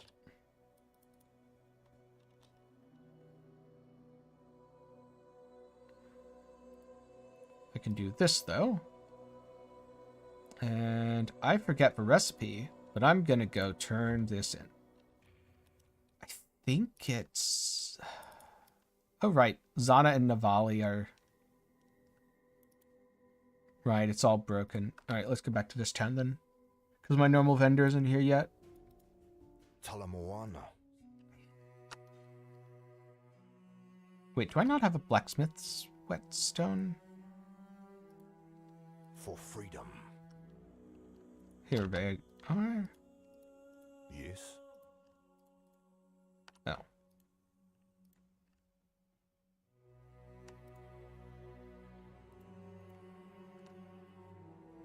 $61 to 102. Yeah, that seems a little bit better.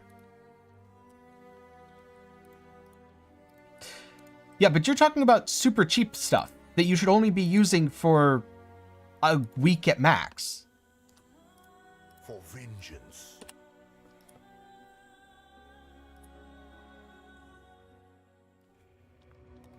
So I'm not sure I really see the logic of that.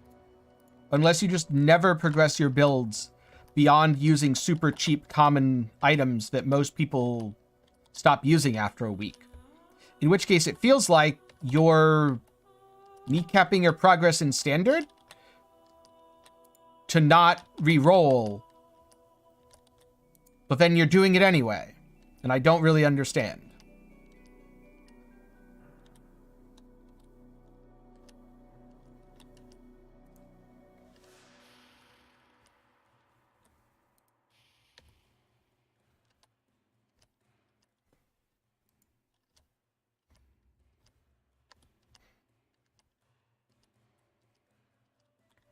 I mean, if you're happy, but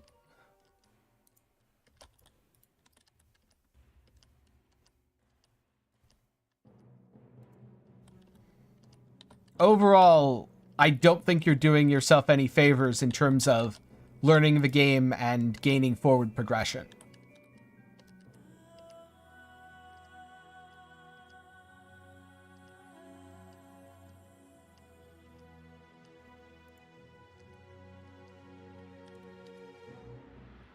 See, I'm going to put Omni back in because you said which has the better ceiling. And the answer is Spectral Helix.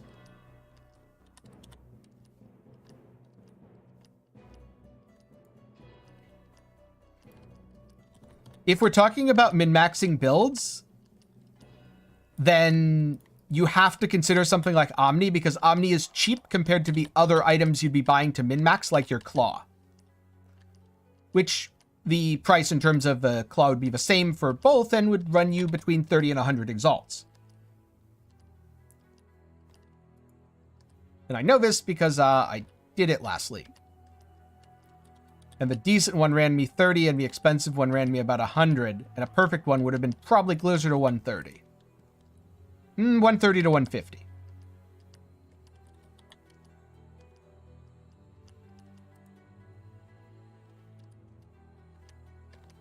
Also, Omni's irrelevant because both builds would use it anyway. So it's not a differentiating factor between the two. How is your chieftain doing? Do I want to know? I feel like I'm scared to ask how your chieftain's doing. Because I feel like the tornado has betrayed you already.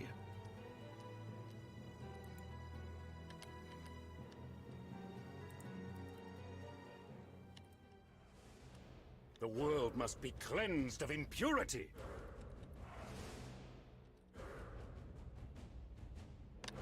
Kneel! Alright, let's go, Innocence. Rise!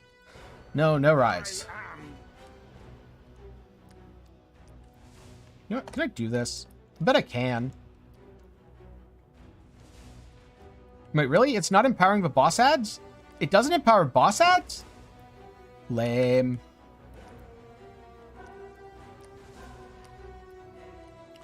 There have been a lot of blue leagues. I would have called Metamorph a green one personally, but maybe?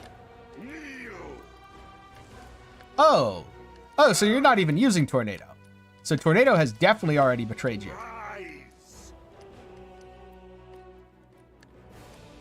Fun fact.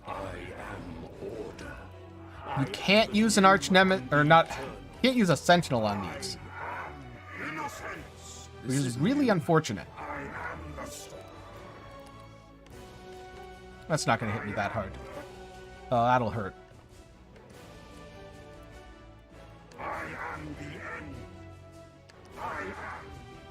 How's it going? And no, not a 12-link claw. I was talking about just an LA claw. A 12-link claw would probably be 500 to 600 exalts, but it doesn't really feel worth it at that point. Even at the highest end. At that point, it feels better to keep a shield that gives you defenses, because everything will die anyway. That sounds like Synthesis to me. I believe that was Synthesis. No, I'm not empowering Innocence. Innocence is annoying. I tried to empower his ads, and that failed, so that's all we're doing.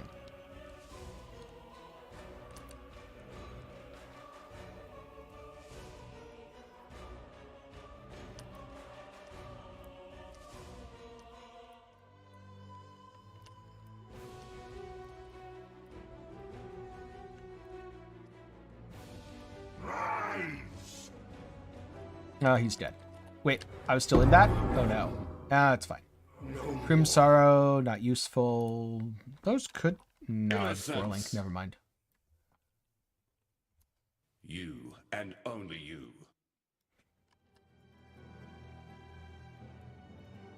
And now I can't miss. What in damnation have you done?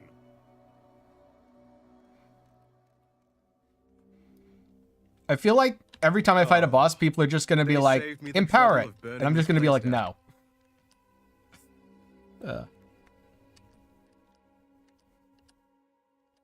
Empowering bosses is going to make them too long.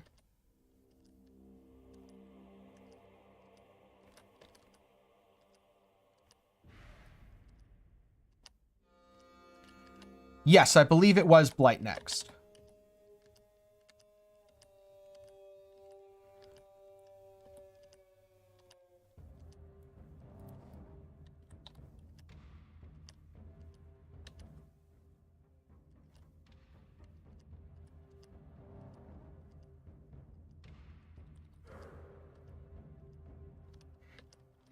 You're free to make your own fun by empowering your own bosses.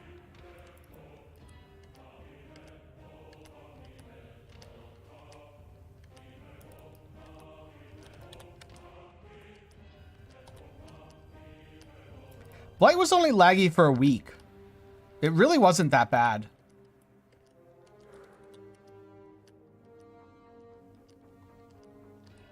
It was certainly annoying for a week, though. Okay, I don't care about that one. Well, let's pop this guy out here. And this one. You probably win the game. A Brimstone Stalker Sentinel.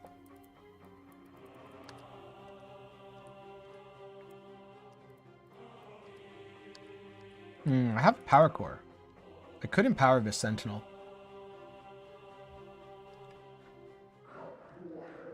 Yeah, I've dropped a couple Chaos too. I wanted to raise the place, but this is just excessive. Alright, so I'm gonna go Fizz.multi. What's up? Huh. Character gains endurance charges on... definitely mechanic during campaign, yes.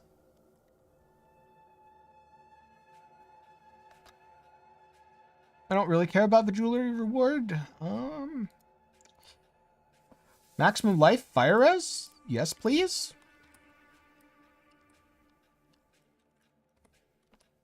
It's fun during the campaign. I promise, nothing goes wrong ever.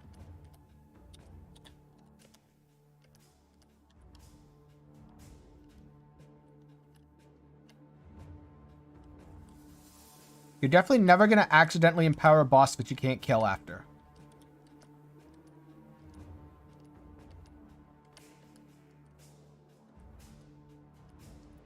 Oh, haha.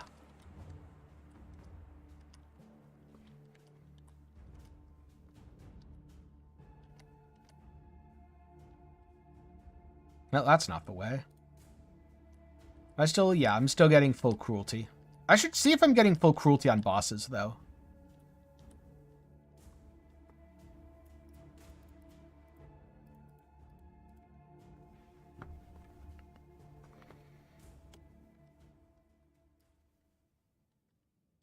Whatever happened to a good old-fashioned graveyard?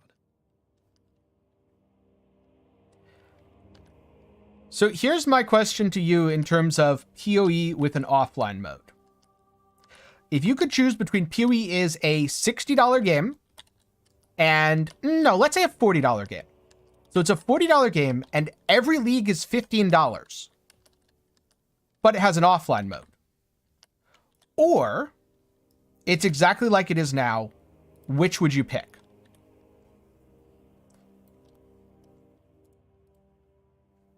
$50 to $104. That seems worse.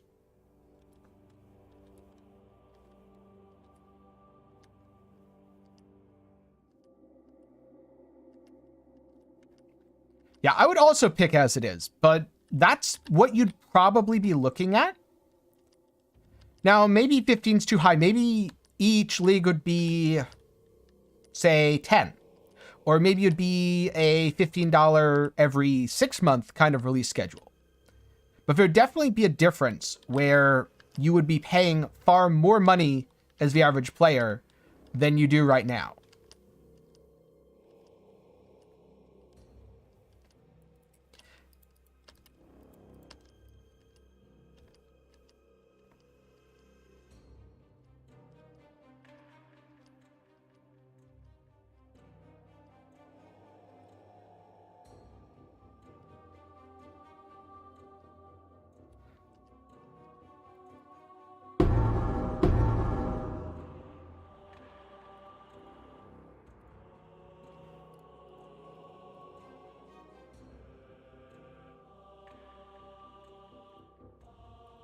This feels like power. I'm not sure what Grim Dawn's DLC policy is, but I'm a little bit scared to ask now.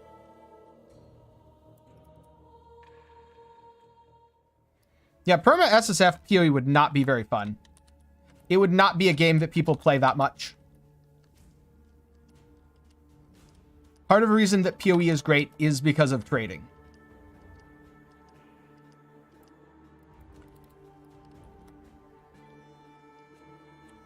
Yep. And people would absolutely use cheat engines to ruin their own fun. 100%.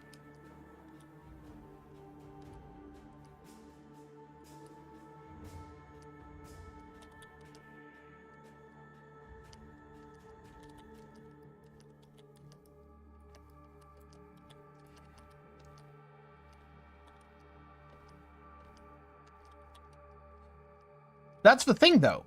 PoE adds story and skills with every expansion.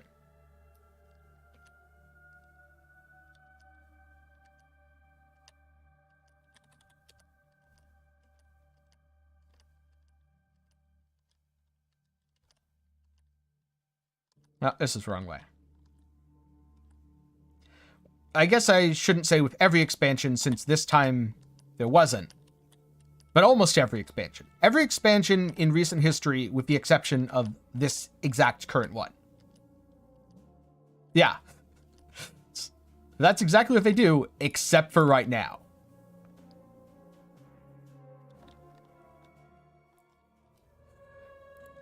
Also fair. But even if you're choosing to do it wrong, you can actually make that choice. It exists. People just usually don't. Probably because it isn't really how people play PoE.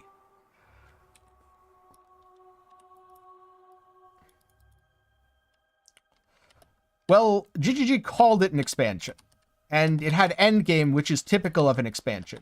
So it's a weird expansion, but not. Which one? I think most of them are very powerful, and I've also made some videos about certain uniques that I have special feelings about. Special feelings makes it sound weird. It's not weird, chat.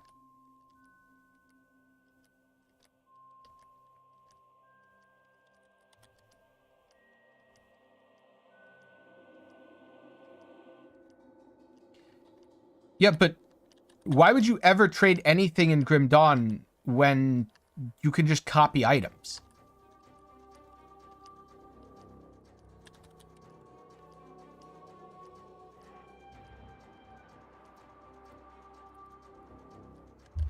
No, I think you just don't like Path of Exile, and so you're trying to make it into Grim Dawn because you prefer that game. In which case, you should probably just play Grim Dawn and not PoE.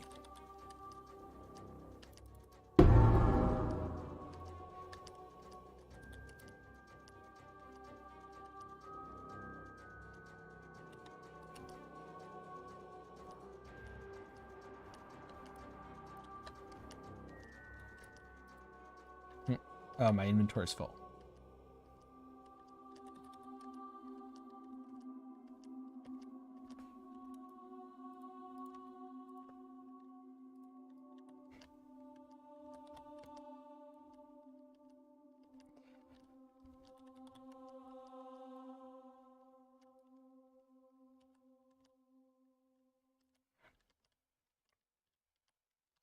Here's the thing, if you're trading items with people you don't know, there's a very high chance, a greater likelihood than not, that the people trading items with you cheated to get those items. Because even if you don't like cheating, just having one cheater is a massive and unmitigated economic disaster if they're allowed to dupe items and it goes unchecked, which is exactly what happened with Grim Dawn.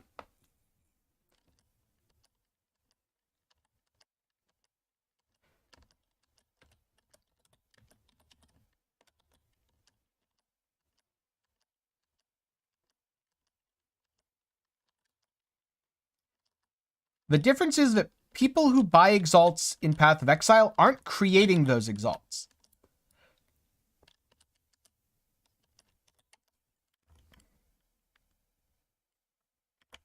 Did I already click all three things? No, I did not click all three things. I forget the number, but I remember hearing something absurd like how 80 to 90% of all Stone of Jordans that existed in Diablo 2 were created with dupes. 80 to 90%. And that's why if the game has an offline mode where items can go to the online mode, it doesn't have an economy anymore. The economy just gets instantly deleted. And yeah, cheating in Last Epoch is why I don't right now make content for that game. Even without there being an in-game economy.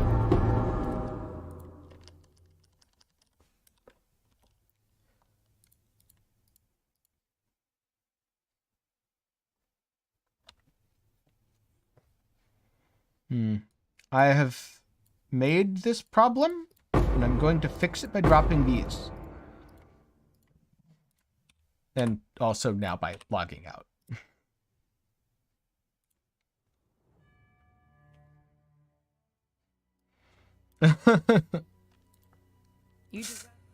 See, even when you weren't trying to, you'd make them by duping. Once Kitava has got... Not all slaves believe Dutula's lies. Some I know have managed to steal a ship. Huey isn't mostly single player, though. For Namakanui. Hopefully, with these... The only single player content in PoE is SSF. In fact, you were even talking about multiplayer earlier as to why you played Standard.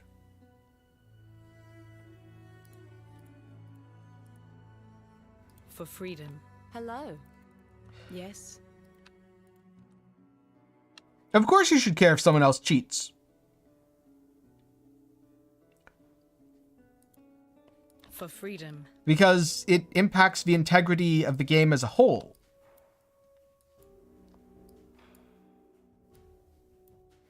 Where do I want to go? I think I want to go down to Cannibalistic Rite. That seems good. I'm going to go to that.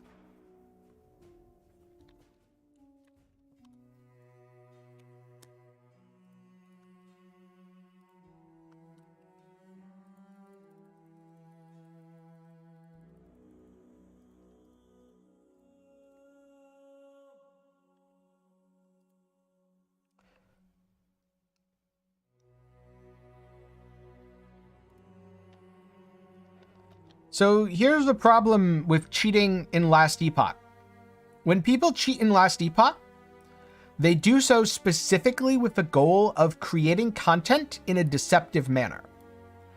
And so when someone cheats in Last Epoch, they're able to make a character, let's say, that looks really good and it clears all of the endgame easily. But if you try to recreate that character, you won't be able to unless you cheat. But they don't tell you, hey, I cheated to make this. They say, hey, this is an awesome build guide that you can follow. Thus, when you try to make an actual honest build guide that is realistic, very often people will have unrealistic expectations for it. Much like how, unfortunately, high-end builds often warp people's perception in Path of Exile of what an average build is. But far, far worse. Because in this case, in Last Epoch, the only way to match what they're doing is to cheat yourself. In PoE, if someone has a 1000x build, you can aspire to that. You can get better at the game, and you can work towards the goal of someday I can do that too. But there's no someday I can do that too for someone who just says, my health is now 9 million. And that's why cheating is a problem in Last Epoch, despite it not having multiplayer. Also, oh no. Oh no, those red beasts sound so bad.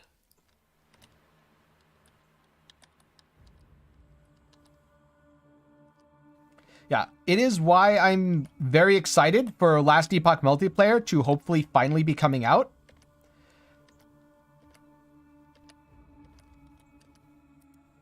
Hopefully. Hopefully. Fingers crossed soon.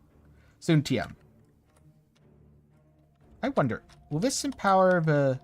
Oh, it already got empowered. Okay.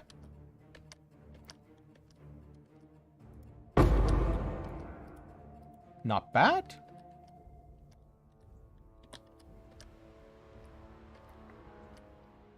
No, that beast doesn't give you EXP.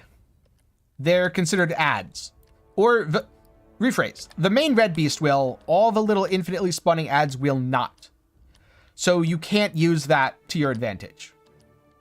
You can use it to your disadvantage, though. Spending a bunch of time fighting something that you shouldn't be. Aw, wrong weapon type.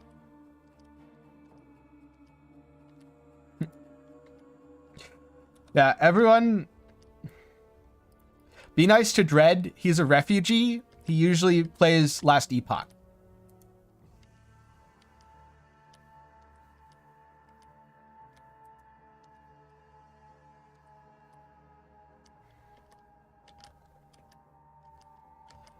Yeah, and there's nothing wrong with a game just not being for you.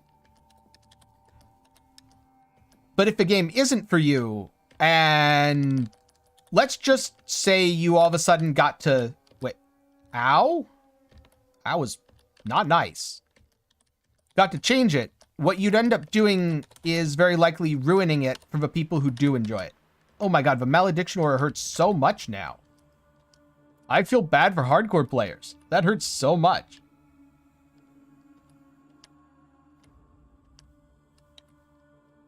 That's such an old video, too. Yeah, Spectral Helix Raider is very good. Right now, I'm not playing Spectral Helix because I'm a Spectral Helix build. I'm playing Spectral Helix because it's a very good way to level what I do plan to play. Now seems a good time to question my life decisions.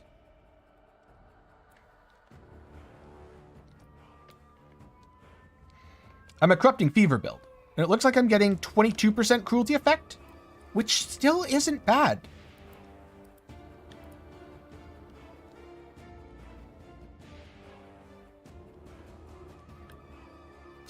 Oh no. Oh no. Good luck.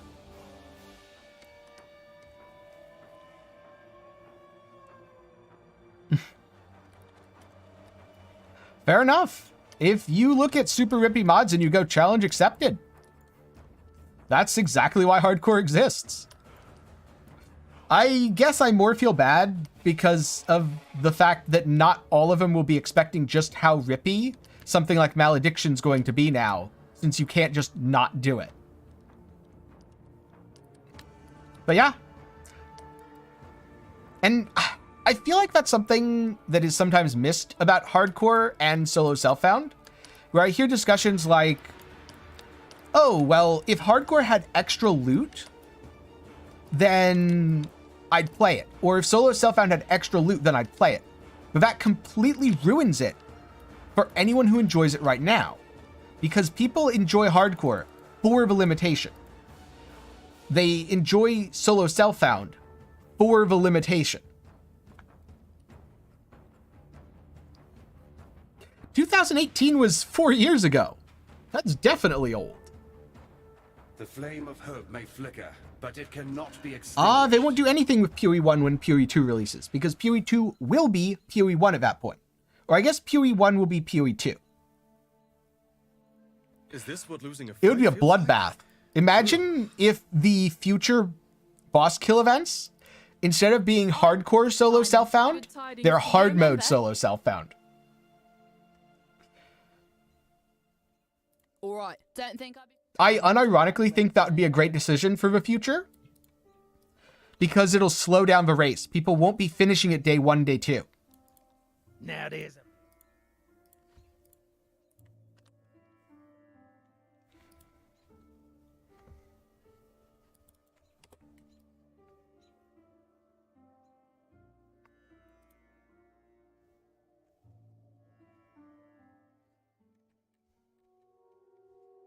Back to where it all began. Oh, look, road markers.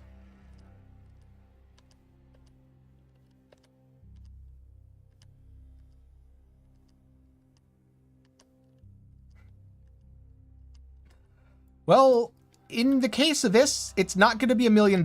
It's going to be something that money can't buy. Designing an endgame boss unique with GGG. And on the one hand, having cash prizes for games certainly makes for a lot of spectacle, and there's certainly people who can make money off of it. But I like this idea better. Come here. Cash prizes are, in terms of real-world laws, kind of problematic, since you can't do things like fix bugs or restart the event, at least in a lot of cases. And so I like the idea of GGG offering something unique to their game. Especially since, let's be honest, even if a cash prize was, let's just say $1,000, then you're not going to be making your living as a PoE boss killer. You're not going to be making a living off of $1,000 every 3 months. Away from me. All placed. Shall we? I should also mention, especially with how tight the competition will be. You can take him.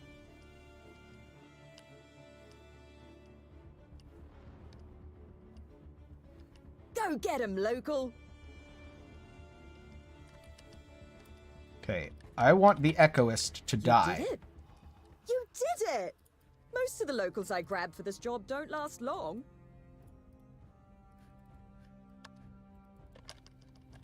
No, these guys don't count.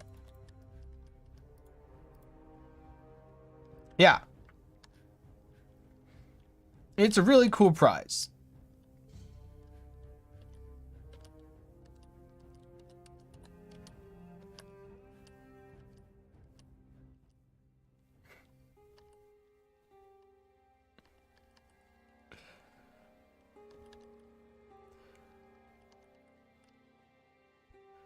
Some of the community design stuff for PoE is a little bit special. Like Sharknado. I'm just gonna go with some of it's a little special.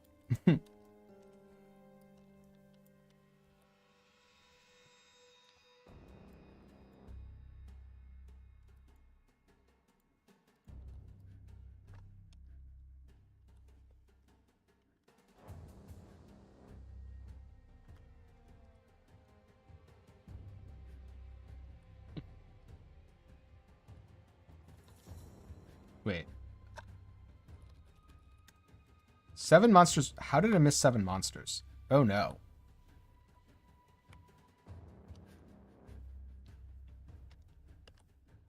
Yeah, we'll see if the difficulty holds into the endgame. But it's certainly a lot harder than it was. If only Solren was more worth playing.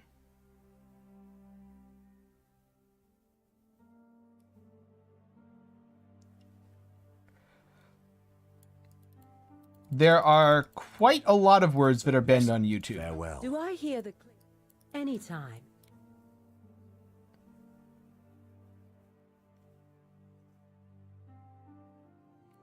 A wretched sight. While you be skulking about, I've managed to do a bit of hunting on my own. Got a hole full of baubles and trinkets here, which I managed to, okay, I can't put that on. Take a look. You might find Never someone mind. particularly naughty to help you on your life's voyage. Time and tide wait for no man. Nope. I prefer to play solo, especially while leveling. Thank you for offering, Time though. for an encore.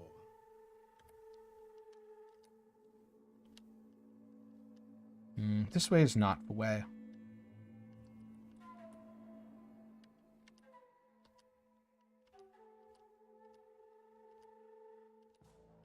Yep, and good luck to you as well. I think there's a rare over here. There was. And I zapped it to have currency. This is where I get the Exalted Orb, right? I think this is where I get the Exalted Orb. I've heard that Exalted Orbs exist. Oh god, someone's gonna take me seriously. Yeah, I used to say things like that, fully sarcastic, knowing that everyone in my chat knew me well enough to know that I was fully sarcastic. And now I'm not sure. Now I'm not sure everyone does.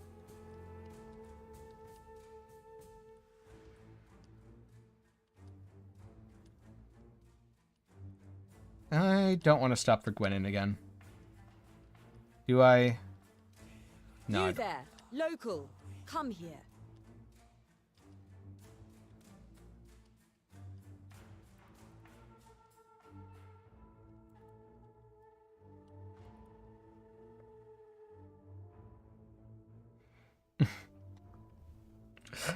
Yeah. No, there's no free Exalt that's guaranteed in the campaign.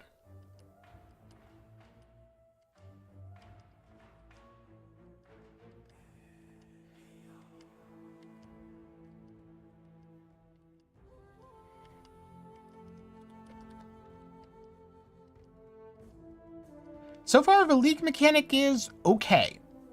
I wouldn't say I like it yet, and I wouldn't say I dislike it. I would say it's just okay. Atlas passives do not affect acts.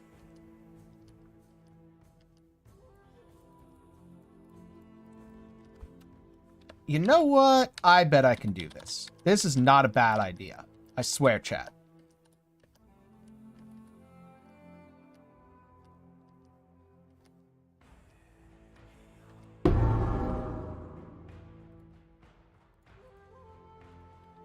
See, empowered boss, no big deal. Omri, I don't know how to tell you this. The guaranteed mirror at the end of Act 10 is only if you can complete all of Act 10 in solo self-found hardcore while level 1. But if you do that, Krilson will appear and personally hand you the mirror. Was I going to switch to this? No. Oh, I was going to switch. Wait, no, I can just make a new one. Don't want to? Nah, I want to use the endurance charge one up.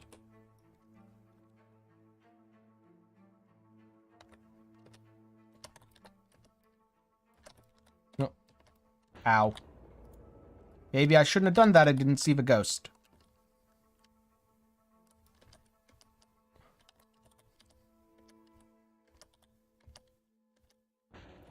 Yeah, okay.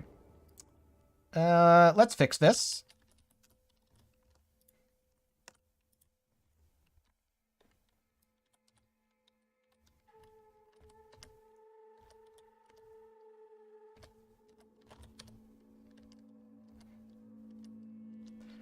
I remember the other day, I've been giving some of these sarcasm warnings, because I remember the other day I was watching Josh Hayes, or Josh Strife Hayes, streaming, and he said something that was just obvious sarcasm.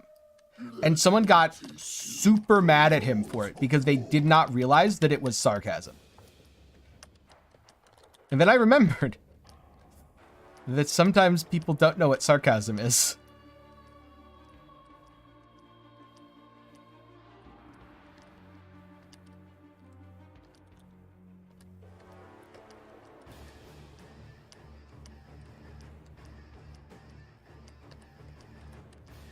But that's the trick, isn't it? You have to figure out a way to do all that while level 1. Is it impossible?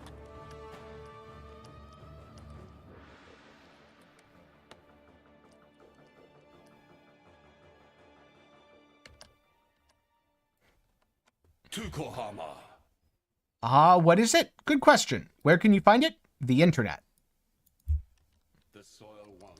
Oh, God.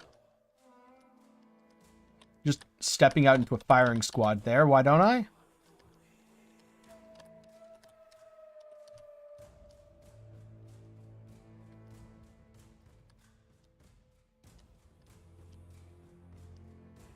You can't get a carry. Remember, solo self-found hardcore.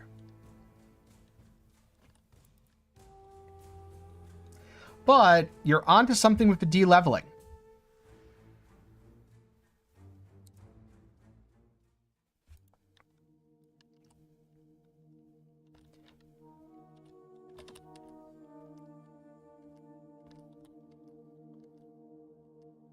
For anyone who didn't know, there's a recipe you can use to get a book that de-levels you by 1 level. So if you ever wanted to complete the campaign at level 1, what you'd do is you'd kill Hillock, and then you'd do the recipe, and you de-level yourself back to 1 and do the rest at level 1. Is this easy? No. Do I suggest doing it? Absolutely not. But in theory, if you're insane, and you really want an excuse to spend a very long time in PoE's story, you could do it.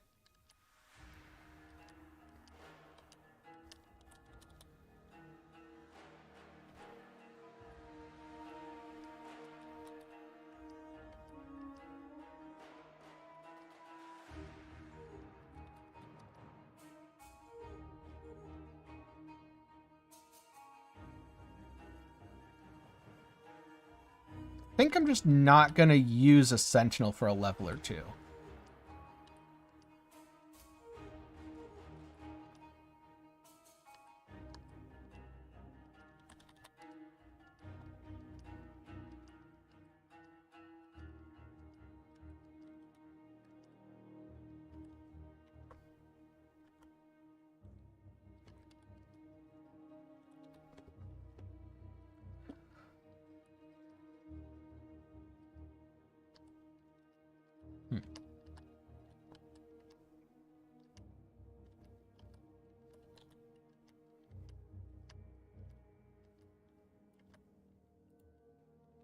I don't know what other skills are bugged, but whichever ones are, hopefully they get fixed sooner rather than later.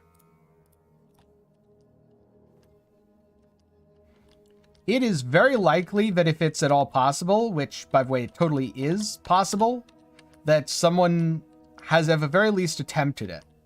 I don't know if someone's ever successfully done it. Yeah, isn't it Double Agent? I remember hearing about that.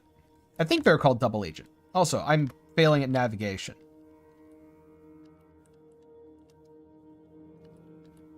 Or was Double Agent the one who did it with herbalism because they're a Pandaren and they refuse to pick Horde or Alliance, so they can't leave the Panda Island?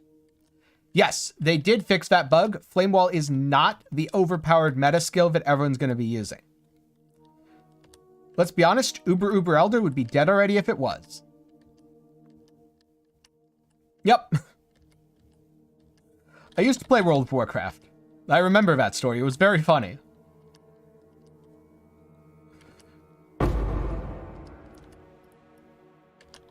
Orb of Regret. Which, so far, I do not regret my League start choices. The only thing I've regretted recently was hitting my Sentinel button at a bad time.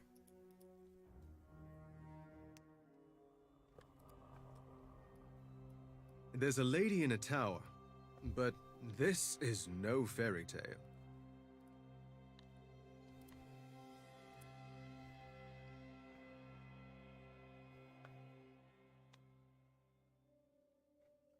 Unfortunately, the Grimro effect is not paying off yet because I'm too low level for it to be. I'm sure it will, though. I am entirely sure it will. Do I try to change the colors of this? No, I don't think I do. Time and tide wait for no man. You've killed the Karui.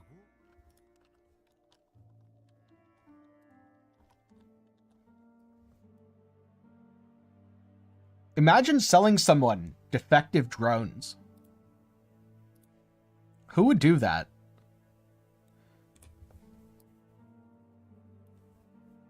Good tidings to you.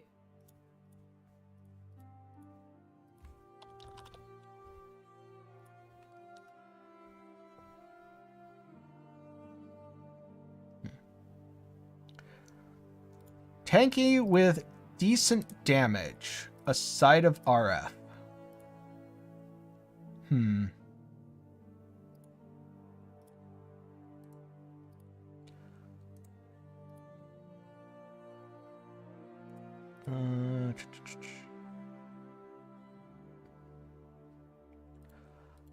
I would say that Tenkiei with decent damage. Are you looking for more of a boss killer or more of a mapper? Because the other thing that comes to mind that's really easy to play is Absolution Necromancer. Time and tide wait for no man.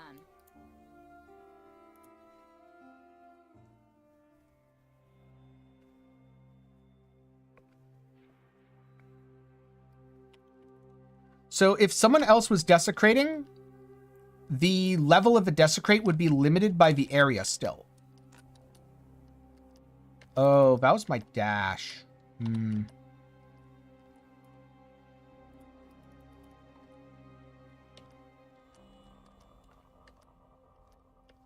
Absolution isn't bad as either a mapping build or a bossing build, but it loses out to strictly dedicated characters in terms of both.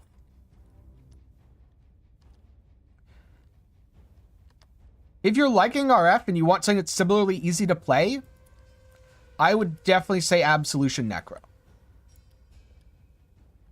You've got a lot of Necro defenses. Absolution's very high quality of life for a minion skill.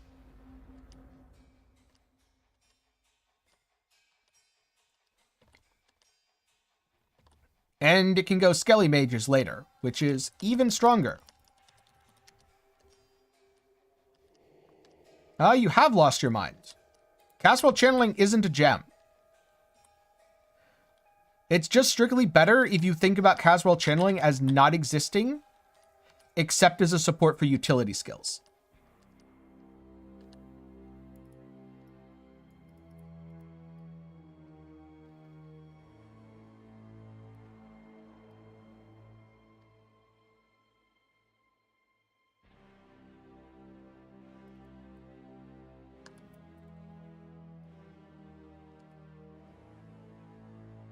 Should probably have a move skill for this.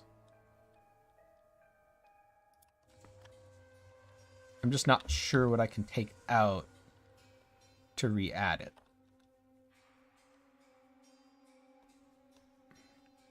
I don't really want to do Splitting Steel. All right. 1 green, please. Thank you. Perfect. Okay, cast on Critic Sanguinate. You're significantly less insane now.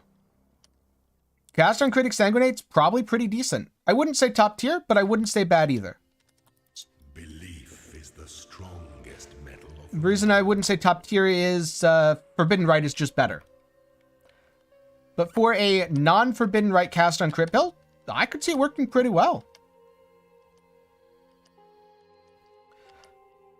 So the best thing to do is regeneration and also recoup. Recoup is a new defensive layer that was added that is very good for minion builds.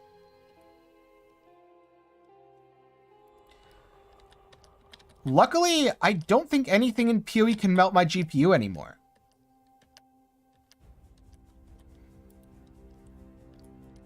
I tried cast on Crit Reap. Do not advise. It has a dead zone, which is absolutely infuriating.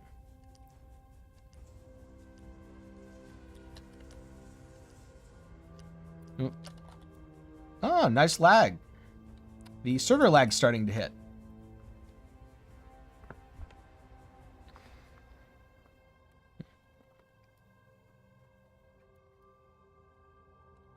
Yeah, I probably would have liked Cast on Crit Reap if it didn't have the dead zone. The problem was it had the dead zone and I couldn't stand it.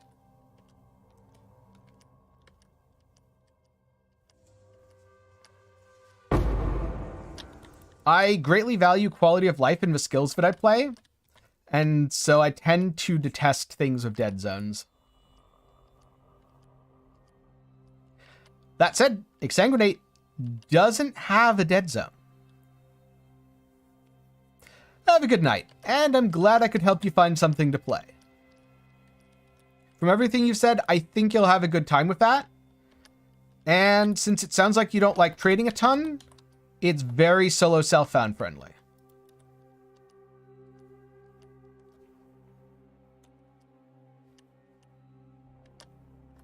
Yeah, Recoup is nuts.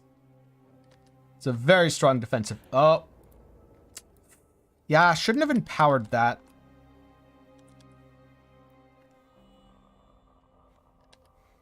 Oh, you're doing it on Scion? Oh, I was thinking you'd do it on Inquisitor.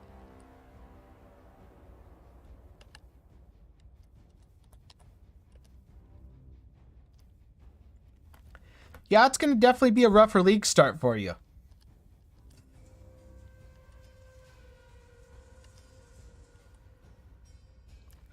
Once you get to 60 or so, you should be fine. For now, probably just do what I'm doing right now. Spectral Helix with Corrupting Fever. It'll feel a lot better than something like Exsanguinate at low levels. Oh yeah, those mobs are awful. What's the easiest league starter? What have you played previously? Because most likely the easiest thing is something you're familiar with that's still good.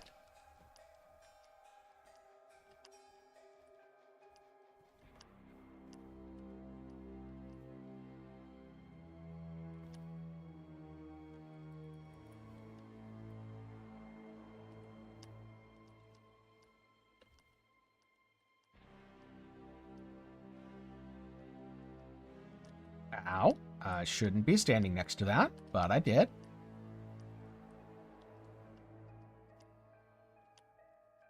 Personally, I'd say this has been very easy, even having not played it before, but I'm not really a typical player, so take it with a grain of salt.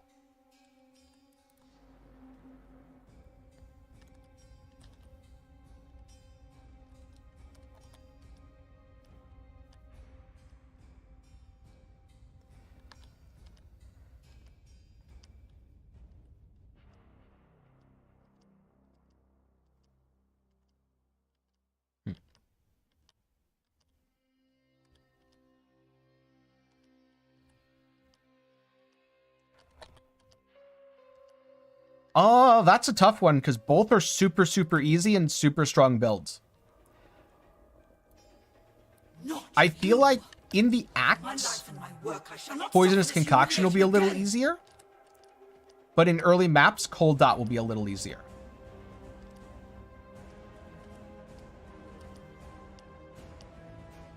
But you're going to have a good time either way.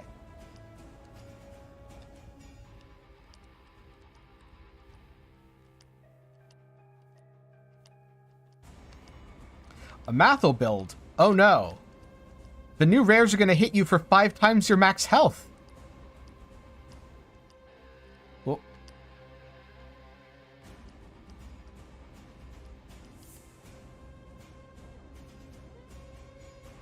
that was a joke, by the way. I know that Mathel doesn't have ZHP builds anymore.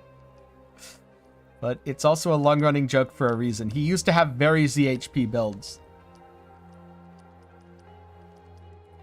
I do not suggest Dark Pact. Wait, did he actually make it a ZHP build? Oh no. Oh no. Mathel, you were doing so good. Your builds had 6,000 and 7,000 health.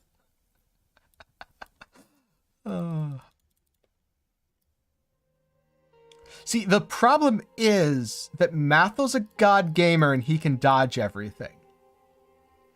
RF Inquisitor is still very solid, yes. If you've played it before and you enjoyed it, it is still just as good as you remember. If not better.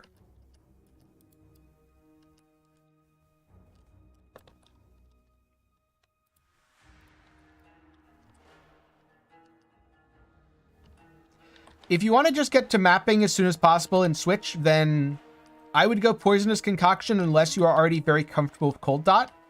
Because if you're very comfortable with one playstyle or another, that will always shine through. But if you are not comfortable with either one particularly, I do think Poisonous Concoction at low levels will feel a little bit better and a little smoother. Mostly because you don't need to worry about weapon upgrades for damage. You just get damage from leveling up. Technically I did Molten Strike Jug in 3.16 if that counts. If I were to do it again, though, it'd probably be a Molten Strike Berserker. And just, you know, borrow the Jug node. It's not quite the tankiest build I've ever played, but it's certainly up there. The problem is I also played Cast on Crit Forbidden Right. That build was actually immortal.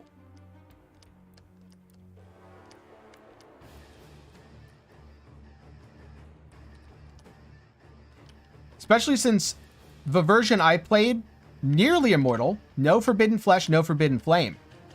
Now, Forbidden Flesh, Forbidden Flame, actual immortality. Yeah, that makes sense. And if you're lucky, early on, you can even grab a, like, 50C Flesh and Flame. I did. I did it back in 3.16. And despite Forbidden Right getting a small damage loss from a little bit of a nerf, it's still pretty much just as valid today as it was when I made it.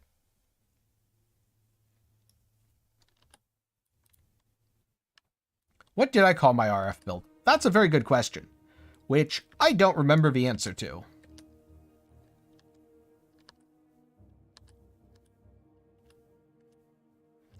Yes, it was insane, and in 3.17 it got buffed by Melding of the Flesh and Flesh and Flame, and in 3.18 it got buffed by Impossible Escape. So now it's just even so much more.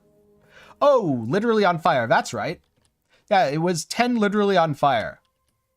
See, I think so little about my character names that I don't even remember them. I'm very glad that other people remember my names, because I definitely don't. I don't even remember what I named this character. I think it had something to do with explosions. Yep. Had something to do with explosions.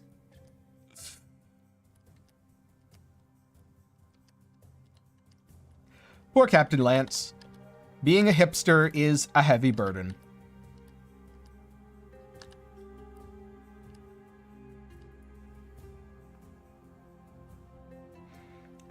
I expect at low levels, he's not playing RF. And by I expect, I mean Trickster at low levels really shouldn't be playing RF. It's very hard to pull off until later. Though maybe he's gotten to the point where he could switch. Only if he's really fast. Otherwise, he's probably going to switch in a couple hours.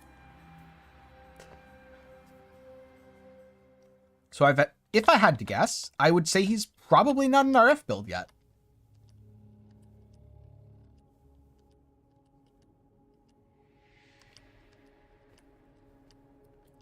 I think I want that.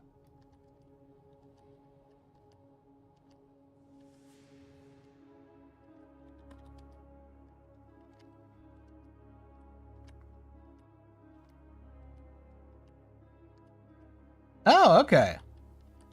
He made it there super fast. Or maybe I'm just very slow. One of those two things.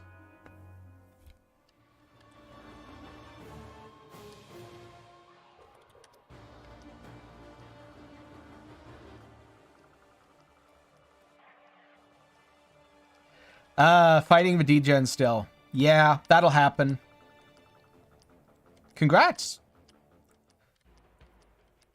If he's fighting the degen, he might be playing something that's not RF for a little bit longer. There's a lot of ways you can do it. The most common is going to be either Arma Brand Cremation or Cold Dot. Because there's a reasonably high overlap between both of those and RF.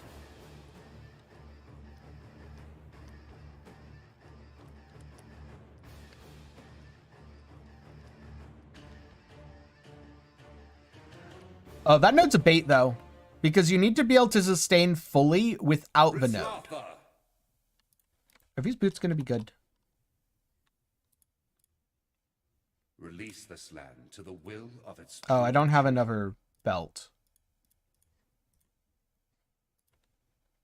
Yeah, unfortunately, that node is a bait. Oh, these boots. The prefixes are full. No. Well. Wah, wah, wah. I will never get the smell out of my clothes.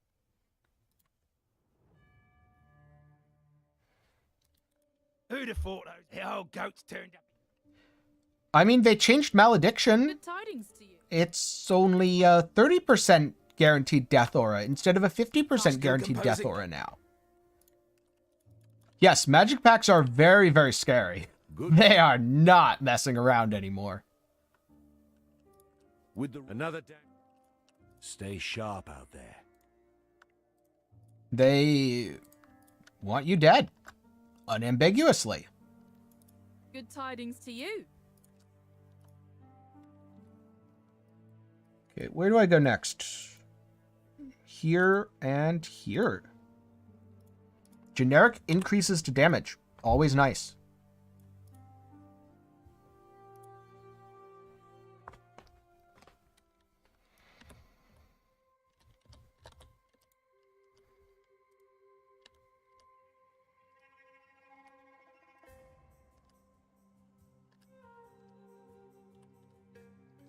I might not be the fastest leveler, but this is super comfy.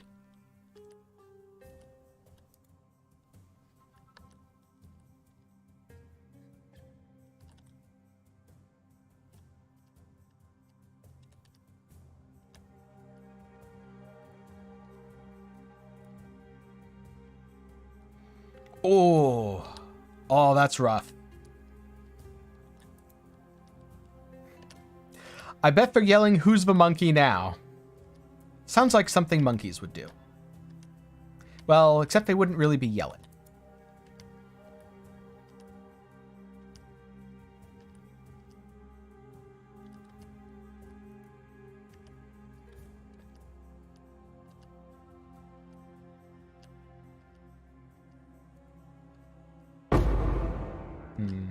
I'd probably have to check that. Oh, it's a glass blowers. Definitely good.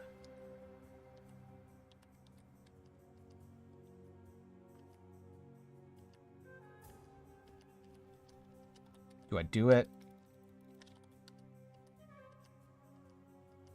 We're doing it.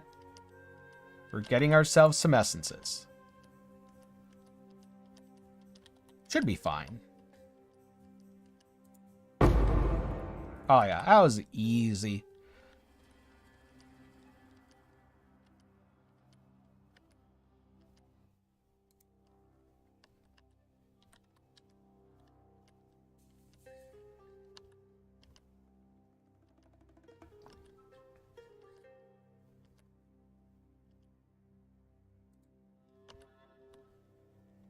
I think it's a straight shot. Yep, straight shot.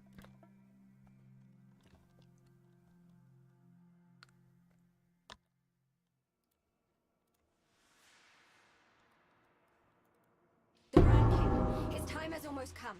What? And hope will be... Recover 2% of life on kill if you've spent life recently. Well, I've always spent life recently. So nice, I just have life on kill now.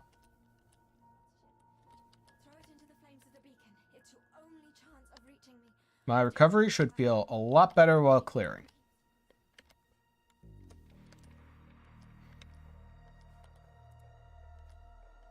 See if this is a mistake. It just got some damage, so I don't think it will be. But also it's frenzied, so it might have been. What's my tooltip now? Decent. That's what my tooltip is.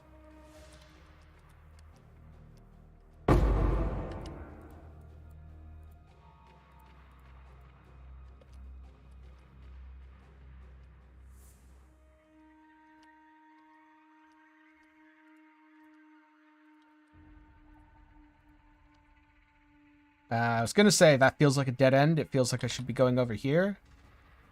It was a dead end, and I should have been going over here. Sometimes you just know.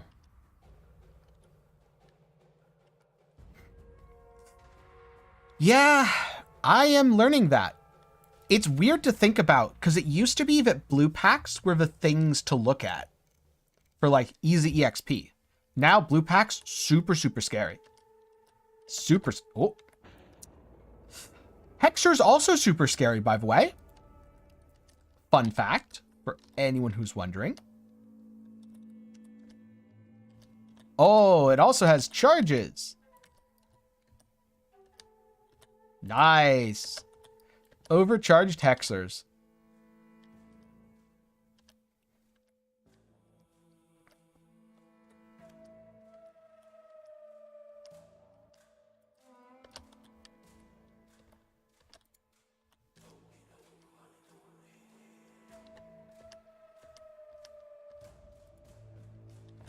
Oh. Spooky. Almost got frozen.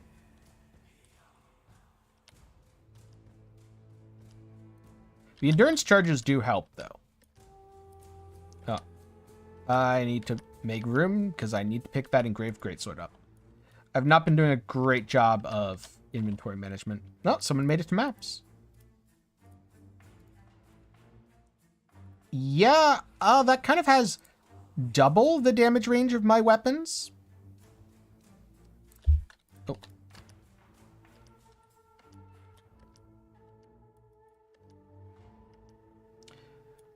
It hasn't slowed me down. I don't know how it's affected people who tend to level faster than me.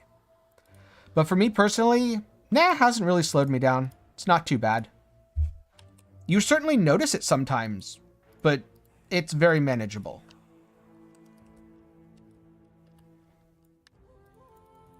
Also, I totally forgot to grab vulnerability. I dropped Sniper's Mark because you can't use Sniper's Mark if you're using Helix. It breaks the skill. I did not think to grab vulnerability. So like this guy right here, super spooky. Because he has a blue pack and they're terrifying. But you can also just walk around him and he can't follow you. This guy's not as bad. Yeah, see? He just popped. Might have something to do with the fact that I have 5k DPS on my Helix and then another 5k-ish on my Fever, though.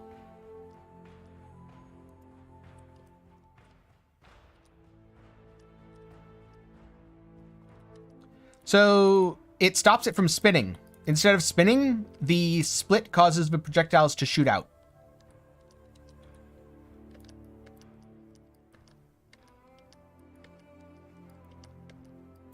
Which is not optimal, because as it spins, it can hit enemies multiple times normally. And it can't do that if it splits and flies away into space. Yeah, it's... Sniper's Mark is a weird skill in that it sometimes makes things amazing. Sniper's Mark with Lancing Steel, amazing. Sniper's Mark with Spectral Helix, terrible. God awful, don't do it.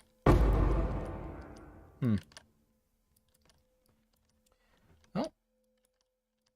That's an Apex Sentinel that I'm not gonna... Oh, I wasn't paying attention to the zaps. Luckily, I didn't release, because my corpse was perfectly able to guide that in.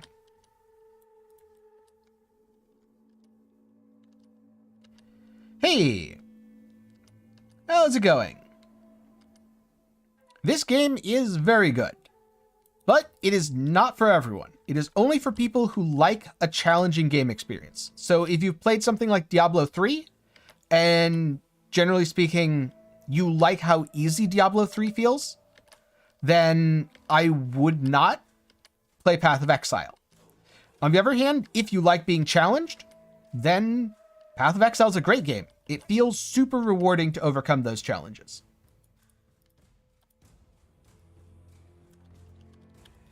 Uh, 9 deaths.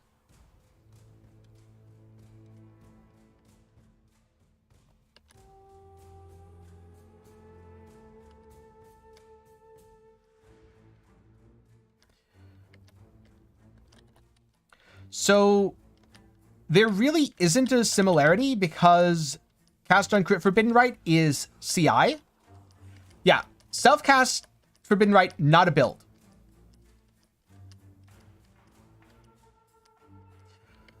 Unfortunately, no, I can't turn them down because I need them super loud. Otherwise, I don't really hear them very well myself. I could turn down all game volume, including background noise, but not loot filter specifically while leaving everything else.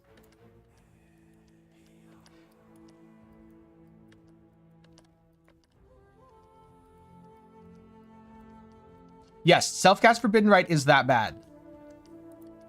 You have to fight through doing between 1 and 2,000 damage to yourself every second. And you have less damage when cast on crit. Also, a lot of people get baited because it looks better. The music's on, but it's very low.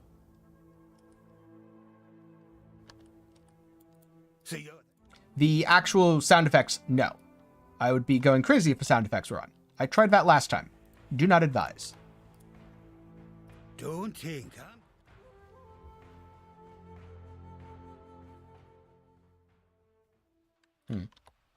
Yeah, I have the Never dueled a music king before. at First time for everything. pretty low. Right?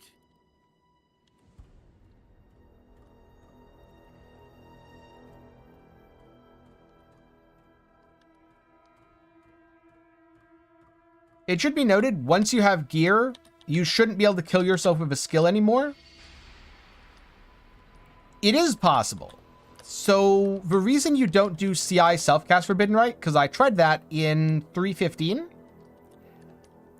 you just have half the damage of cast on crit with no upside. So it's fine, but not good.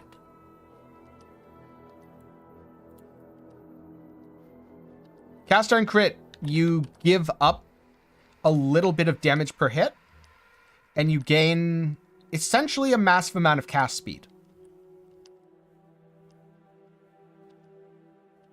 Oh, look, the bots have decided to show up. I was wondering when the bots would show up.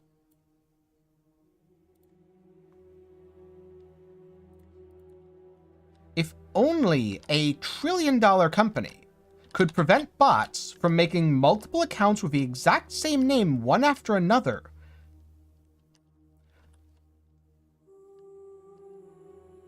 If only.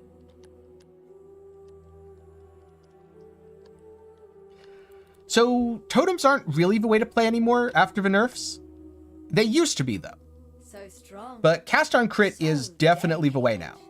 A man like you would never disappoint. It has incredible damage. You're a gift, And don't you see? it's A immortal. sumptuous feast for His Majesty on his Oh yeah, bounty. I see that you got it as well. We are both so touched by your generosity. And thank you for grabbing it.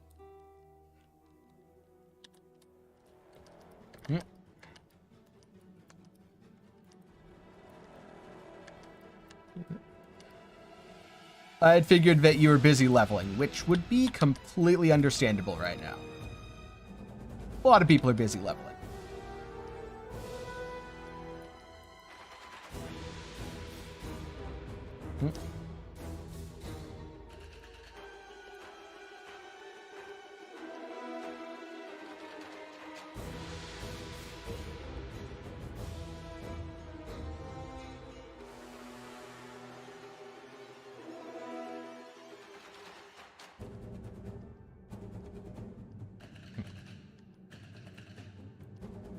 I would say it's probably more expensive than many other builds, yes. Since, while it is incredibly good... Nice name. But yeah, since it's incredibly good, and since it's very good for high-end gameplay, but also has a fairly high gear requirement, the items tend to be pretty expensive.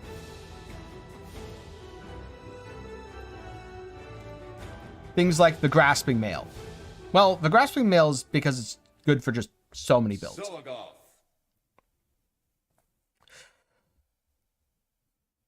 So instead, do CI cast on crit Forbidden Rite with 9 lives. It's probably too much immortality, to be honest. I don't know if the game can handle it. How did you? Hold on to your cuckoo. Yeah, not many people crafting for it either. Which was part of why I decided to not play it. And also, even though it is incredibly good, I just don't want to play the same build that I've played before. Turn your back. Keep your life to your own. That said, Yes? it's almost 9 at night for me, and I'm getting kind of hungry, so I'm going to go have a late dinner. I'm going to pull down the stream since I'll probably be gone for at least 20 minutes. And I don't want to just leave everyone with a AFK screen for 20 minutes. So what I'm going to do, I'm going to pull the stream down, have dinner, maybe take care of a few other things. And then I will start the stream again with a part 2, continuing on from Act 7 minus a couple zones that I'll probably do while I'm eating or while my food's heating, because I'm bad at waiting. But thank you to everyone who tuned in. Hopefully, so far, your League start has been going well. And I hope you've enjoyed the live stream. I'll be back in just a bit.